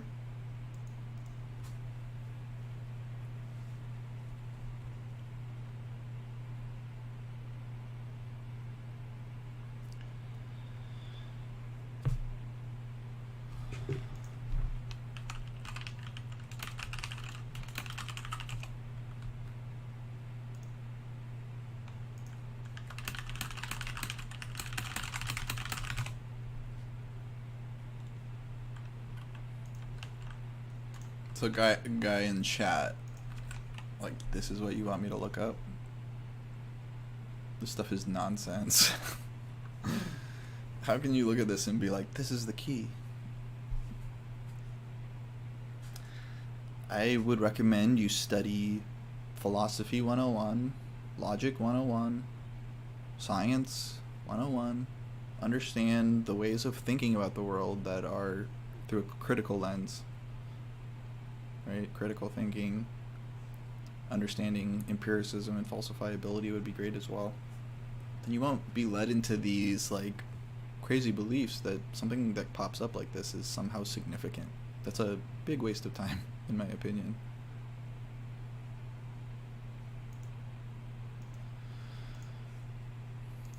So there, I looked at it. There you go, man.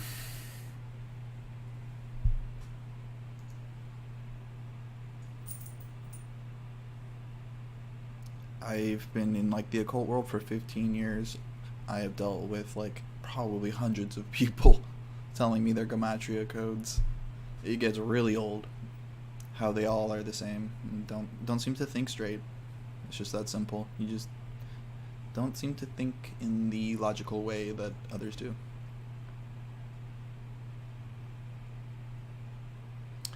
Stonehenge. Why is everyone talking about Stonehenge? It's like a glitch in the Matrix or something.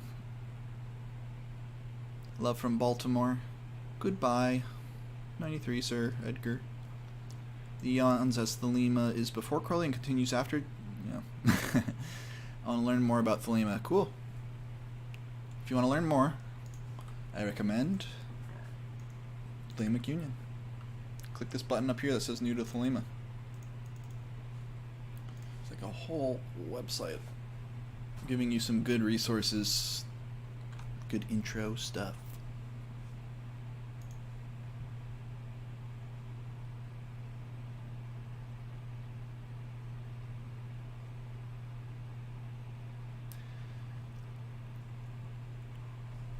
I'm just not interested in Stonehenge. I'd rather learn. There you go. There you go, man. Or Fae. Let's see. Thou shalt obtain the order and value of the English alphabet. Thou shalt find new symbols. The Book of the Law says to do this. It does. You're right. And why do you assume that this one simple gematria calculator on the internet is the correct way to do that, man? Think about it. Suppose I told you there's like 30 different calculators out there that use different algorithms of, you know, gematria. Which one is right? Crowley himself never landed on a satisfactory solution, so how do we know? How are you so sure of yourself in that? 93, be well, getting drunk as I finish 4 night shifts. Let's fucking go, Yantry. What are your thoughts on Living Thelema by David Shoemaker? I think it's good. It's a good book, solid. I was the person who originally asked him to do the Living Thelema segment on the Speech and the Silence podcast. That is how Living Thelema started. It's actually a podcast segment on Speech and the Silence, which I co-created with Joseph. And eventually those segments were turned into like written parts of the book. And he kept going. He still has like he separated from Speech and the Silence once we ended and did his own thing. But yeah, obviously I like it because I was the guy that helped him start it, actually. David is a good guy, yeah.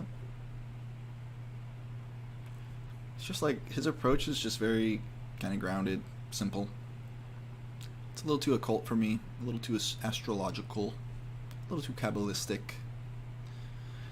But he's an occultist, like I was saying before.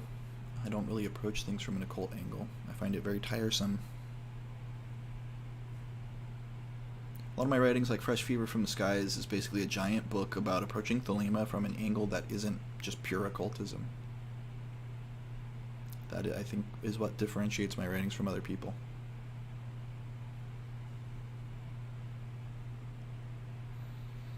Amazon did have your book. Oh, okay, cool. Yeah, Amazon has like weird listings, like my name is spelled wrong, or there's like my name like twice for some reason, or they really don't know how to deal with the IAO131 thing in their system. John, killer book. Friends joined Star South. Ah, I see, yeah.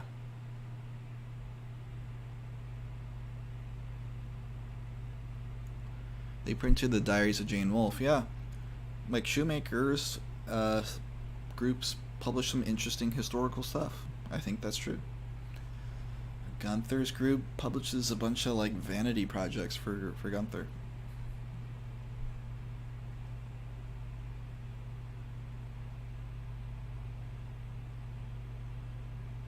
I'm from UK, by the way. Nice. Hello. Any free time, Prater? It was cool to bounce some stuff off your brain. Gotta go make dinner for my progeny. Nice. Nice way to put it. Good night. 93, Joshua.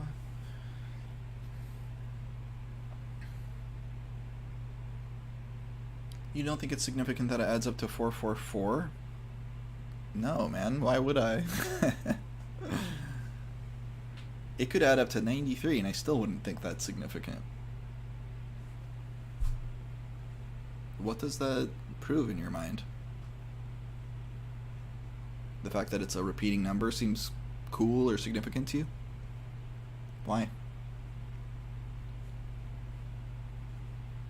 Working off some strong assumptions there.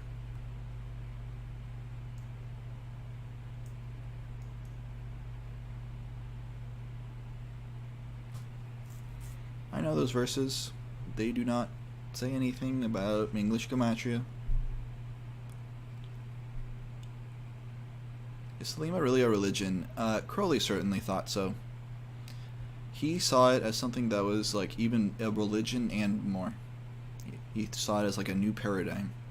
And so one way it could be applied is a new religion, another is a new occultism, another is a new psychology or whatever. There's one quote where Crowley says, you know, I don't see what you gain by calling Thelema a religion. However, he himself called it a religion like 50 times before that point, so... It's one of those posts I have is, he calls it the synthetic religion at one point. Thelema. I'm not saying you made it up, I'm just saying you interpret things, in a way that's different from me. Alright, so you see 444 and you see something significant, I see gobbledygook nonsense. I see nothing.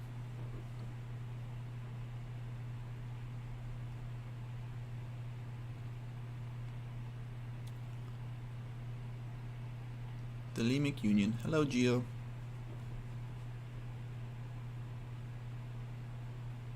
Frater 231? I don't know who that is. Who is Frater 231? Isn't he an artist? Or is he also an AA guy? Do I know him? It's hard for me to keep track of all the names and numbers. How about you just tell me what the simple gematria is going to add up to? Some other number that's equally insignificant. It is sad how OTO put out that pathetic history of Thelema by Reddy, and all it does is give them some made-up authority to cite why they're the ones in charge. It's pathetic. No comment. No argument there. I don't know that it's put out by OTO. It's more like put out by Reddy, but anyone who knows them or the people they're describing will know it's a bit of a biased interpretation. Yeah, I don't think it has much effect. I mean, maybe down the road people will get confused because they'll look to books to understand history and there'll be a skewed version there. I think they do engage in some kind of historical revisionism, like In the Center of the Fire by Wasserman's another example of trying to, you know, frame like Seckler as bad and stuff like that. Even though he looks like total ass in that book himself, but yeah.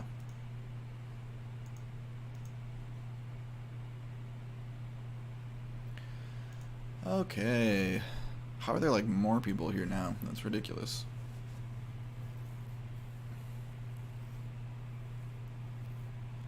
Why would I look up those again? Like why are those two lines? Why out of anything? Like, where do you get those two lines? And why would it be connected to that other line? There's no reason to connect them. Nothing is pointing to them. You're just taking them randomly, putting them in a little online gematria calculator, and seeing connections between things that are not only not there, but even if they were there, they would be insignificant. They wouldn't mean anything. Synthetic as synthesis? Yeah, he viewed it as like the perennial religion, like the new covenant with God, you know, like the new religion that combined all the religions before it. Synthetic eclectic, he called it sometimes in the Equinox. 666 is a significant number, yes, but were I to put a line of the Book of the Law in a random online calculator and it were to spit out 666, that would mean nothing to me. I know that sounds crazy to you, but it's literally an online calculator that some random person made. Who knows what these letters add up to? There are other systems where putting in the same line would come up with a completely different number. Which one is correct? Why do you choose this one random online calculator for yourself? That's what I'm talking about. What you're talking about is totally arbitrary. You're just picking things. This is like the occultist mindset, is picking things out that appear to be a pattern, but there isn't one. I'm into psychology, which means I'm into reality and approaching reality, not avoiding it through fantasy. And I see Gematria as one of the primary ways occultists are led away into fantasy instead of a reality. Fantasy meaning not real. Fabricated, you know.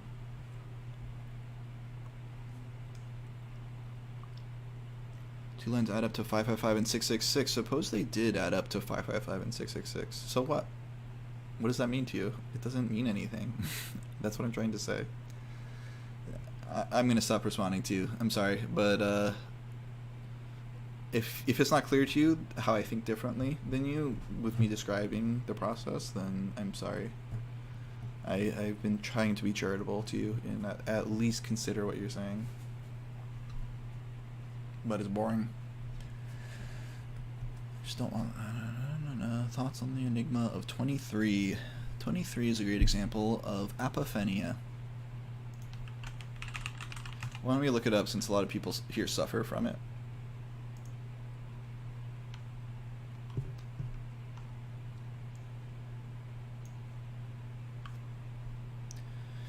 It's really, 23 is a great example of selective perception. So is 1111. Right? Seeing the clock say 1111 is a great example of how the brain is a pattern finder. That's what it is. The purpose of our brain is to find patterns and to use them to navigate the world. But it goes haywire sometimes. Sometimes it sees patterns where there are none. Right? So we are pattern finding beings, and actually we aren't correct all the time. So for example, let's just like imagine there was some ancient society that thought sacrificing a child is what led to a good harvest. Because every time they did, it led to a good harvest. That is a false connection, right? You're seeing connections between things that aren't there. And it can lead to some pretty, backward practices, like I'm just as my example. Or, for example, thinking that like 444, 555, 666 is somehow things adding up to that means something. It's not there. There's nothing there.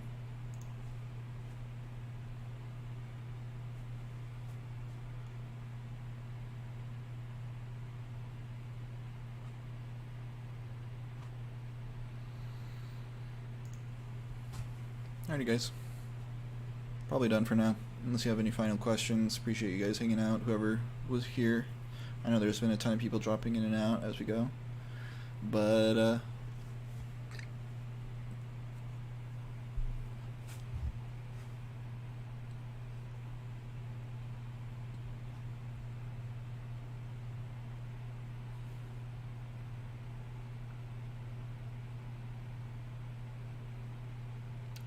it's a good example of how I'm just like so fundamentally of a different mindset from occultists. Like, if that kind of stuff means anything to you, then we are of different minds. We just approach the world in fundamentally different ways. And one thing I'm glad about not being part of OTO is I'm not forced to be around people who think that way anymore.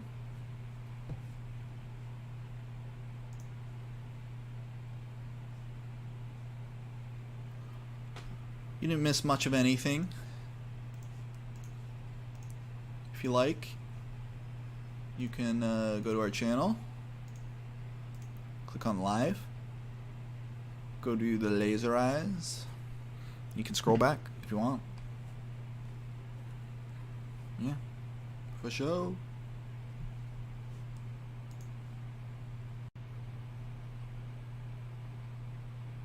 I keeps it real.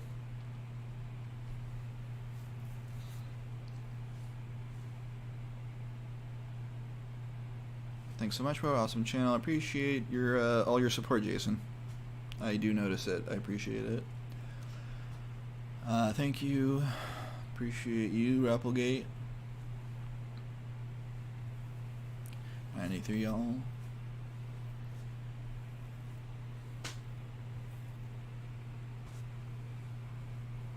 That's okay, Mangalik. You are free to continue the illusion that you're the one who understands this. There's no skin off my back. It's not like I've been doing this for 15 years and met 1,000 people like you before. Appreciate everyone who has talked in here, asked questions, hung out. Appreciate you guys. Thanks, Joe. 93 everyone else. When is the next stream? I don't know. When I get bored one day. Please check out the website, ThelemicUnion.com. Check out my books. Hit like, hit subscribe. See you, Gerhard. See you, Faye. See you next time. 93.